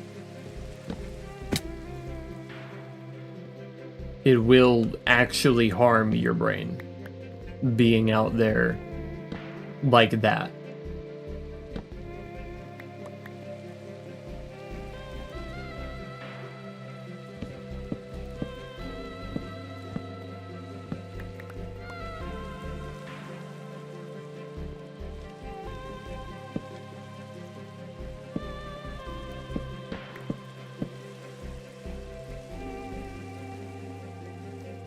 And what I mean by, like, the situations that you may end up in if you're lower income is that you may also have additional stressors that you have to deal with that cause you to become overly anxious or maybe overtly hostile and apprehensive just due to your situation and very little more.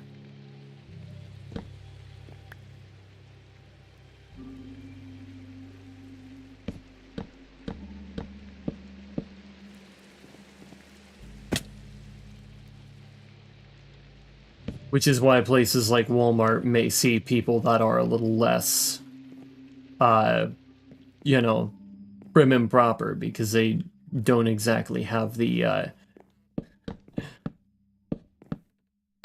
what's the word that I'm looking for here? The grace to do so. They were not fortunate enough to be able to be offered the life of a normal person. And in a lot of cases, lower income households do see things like increases in physical abuse and substance abuse as well. Which will also cause more mental issues, of course.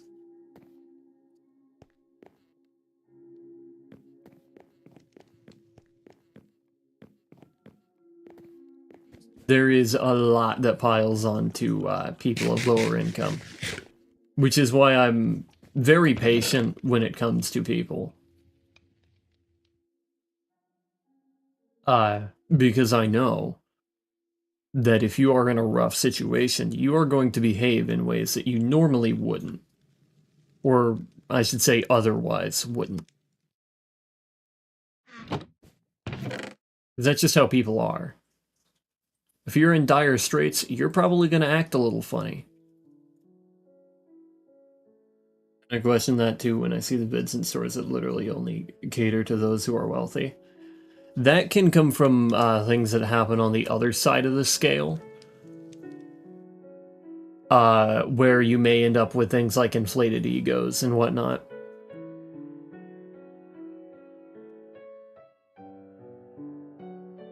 Because the wealthy tend to have a different set of social irregularities.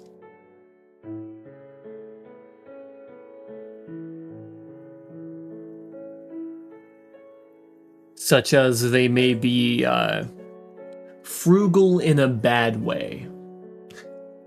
Well, let's just say that. They may be a little more of a self-centered individual, or someone that may even be egotistical to the point where they see others not on the same level as themselves due to an inflated ego or whatever situation has led them to become in that position.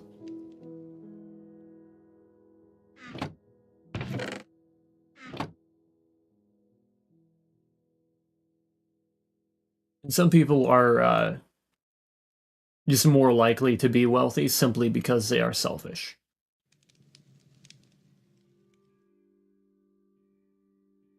That just happens.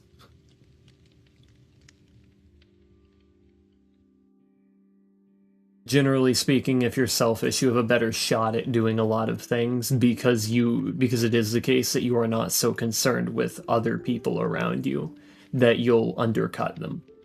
But that's not the case for everybody. I guess folks who are middle class can see things from both sides in a more biased manner, or a more unbiased manner, I mean. Yeah, in a lot of cases, particularly if you are someone who was previously in any of those classes and changed those classes, it can be an experience that changes the way you see things. So if you were lower class and you went to the middle class, if you were higher class and you went to the middle class, or any other combination of class movement or class change, you'll probably end up in a position where you understand a certain perspective better.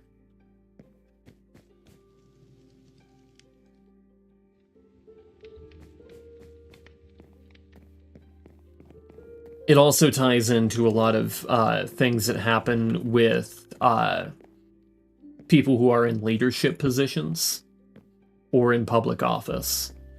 If it is the case that they haven't experienced much when it comes to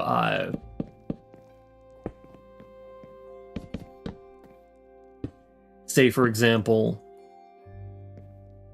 they haven't experienced much when it comes to, trying to think here, the life of somebody in particular who their policies and the things that they want to do will affect. They may not be suited to make the best choice for that individual. And they might not see it the same way they do, because it is the case that they don't have the personal experience to know how it is for these people to live their lives in the way that they do.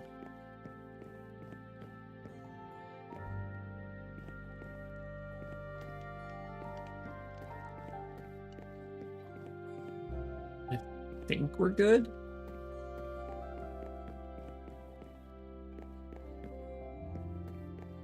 And I also even tie the same thought process to things like managers and stores. I think that a lot of managers can actually be a little out of touch when it comes to who they are, who it is that they are, what's the word that I'm looking for here? I guess we'll just use the word governing, even though it's not the right word. Or leading. Leading is a better word. To those that they are leading, a lot of managers and middle managers can end up being very out of touch, because it is the case that they have not worked the job that the person underneath them has. I don't know why I did that. In a lot of cases, especially with larger chains, you will have people who are, say, exclusively like managers who came from one position, like being a cashier, for example. They will not have the experience of someone who stocked shelves all the time, or unloaded a truck, or went and cleaned bathrooms, unless it is the case that they went and did those things themselves. So managers who have not done those roles may not really know everything about what it is those people do, and I respect the managers that will admit to that, because not a lot of them do. A lot of them do have more egos than, you know, some other people might, because it is the case that they are a manager, they are in a leadership position, and they may think that, oh, I must know what I'm doing and I must know what I'm talking about, otherwise they would not have given me this position. Not always the case. A good leader will absolutely admit to whenever they don't really know what it is that some individual may be doing. I need stone stairs. Or and in the case of a manager, say that same manager who went and they did work as a cashier and got promoted to a managerial position, it would be at least a symptom, or not really a symptom, but a feature of a good leader in that scenario to see the person who's stocking shelves and say, hey, I've never done this before, but I am over your area. Could you explain to me how this is working? And maybe this individual in particular isn't making times, and why it is that this is going at this speed as opposed to the one that the managers have set out for you. The other managers, or me, I have set out for you. Why is this the way that it is? And maybe it is the case that that exact employee may have some sort of hiccup with the way that things are supposed to be like done with like the standards and the processes that have to be done in a specific way that's slowing him down. And maybe that will be able to be brought up at the next meeting with the managers and be, hey, this is actually really slowing us down. Is there some way that we can change this? And that is what a good leader would do. They would try to actively innovate their area in whatever it is they're doing, and they will try to make sure that things are going as best as they possibly can, as opposed to just letting things go by the wayside and having people underneath you that are overworked or overburdened by some thing that's either outdated or it's slow or it's causing issues.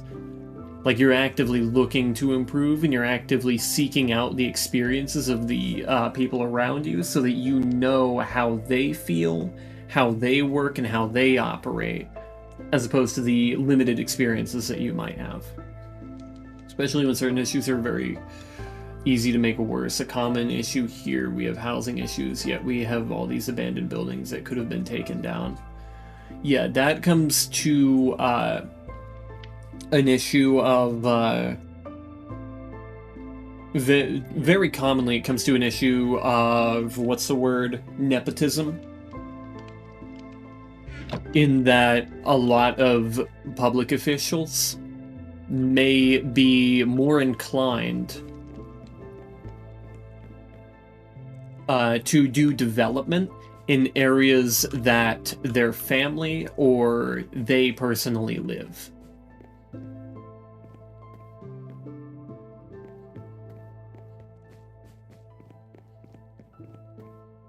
And this will cause funding to go into places that it may probably shouldn't.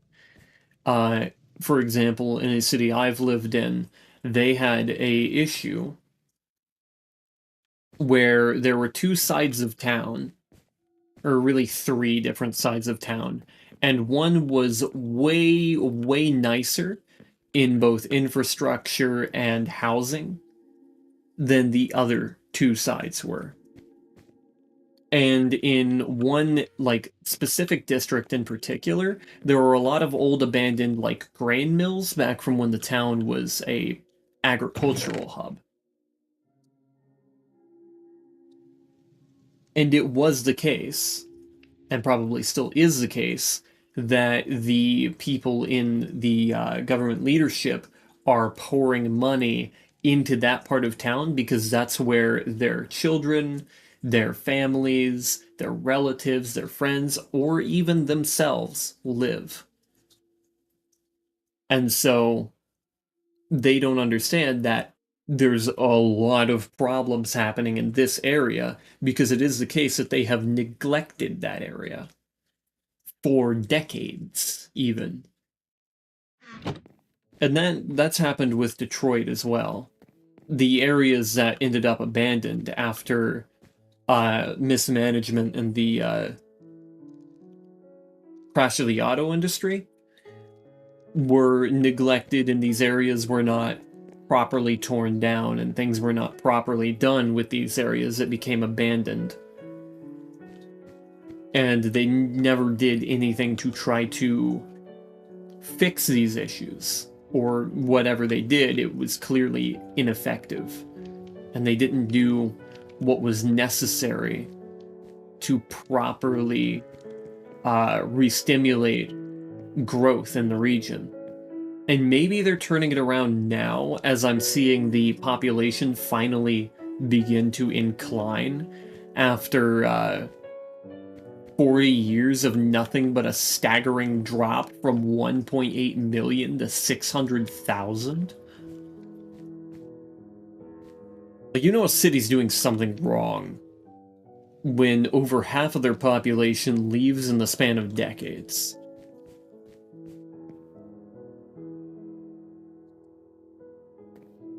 Like, a good third of all of Detroit is currently abandoned, crumbling buildings that haven't seen the care that they have needed in 40 years. Entire factories that have just been laid to waste and slowly rot. Like, a lot of there was this one image that I saw that was it's a fairly political image, but they were saying like, oh, this is how it is in insert Eastern post-Soviet country here. This is what it looks like. But it was actually just a photo of Detroit. A building in Detroit. Like, if you looked up that building, it was in Detroit. Kind of part of that whole thing where different countries, or America tends to see a lot of things in a very rose-tinted way for itself. Kind of ignores the glaring, mistakes that it's had, just civilly, like Detroit.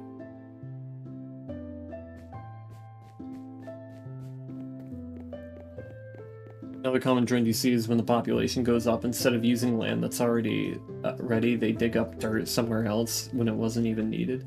Another issue that the United States has that I personally think it has when it comes to urban development is that it uses a lot of land for nothing. So, if you go driving down an American city, what you'll see is there's a lot of buildings that are spaced out, and there's a big old chunk of just nothing but grass for like 300 meters. And then a parking lot starts. And only then, far back behind the parking lot and the big, huge swaths of grass, is the actual building that was supposed to be built there. And it ends up spacing out cities really, really super wide, and it makes it very bad for people who don't have or can't drive cars.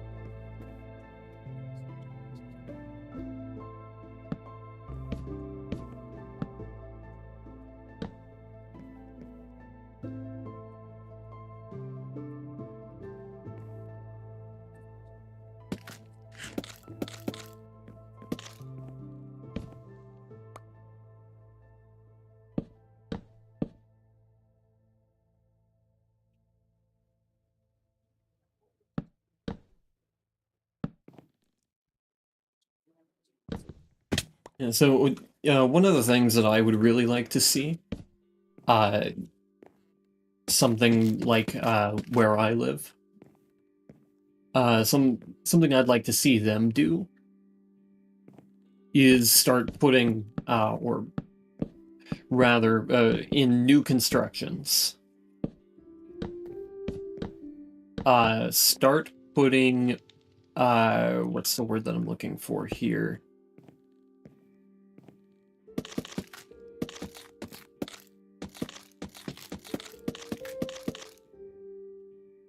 Start putting the parking lots underground as opposed to above ground, as it takes up a lot of unnecessary space.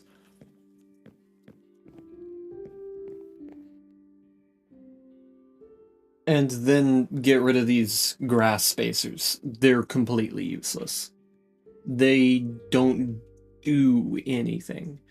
That or plant trees there. Like, at least do something with that area. Do something with that space. Make it civilian walkways. I don't know, do something with it.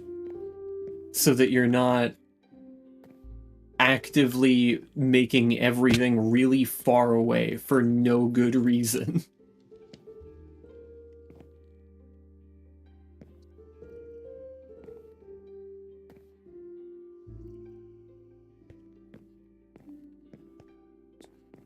Okay, so this is a solar. This is what I want to start with here. As this is going to be my bedroom right here.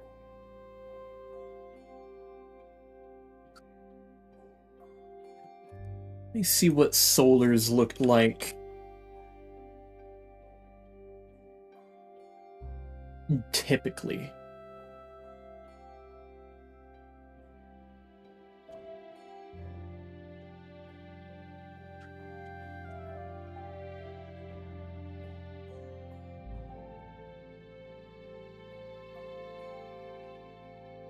Yeah, honestly, not too extravagant.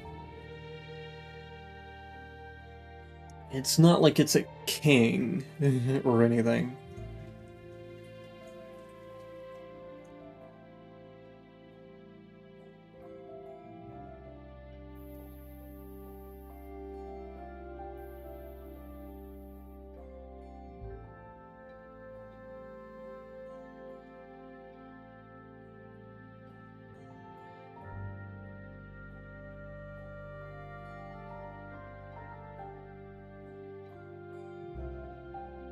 And something weird that I've read is that another thing is that smaller roads, like skinnier roads, actually end up leading to less vehicle accidents because more it is the case that more people are careful on roads that are skinnier.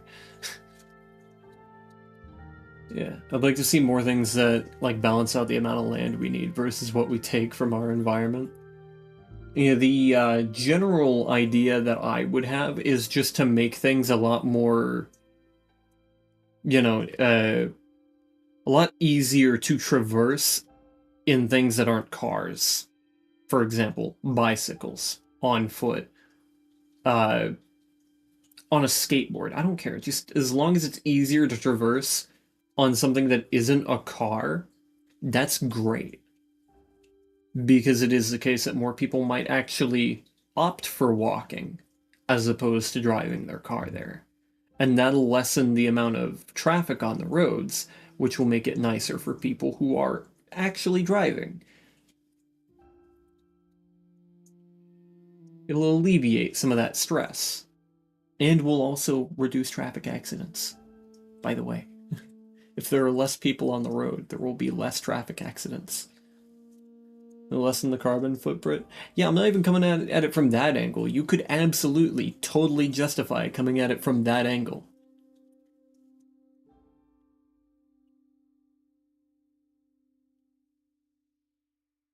I'm literally coming at it from a convenience angle. It is physically more convenient to have your cities closer together. There was a reason that Europe built their cities the way they did. And it's because everybody got around on horses and on foot. So they would want everything to be close enough to each other that they would be able to walk from one place to another. Like, if we suddenly didn't have cars, living would be a lot more difficult.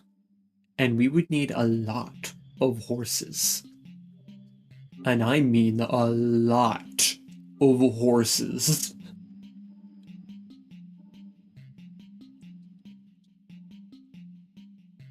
Like, even say that you could have 2 people on a horse, right? For a city of 100,000 people to get around, a modern, with the modern way that it sprawls out, you would need at least 50,000 horses. If the world population, now I know the world population doesn't live in cities that aren't walkable, but if the world population suddenly had to switch to horses, we would need 4 billion horses.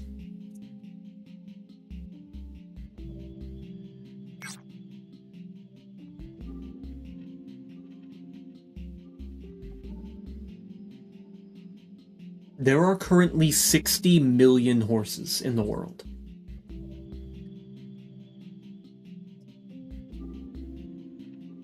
Yeah. Imagine suddenly tomorrow the combustion engine and electric motors that are in cars, they all just stop working. For some reason, these things no longer work. You can no longer have a vehicle this large. Something just magically wisps it away. There are 60 million horses in the world, and we now need 4 billion.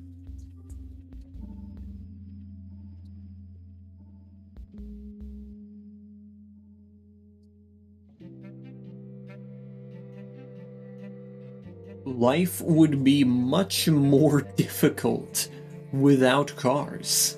I don't think that's a very contested idea. At least in the United States, cars make our lives way easier. And even if suddenly the entire population of their cars disappeared, we would need 170 million horses. That's still more than there are on the planet. In order to get around.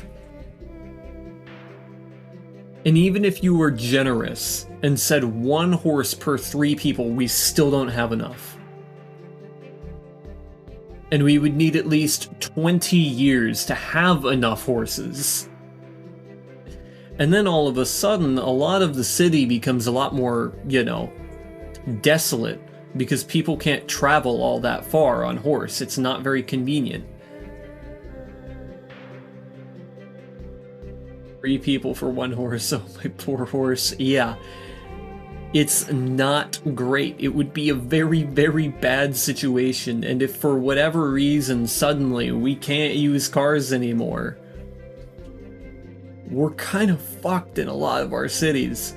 Because a lot of our cities are, like 15, 16 to 20 kilometers wide when they could be half the size.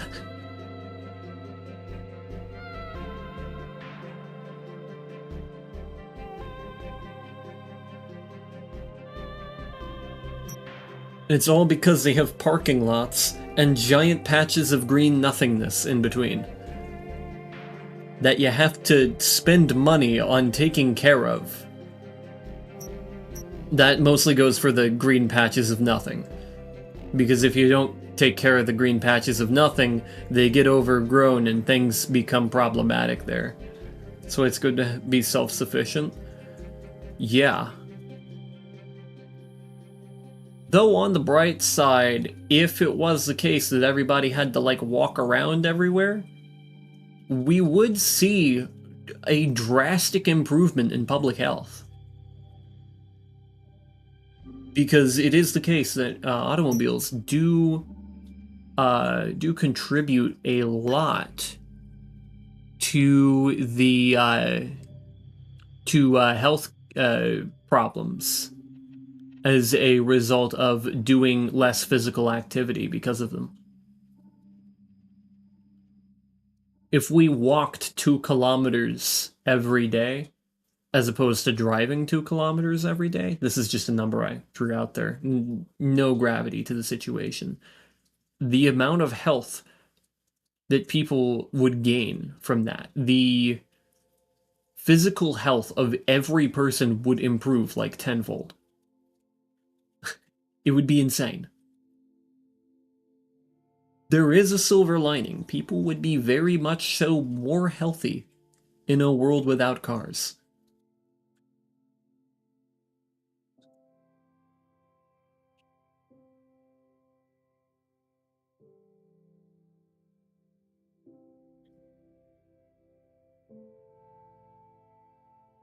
Though I will admit, I definitely do like cars. Well, I like them to the extent that they are what they are, right? But I don't like what they do. There would be about a 70% increase. Yeah, the tenfold was very obviously an exaggeration.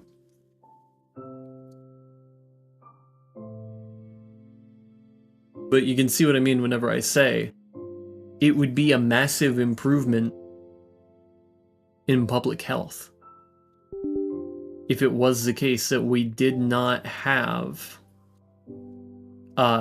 cars, if everybody had to walk everywhere.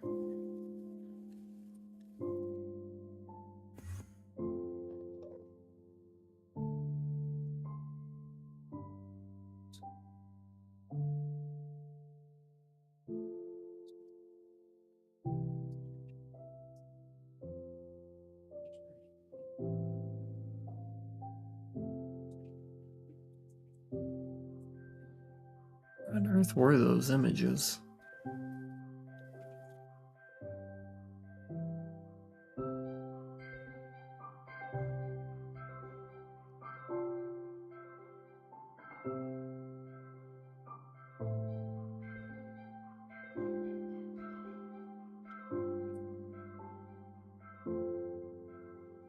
Ah, there they are.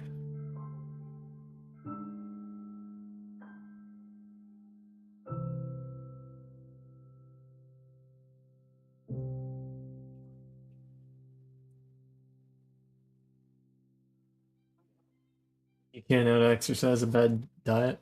I don't know, I'm looking for like some of the reference images that I had saved and I couldn't find them because I downloaded them a bit ago. Now they're kind of mixed in with all my other stuff.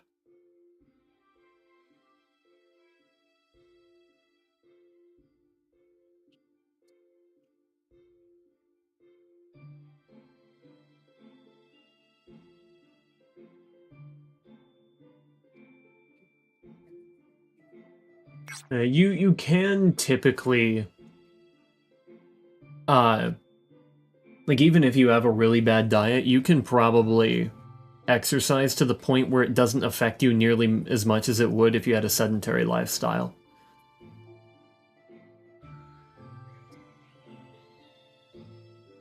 So even if you ate nothing but absolute crap all the time, as long as you were physically active, you would be a lot healthier than if you weren't.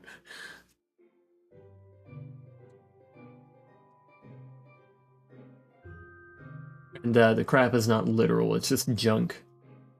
Food that doesn't really have much of a value.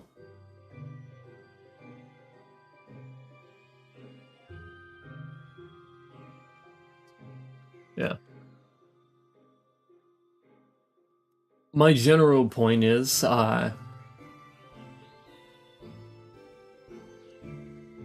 that if it is the case that you are eating, what's a good example? Just eating, pizza and tacos all the time, you will be significantly healthier if you are actually working while you're doing all that. If you're physically moving around, than if you're not. If you're sitting around and you're not, you know, uh, if you're sitting around and you're eating all that, you're gonna be in bad straits. Yeah, you're keeping a habit that keeps you active. Yeah, you're gonna have a better life, generally speaking, if you are, you know, eating bad and exercising than you would have if you weren't exercising. What is that, and how is that done? That doesn't make any sense.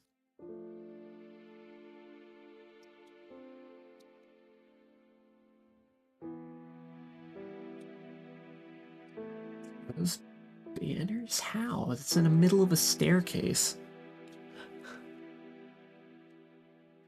No, it doesn't matter.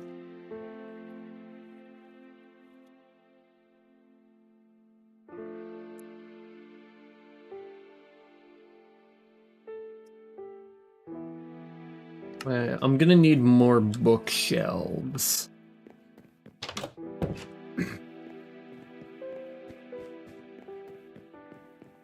So I'm gonna go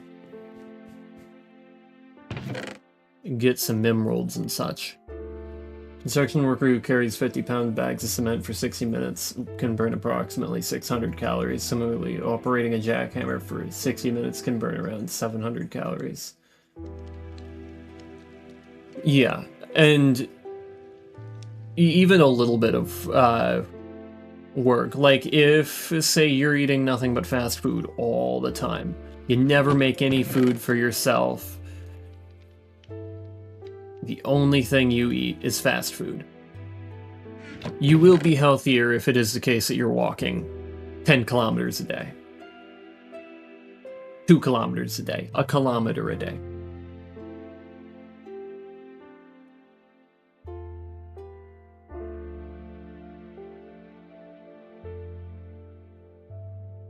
Than if you weren't. And that's my big point when it comes to it's my big point when it comes to the way that cars negatively affect our physical health. It's just because we're not walking that we are significantly less healthy. I have to eat a lot just to get fat. I mean, yeah, if you're doing all that. Now, my recommended caloric intake whenever I was employed was around 3,300 calories per day. And that's difficult. That is very difficult for me to achieve.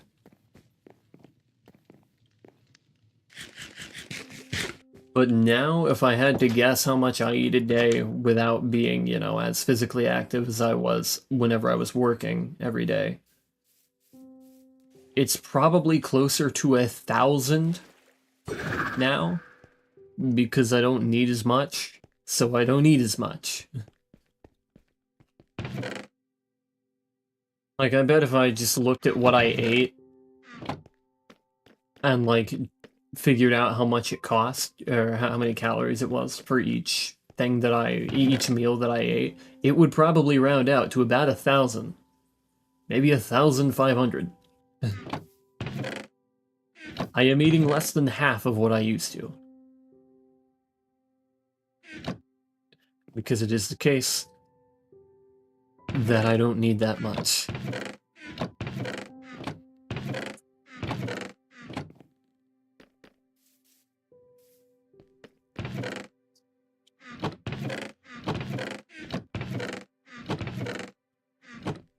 And I do actually have to go to the store soon to buy more groceries.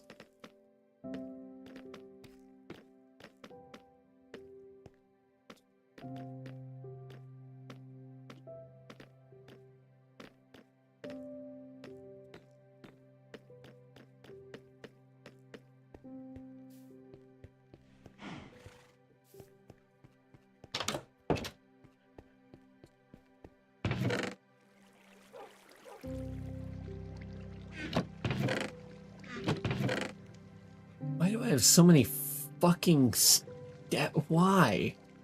Why do I have this much oak stairs? In what world did I ever think I would use all of that? Whatever, doesn't matter. Give me these.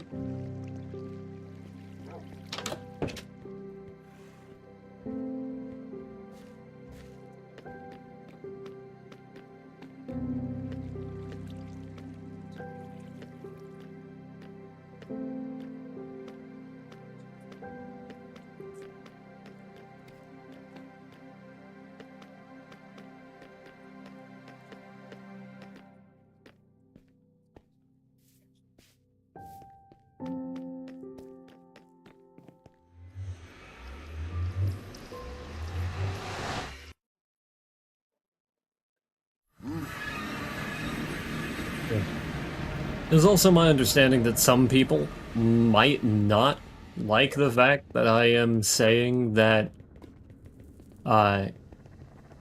it's possible that cars can lead to poor health, but it is a factor. You cannot ignore that not walking around will not impact your health positively, as opposed to walking around. You just have to accept the fact that that is the case, and it is okay. Not necessarily a bad thing, but it is something you have to remember to take into account.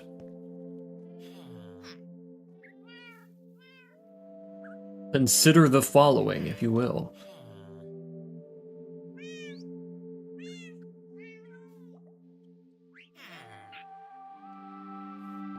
I remember a fitness dude named Sam Silic who did a cut while going to the gym, eats nothing but donuts, and still lost a lot of weight.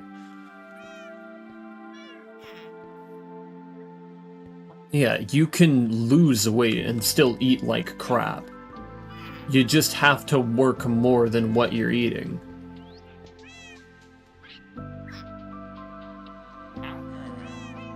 Though, you also won't build muscle if you eat nothing but donuts. Unless those donuts happen to have protein in them. In which case, yeah, you'll build muscle, because there's protein in the donuts.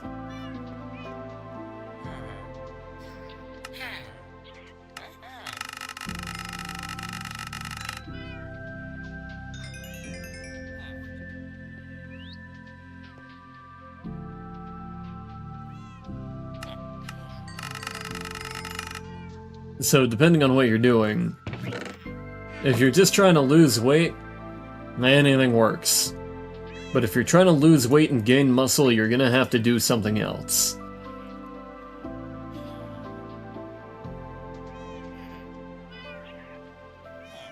I think he cut like 500 calories out of his normal diet. Right.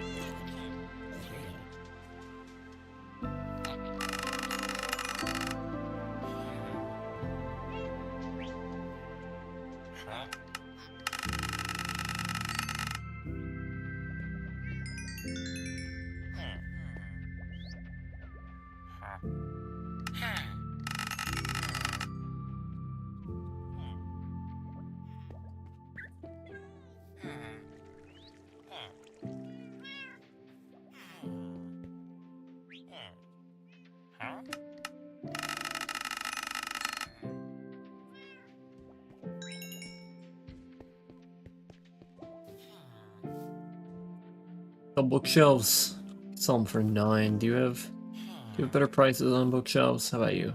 No? Okay, well. Did have to stop because his triglycerides were really high. Yeah, you'll end up with, you know, complications with your health. It's bound to happen.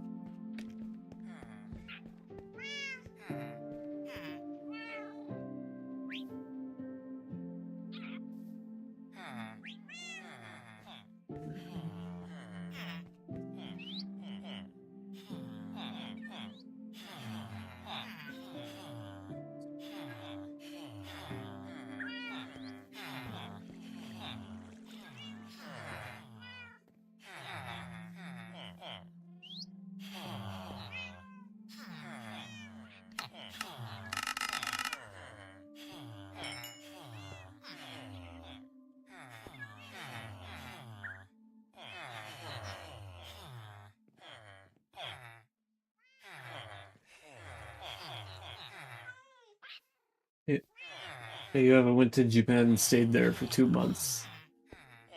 Uh, but if you went to Japan and stayed there for 2 months, you'd lose like 50 pounds. Kind of just depends. But you're you're guaranteed to at least improve your health because or so long as you're not like driving around everywhere like you would if you just did everything otherwise. Because it is the case that Japan builds their cities in a way that's a lot closer together, except for a few which are like intentionally mimicking American infrastructure, which is a bad thing. Don't do that. American infrastructure is bad.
Also able to innovate without sacrificing too much.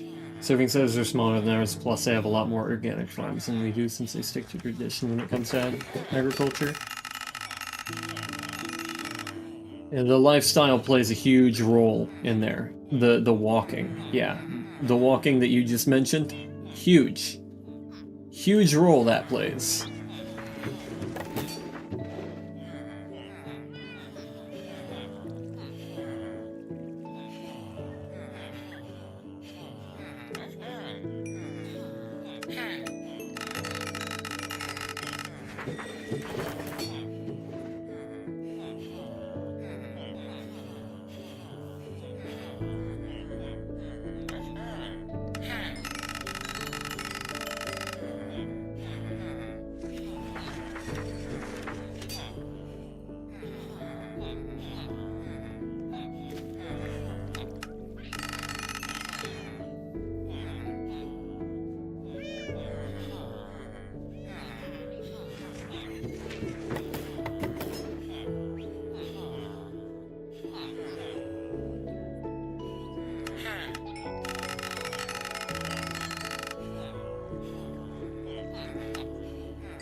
I mentioned they encourage physical activity outside of just walking and going to work, starting from their equivalent of pre-K.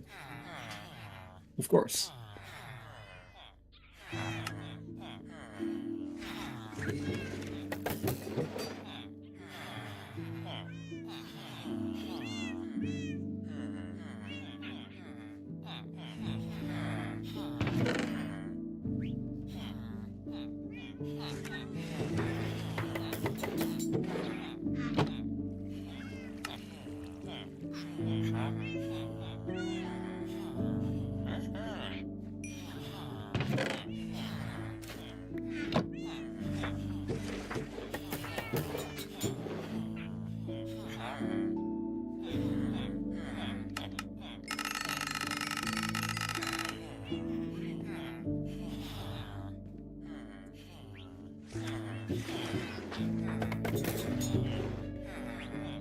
I think you're going now. Get some sleep. Take care. Alright, I will see you, Gallium.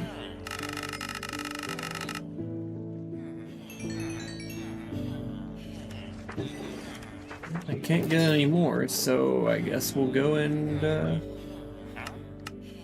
grab some bookshelves. Hopefully that's enough for a while. It's not. It absolutely isn't. I'm gonna have to grab more wood.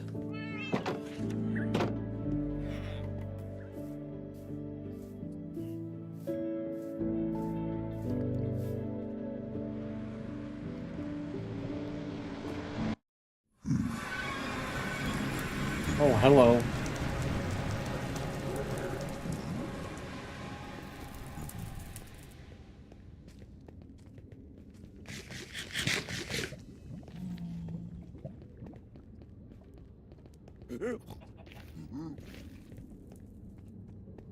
Actually, I might be able to yoink some paper from over there and make some of my own bookshelves.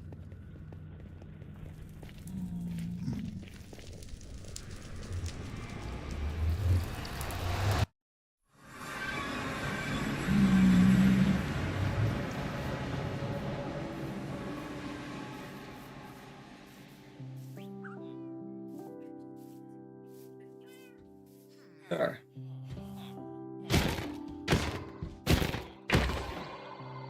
Glorious, thank you.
Wow.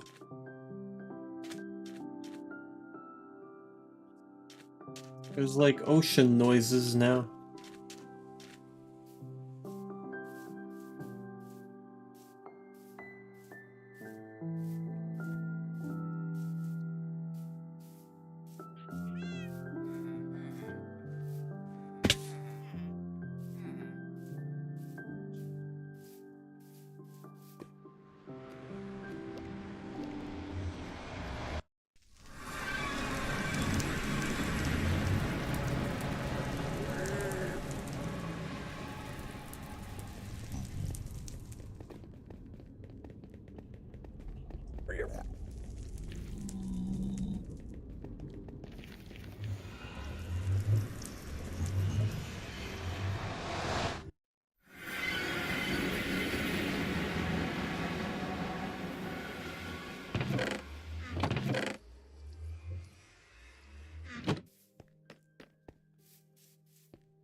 that for 12 bookshelves?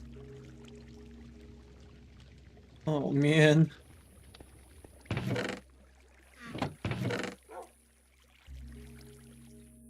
That ain't good.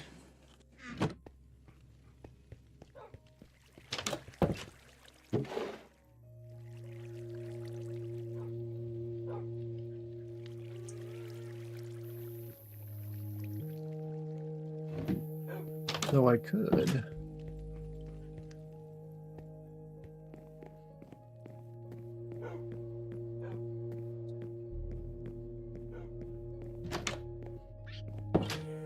Take some from this attic up here.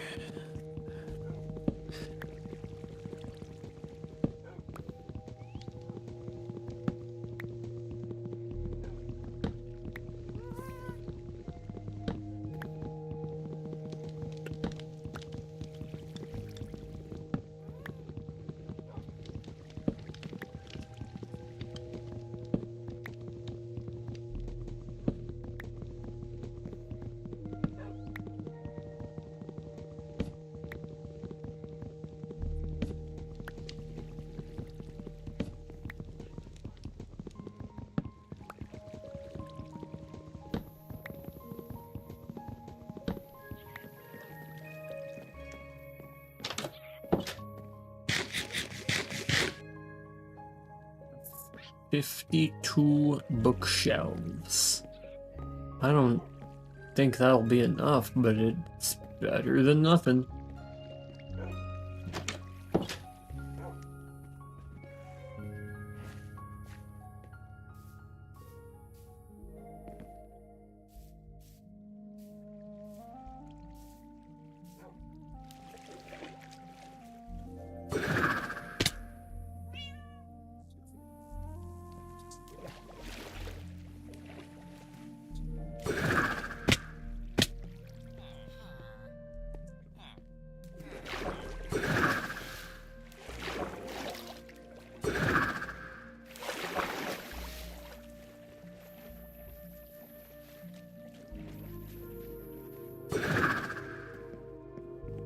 Huge.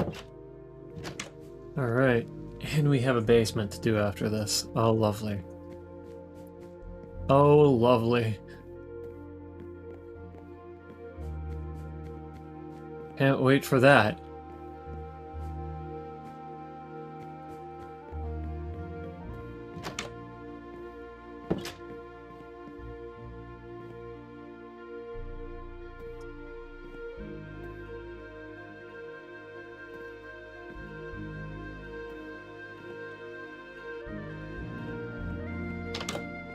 And I do need some materials, so I'm gonna grab those really quick.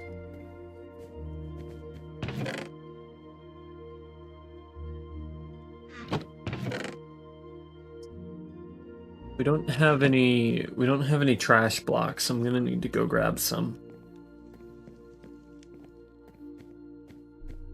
I think honestly at this point birch might be my best trash block.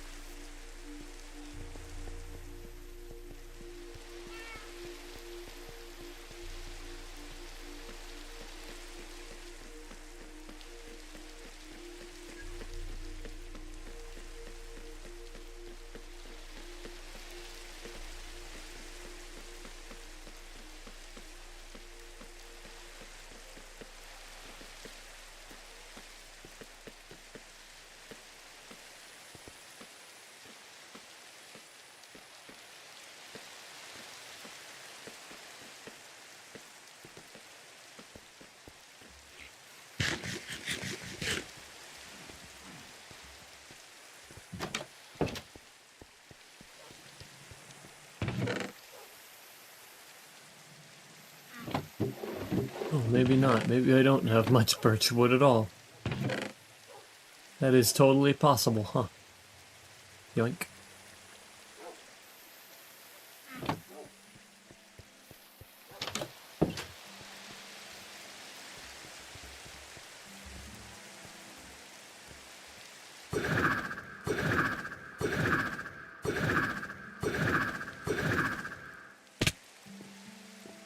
Perfect.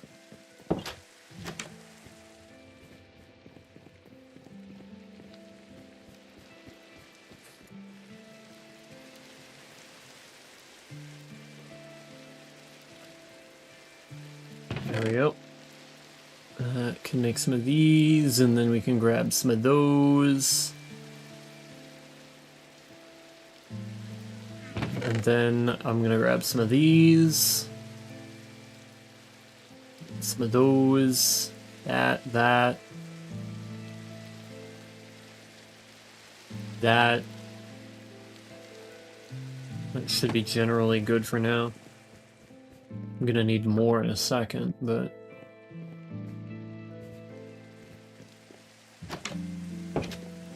that's not the right area of the house.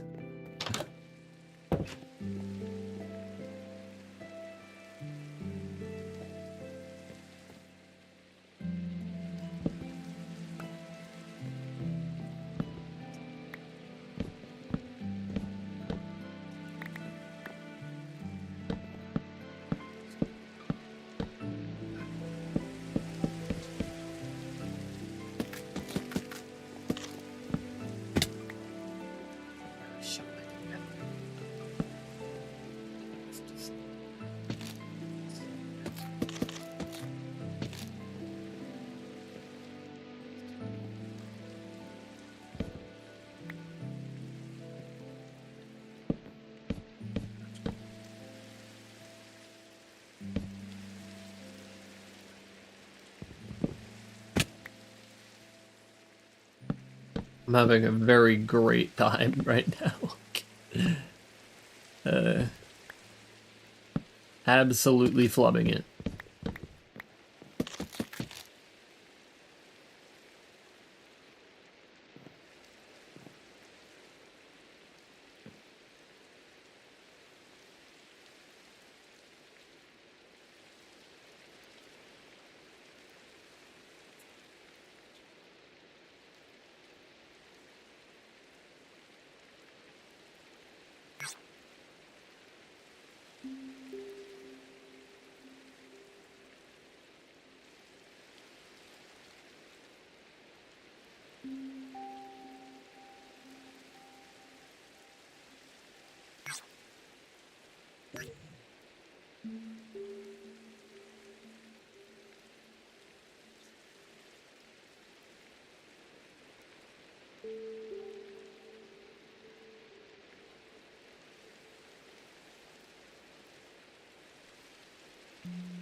Gonna go with right about there.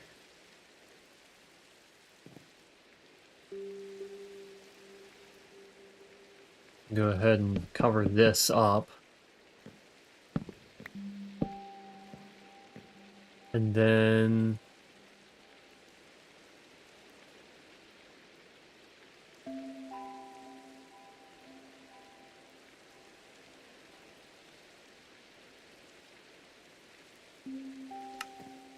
I'm gonna go with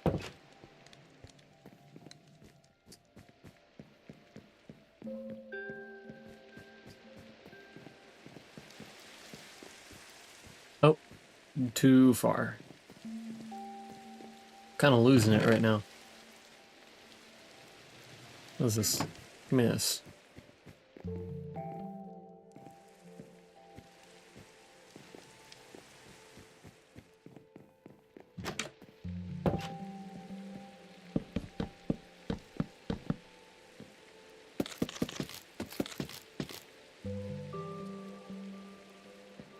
Or is it... well, wait a minute. Hey, wait a minute.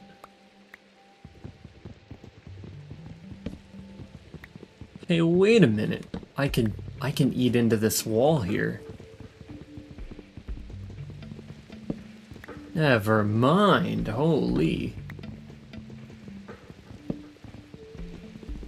It's almost a 3-block thick wall there. We don't want that.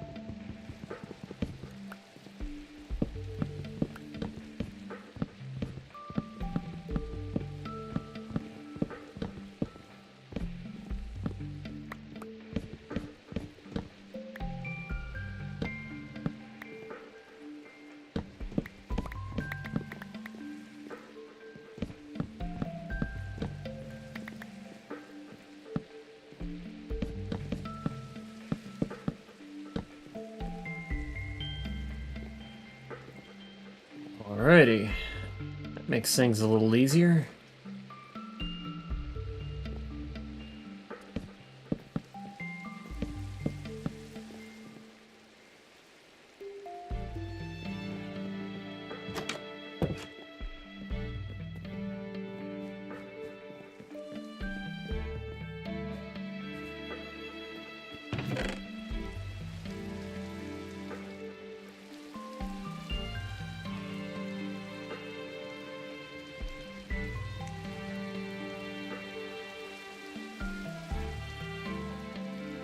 Do we not have any barrels?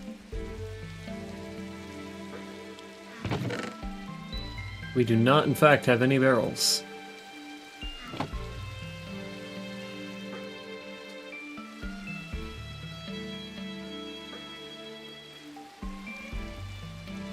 I'm going to make some barrels.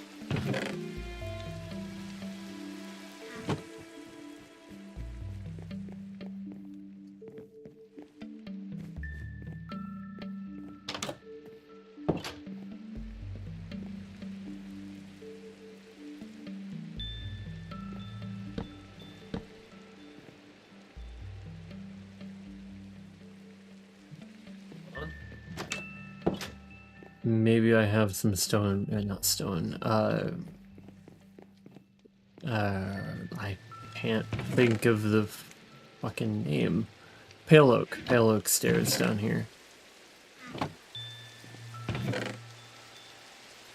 Could I have possibly used them for something? I did, that's right.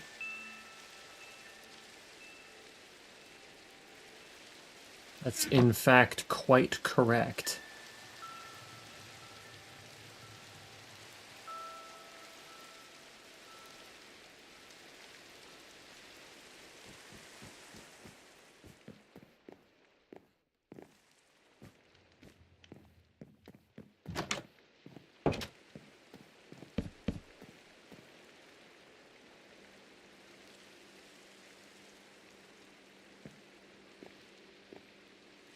But I could pick it like this, and then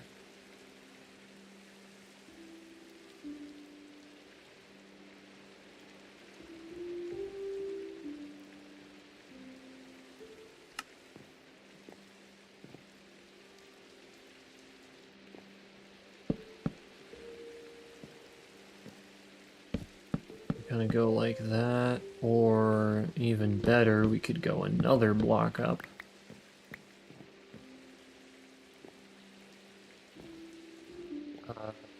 We'll hold on to that thought for a second here.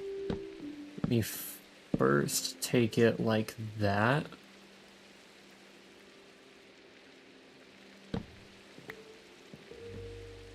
And then like that. Because I know at least that much we'll need to cover, right?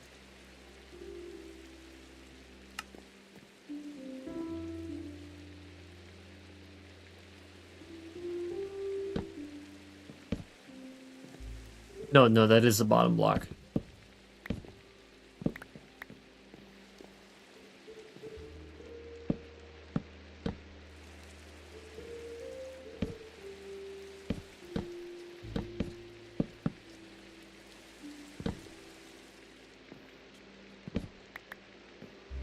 Or perhaps it would be better to have...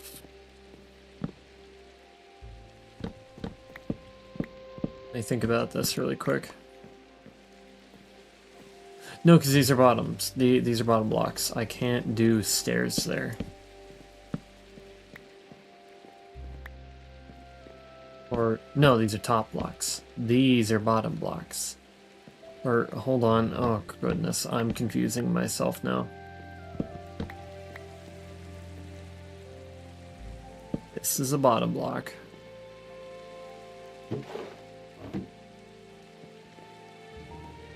Okay. We're just gonna go with...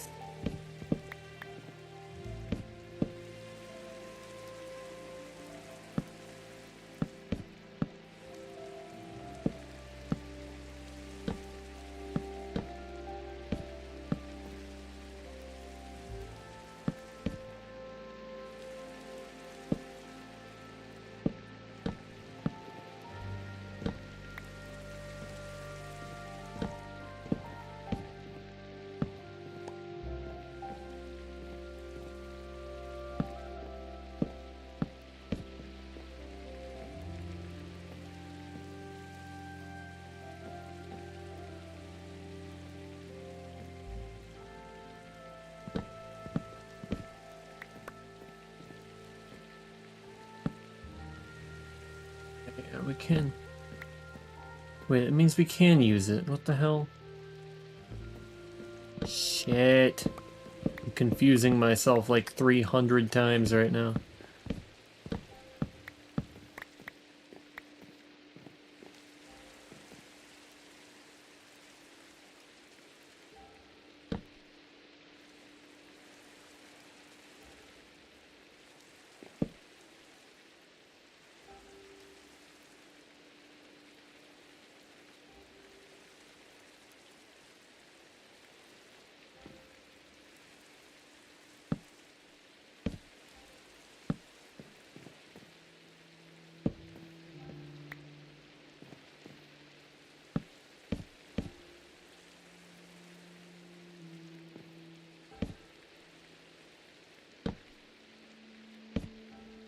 God damn it. It's not gonna work. Put it. There.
We have that now.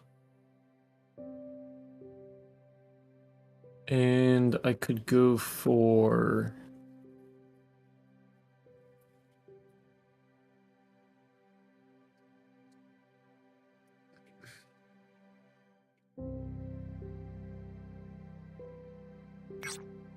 How on earth is that made? I don't understand it.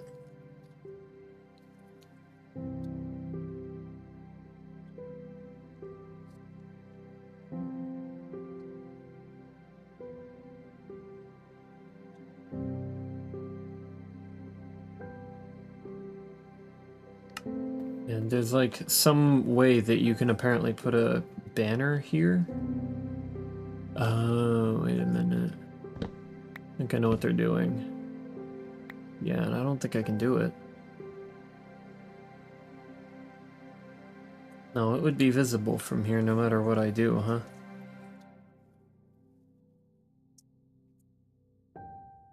Yeah, I get what they're doing now, but... Yeah, I was just looking at a design that I'd seen. I realize what they're doing here. But I can still pull it off without having any of that.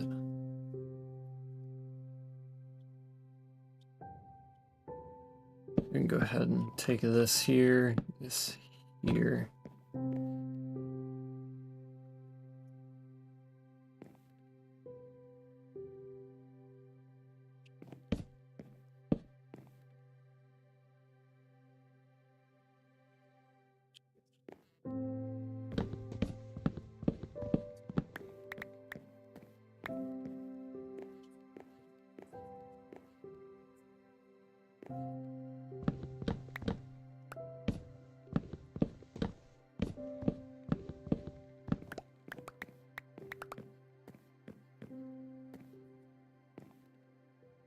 Yeah, let's go back to the drawing board here. I've decided that I want to go with some other color scheme.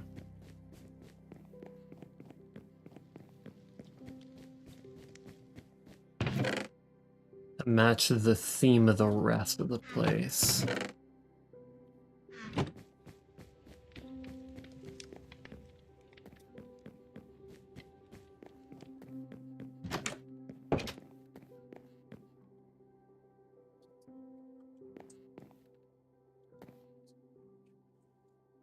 So this can come, oh wait, we already have some. I need 6 of these to go on this side here, and it might actually look better if these are pointed in. And then what we can do from there, we need this for.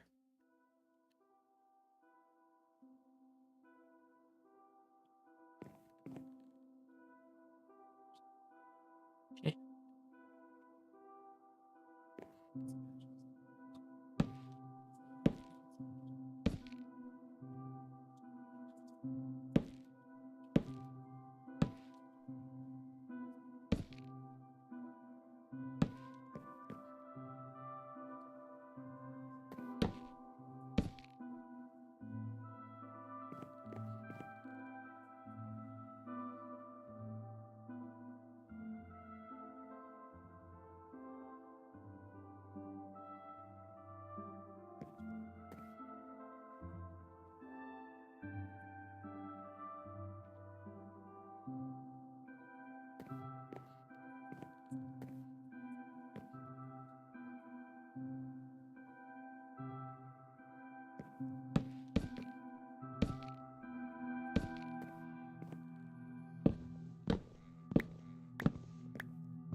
There.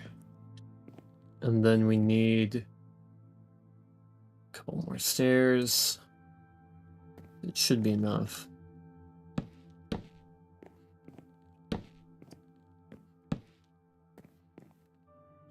Yeah.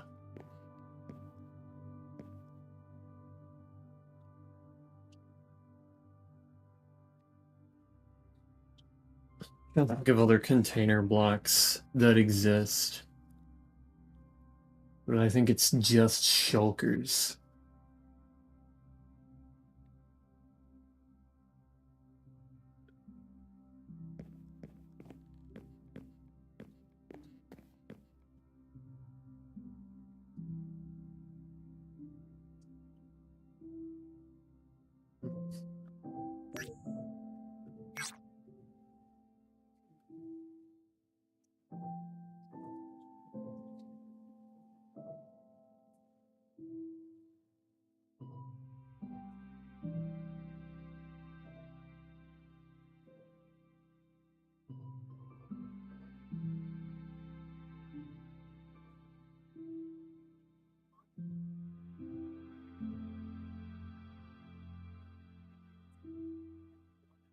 I have anything for this.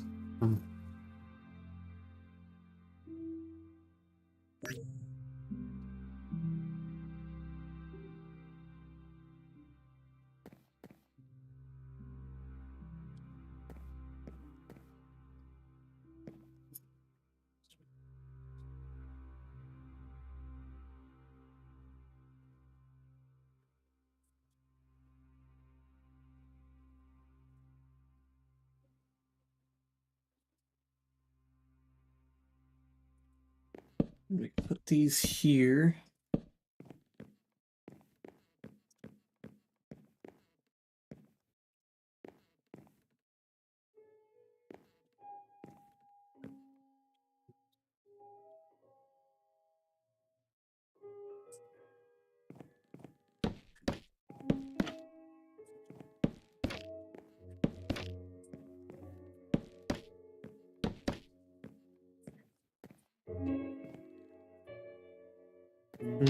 I need another teal bed.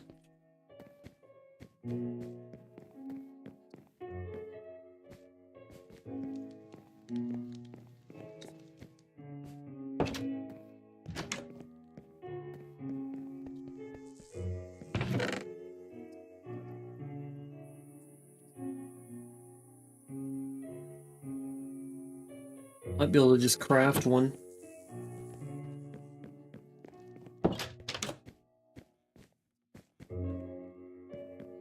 We are...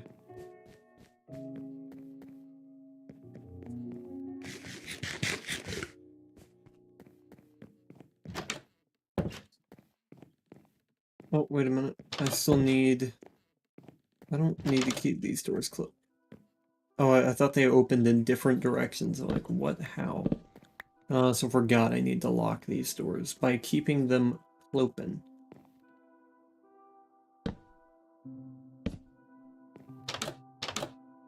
Oh. Although that one's in the right orientation.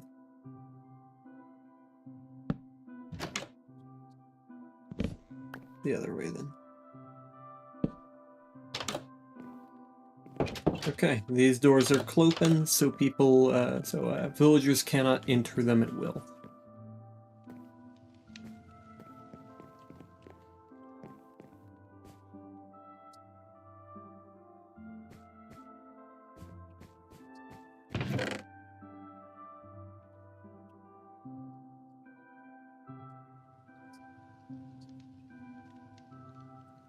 And just craft one.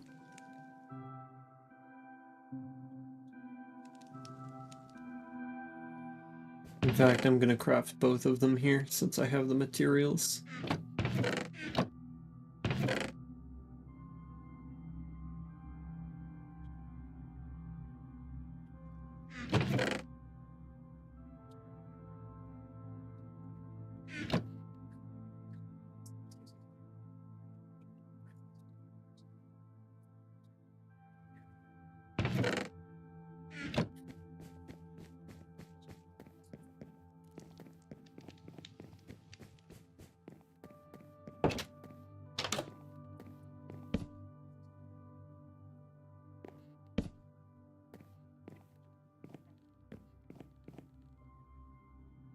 Now I need banners, yay!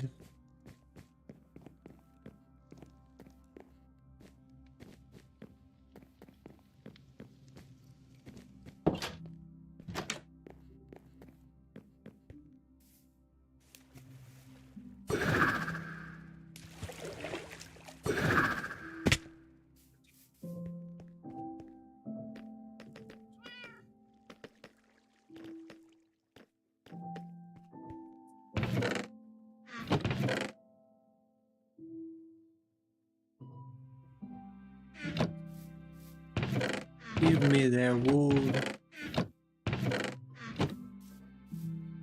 I'm gonna grab some extra. Never mind, don't have shears on me. Of course not. I mean, I could craft some, but I don't want to craft another pair of shears.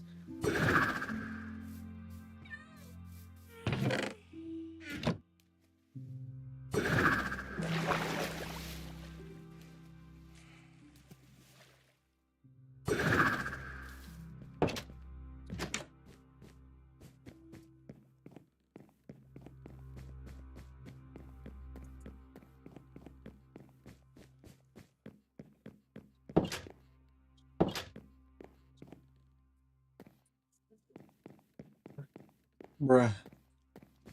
Bruh. What was that?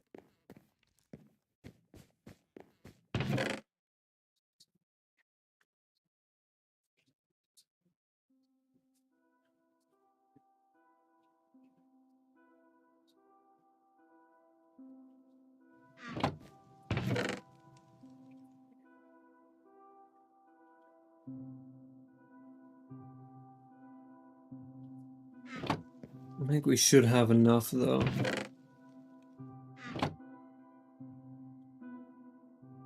Not in teal, though, so we need to go grab more.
I don't know why I came in here. That was not exactly the best move.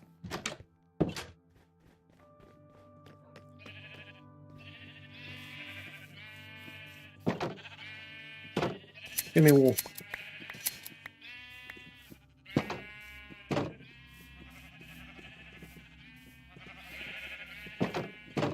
Give me wool.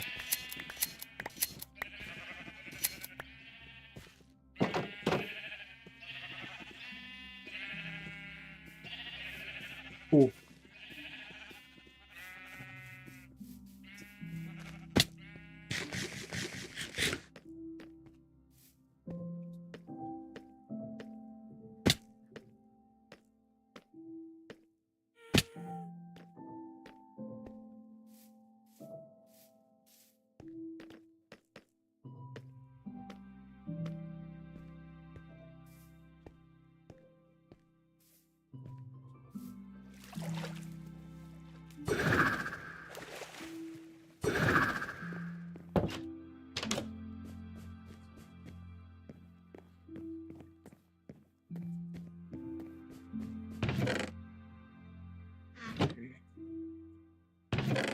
And then what I need is sticks.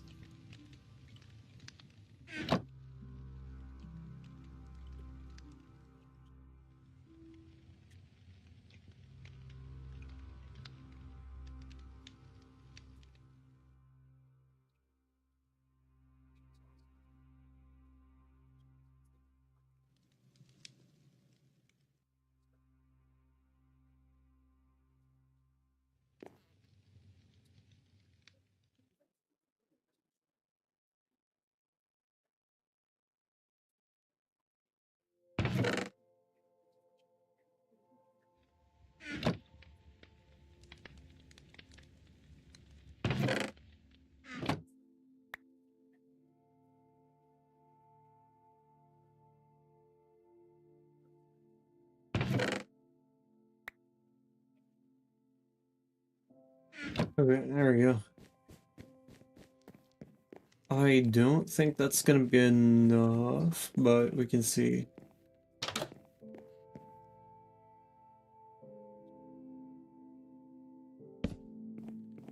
No, it definitely won't make it.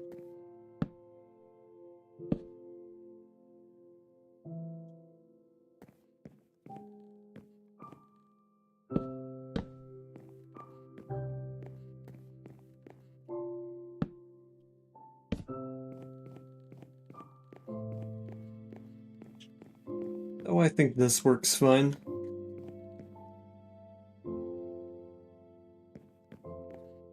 Yeah, we can work with that.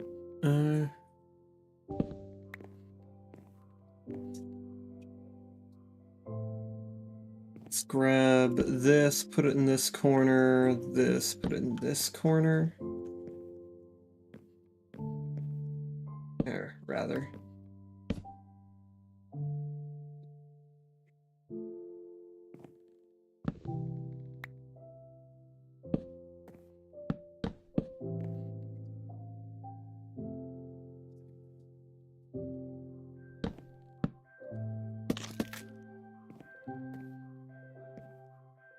And then we can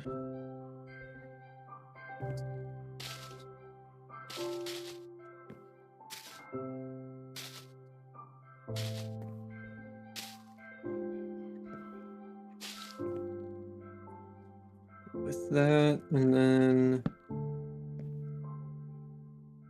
we have an official crafting table here.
Right, I need furnaces, or a furnace and a double chest.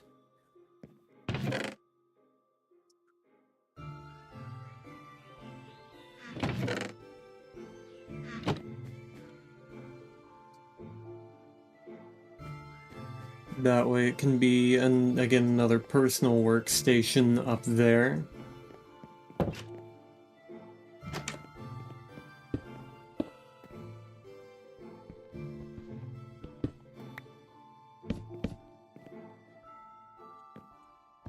Actually, for symmetry's sake, we can take this and put it over here.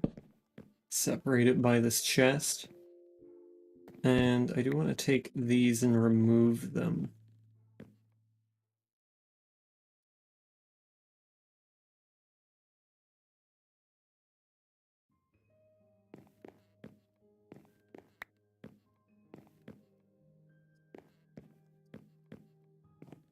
Okay, no spawning in this room as of right now.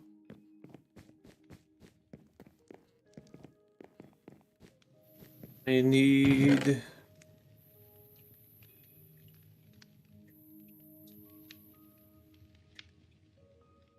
put some of this away.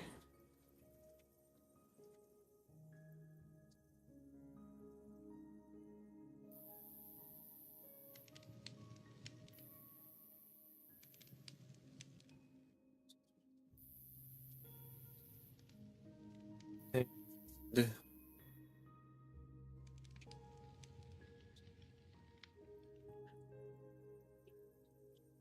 yeah, I'll move some special furniture over here eventually. Right, I need my lanterns. I could probably do with some of this.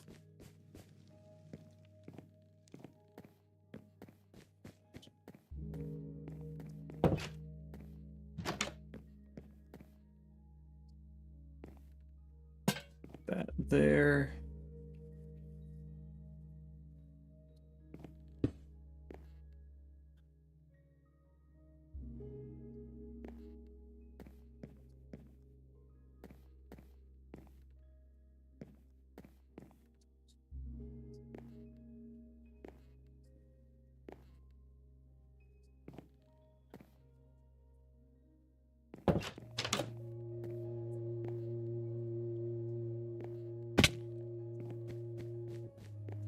We're almost done with the solar.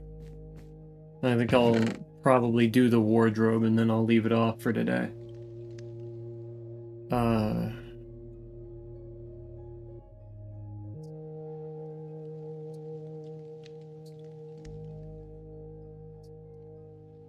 What did I come down here looking for? Ah. This.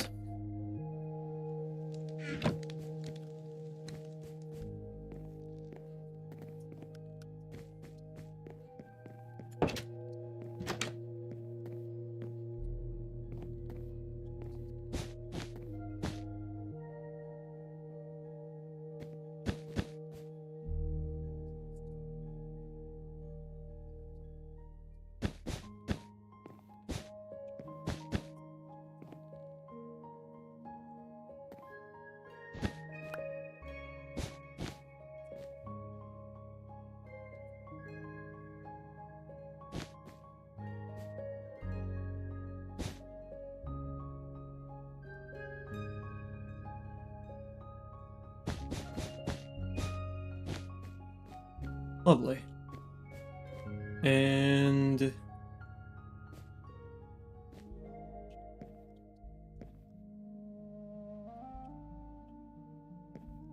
yeah, this is good.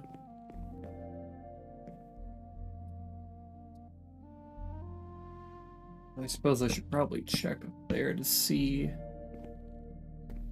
Nothing. I see.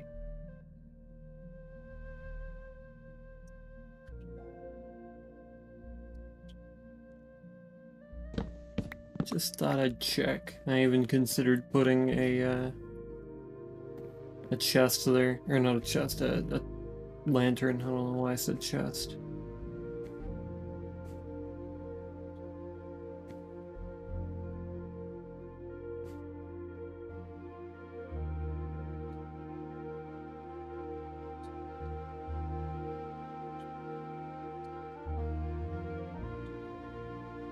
Get a couple paintings out of this.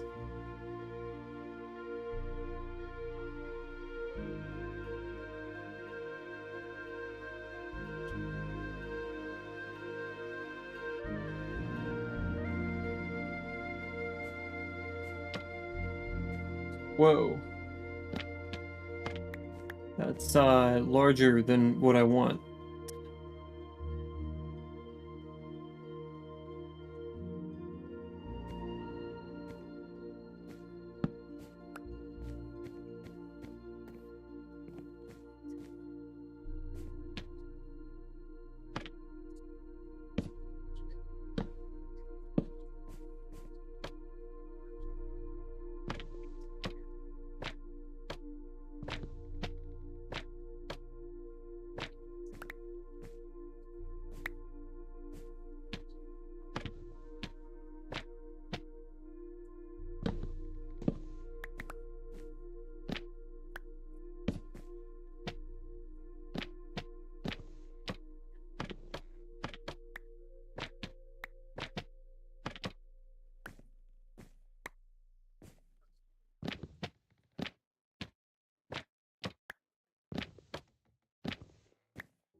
One that I wanted. Damn it. Ah, fuck, I did it again.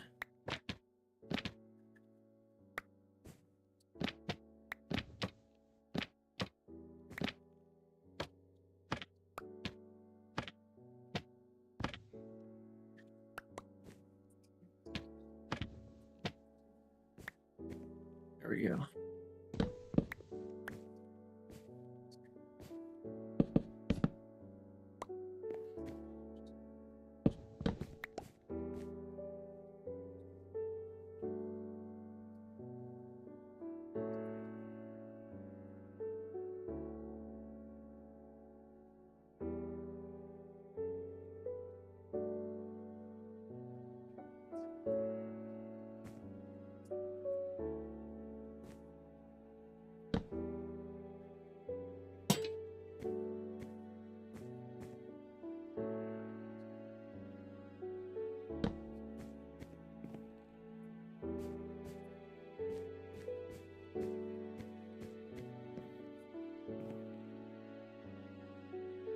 And for our wardrobe, I think I'll go with barrel on that side, barrel on that side.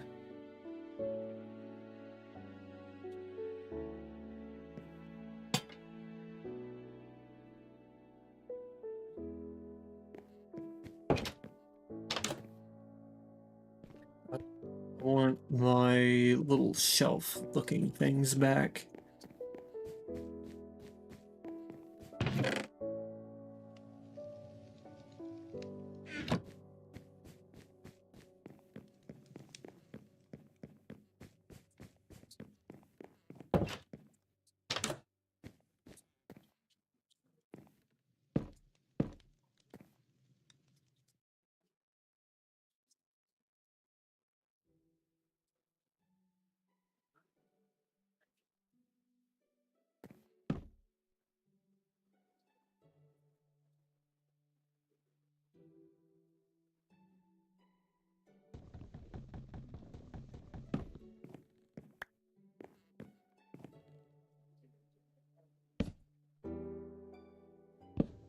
Actually, I did kind of like the way that I was doing that there. If we do it here, and then we have the two barrels. No, come on.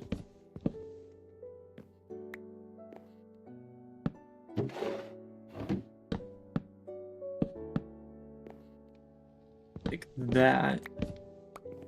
And I can have this here. And then I can put an armor stand there.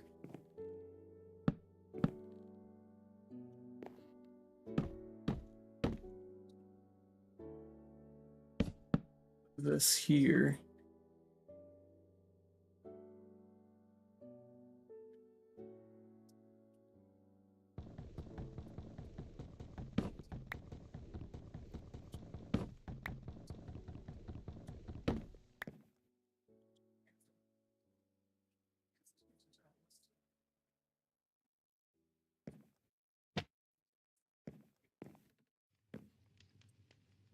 And then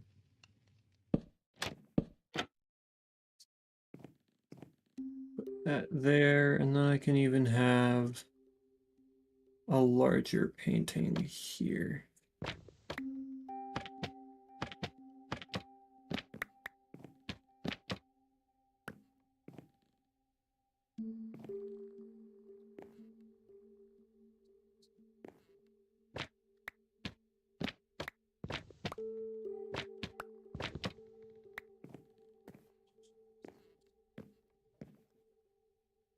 And then I do need to make a door for that.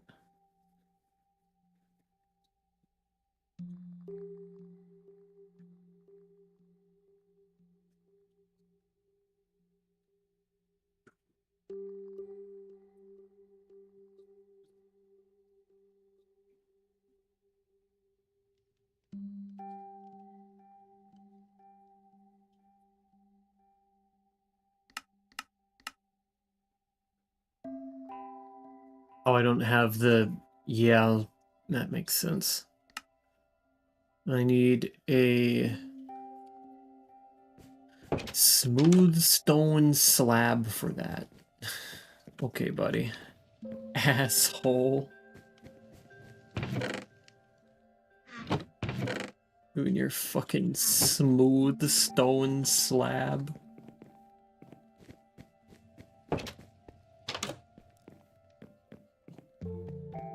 I swear.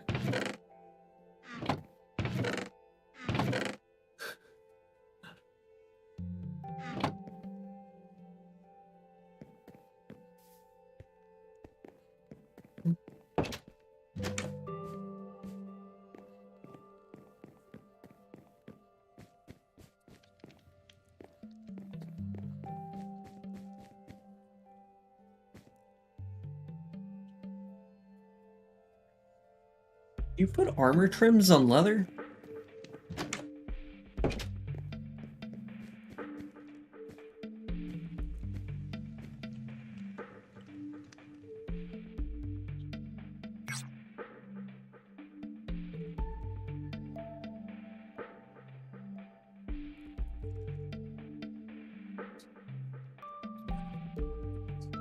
That's cool.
And the last stage in that little area over there will end up being me and my leather armor, which I'm going to grab.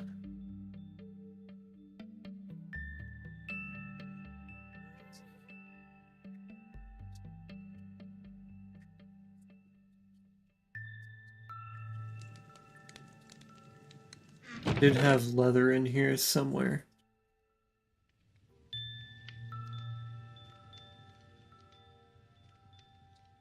There it is.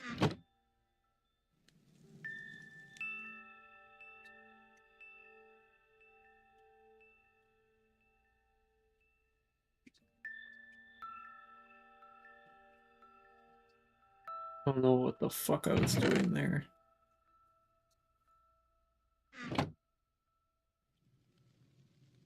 It's gonna be a white shirt.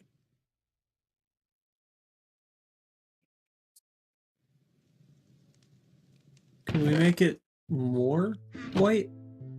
Looks kind of gray.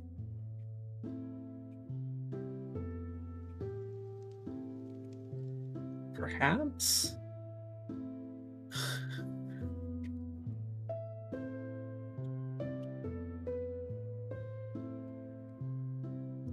Doesn't look like that's getting any whiter.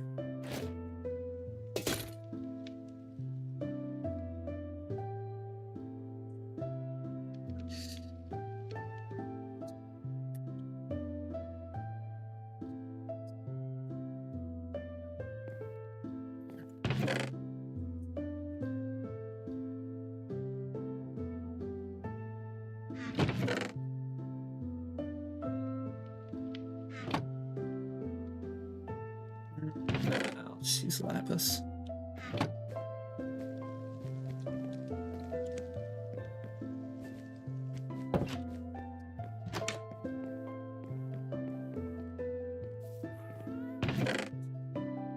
I've got dye here.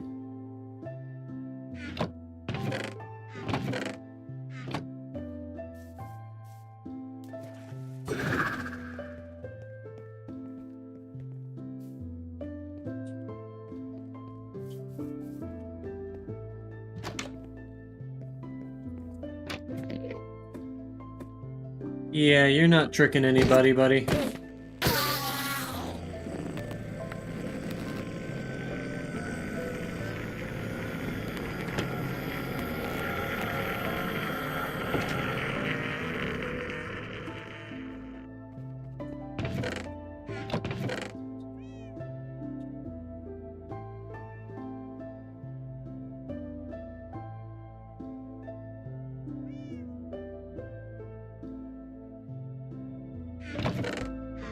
I'm now looking for black dye for the boots.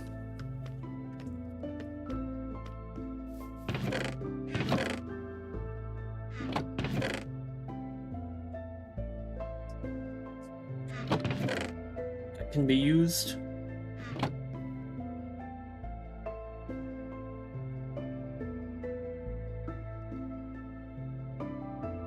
Let's go with light blue.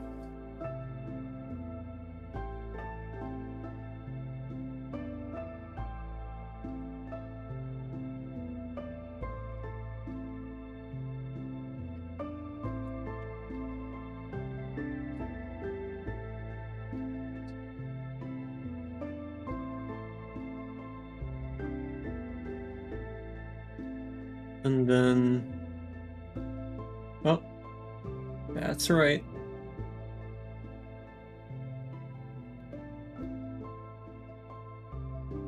And then...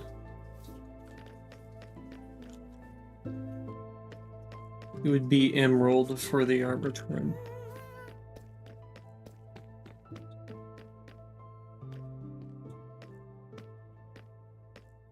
I think I'll have to borrow part of Kuro's house for that.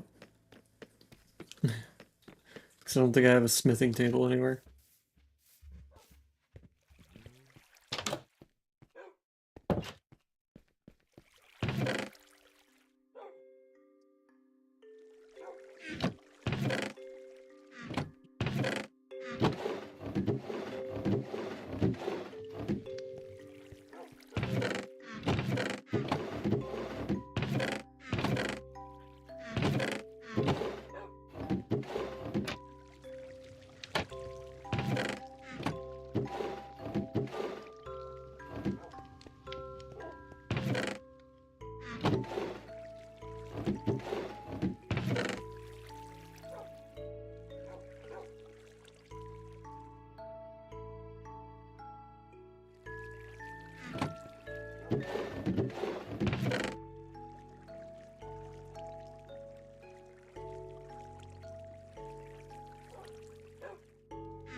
These are the only two that I have.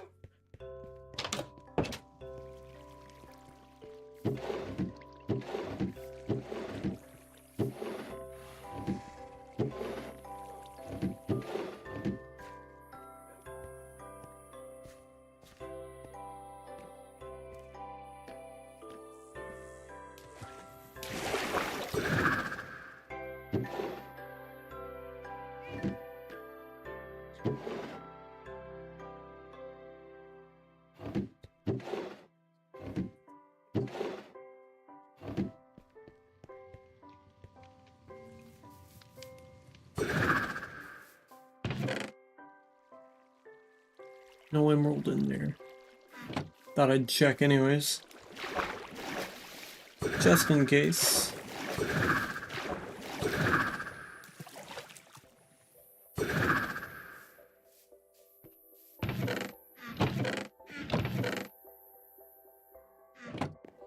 Yeah, I know where there is an emerald though. It's just kind of far away. Just give it a minute. I'll be there eventually.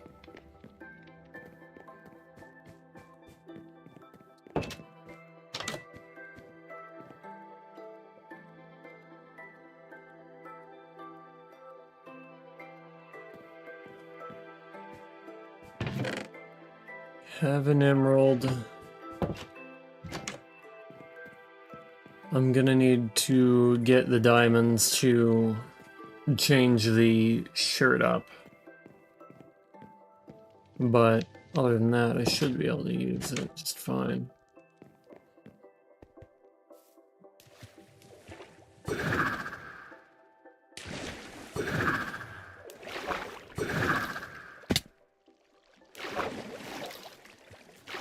Yeah, first I'll have to see.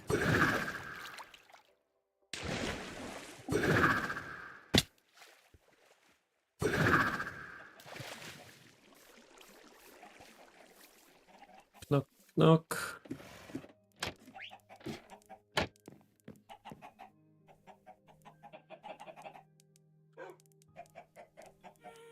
Okay.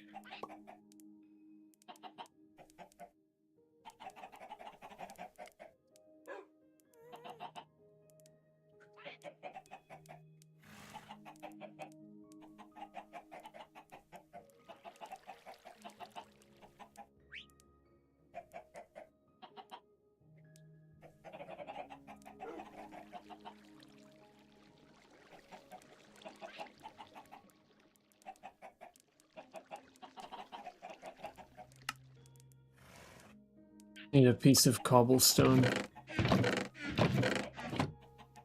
Shouldn't happen to have a single piece of cobblestone I could borrow up here, right? Cool.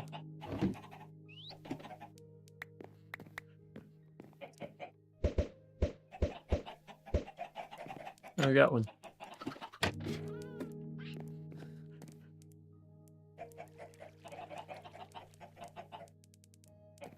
Yeah. Oh, well, I guess I didn't have the diamonds, so it's... Well.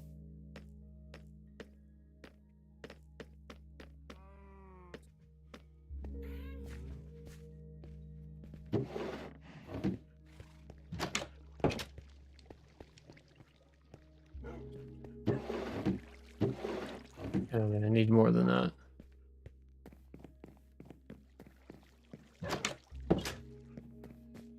It's gonna be kind of a wealth flex here.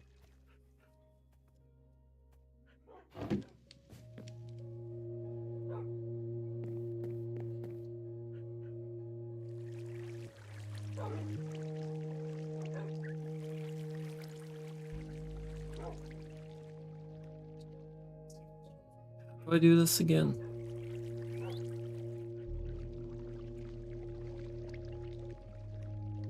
Oh, it's the wrong one.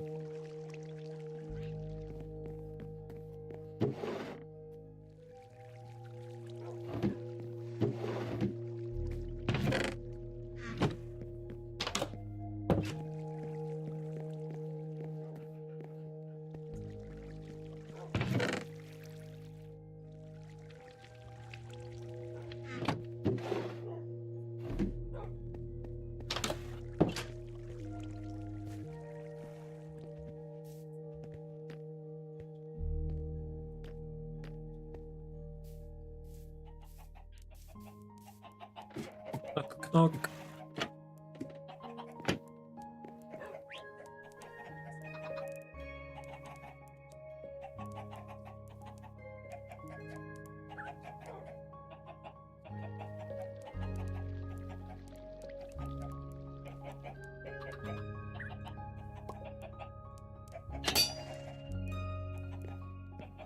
I can hear them. They are doing the thing.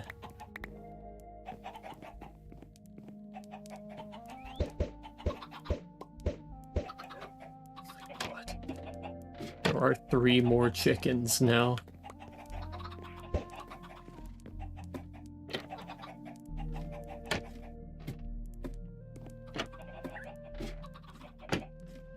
Okay. Now all I have to do is go back.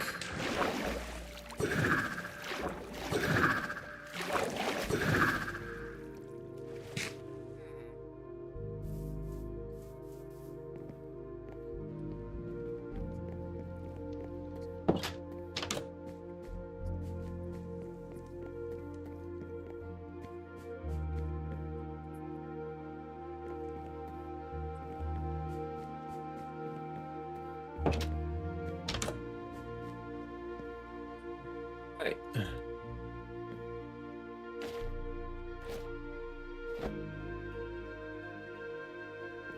Right? Yeah. Yeah, that'll do.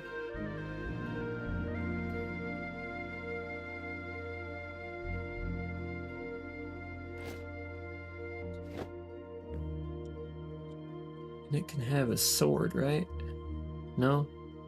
Must be a bedrock thing. I still need a door. Oops. Did I even make a door? Because I have a sneaking suspicion that I did not do that. Oh no, I made a door. I just never placed it, because I'm really smart.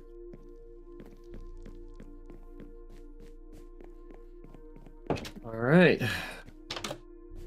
We have a door in here.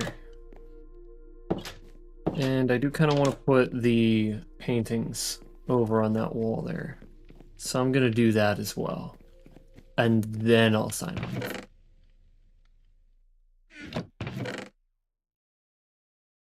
Painting.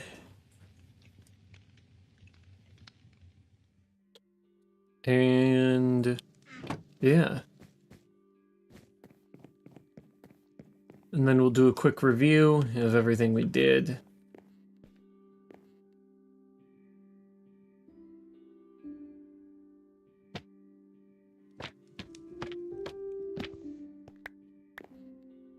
Okay, so firstly, I need to make sure that this is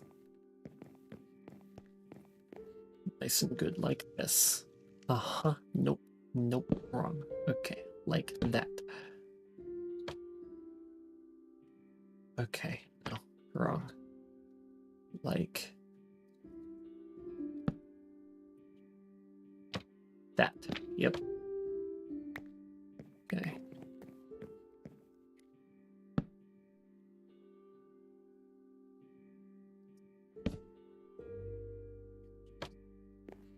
Excellent. A couple paintings here now.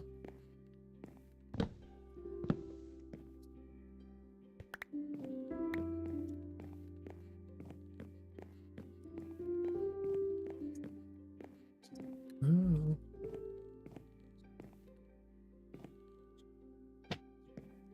Bruh.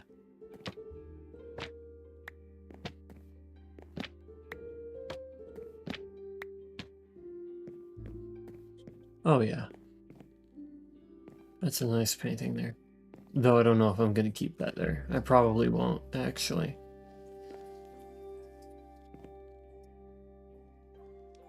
I'll work it in there. I like that painting too much to not have it. But yeah, in review, we managed to get some stuff done around here. So now whenever we go upstairs, we have this little room here. It's not anything in particular. There will be a carpet here. This won't be here, but we made this little kind of intermediary hall room here. We also have a bedroom in here, which has a nice view of the porch, has a good view of that good old Gildan tree from here and here. We have a nice little private looking area over here, which gives you a nice view of the city. And then we'll have this view out here, another view of the city. Of course, out here we have a nice little seated area. Again, amazing view of the city. Out here, we have this little patio area. Balcony thing. Can again peer out at the city, look at the lake. We'll even be able to see people fishing on this lake later. And further down the line, past the Great Hall that we built last time, through this little staircase area, we have a pantry. We have ourselves a... What's this called again? What's it called? We have the larder, where we've got everything stored nice and cold in here. And then we have our buttery with our alcohols and our drinks and all of that nicely organized in here. And then up the stairs, we managed to get the third floor layout ready, along with a couple paintings here. And we also have the solar, which will be my personal bedroom, as well as our wardrobe in here. Again, will also double as personal storage.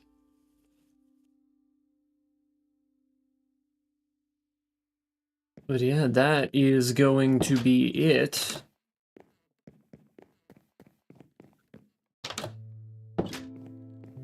Next time we will be working on the servants' hall and the servants' quarters. This will be a bath, and this will be our library in here. And then we will work on getting up to the top of this tower here. Get the get a way up to the attic, and then down we will go and we will make the basement our great storage area, which is going to be absolutely filled with stuff. I'm gonna have a lot of things going on down here. That's gonna take a while though, and we'll have plenty of storage, to say the least. But with that being said, thank you all so much for watching. Thank you to everybody who tuned to the stream live, and thank you to everybody tuning in after the stream has already concluded. We still have so much to do, especially outside. But once it's all done,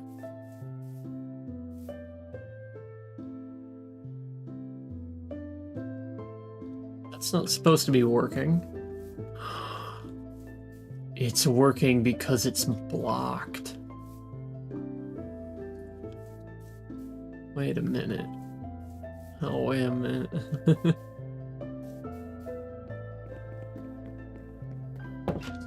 Oh. We'll fix that at another time.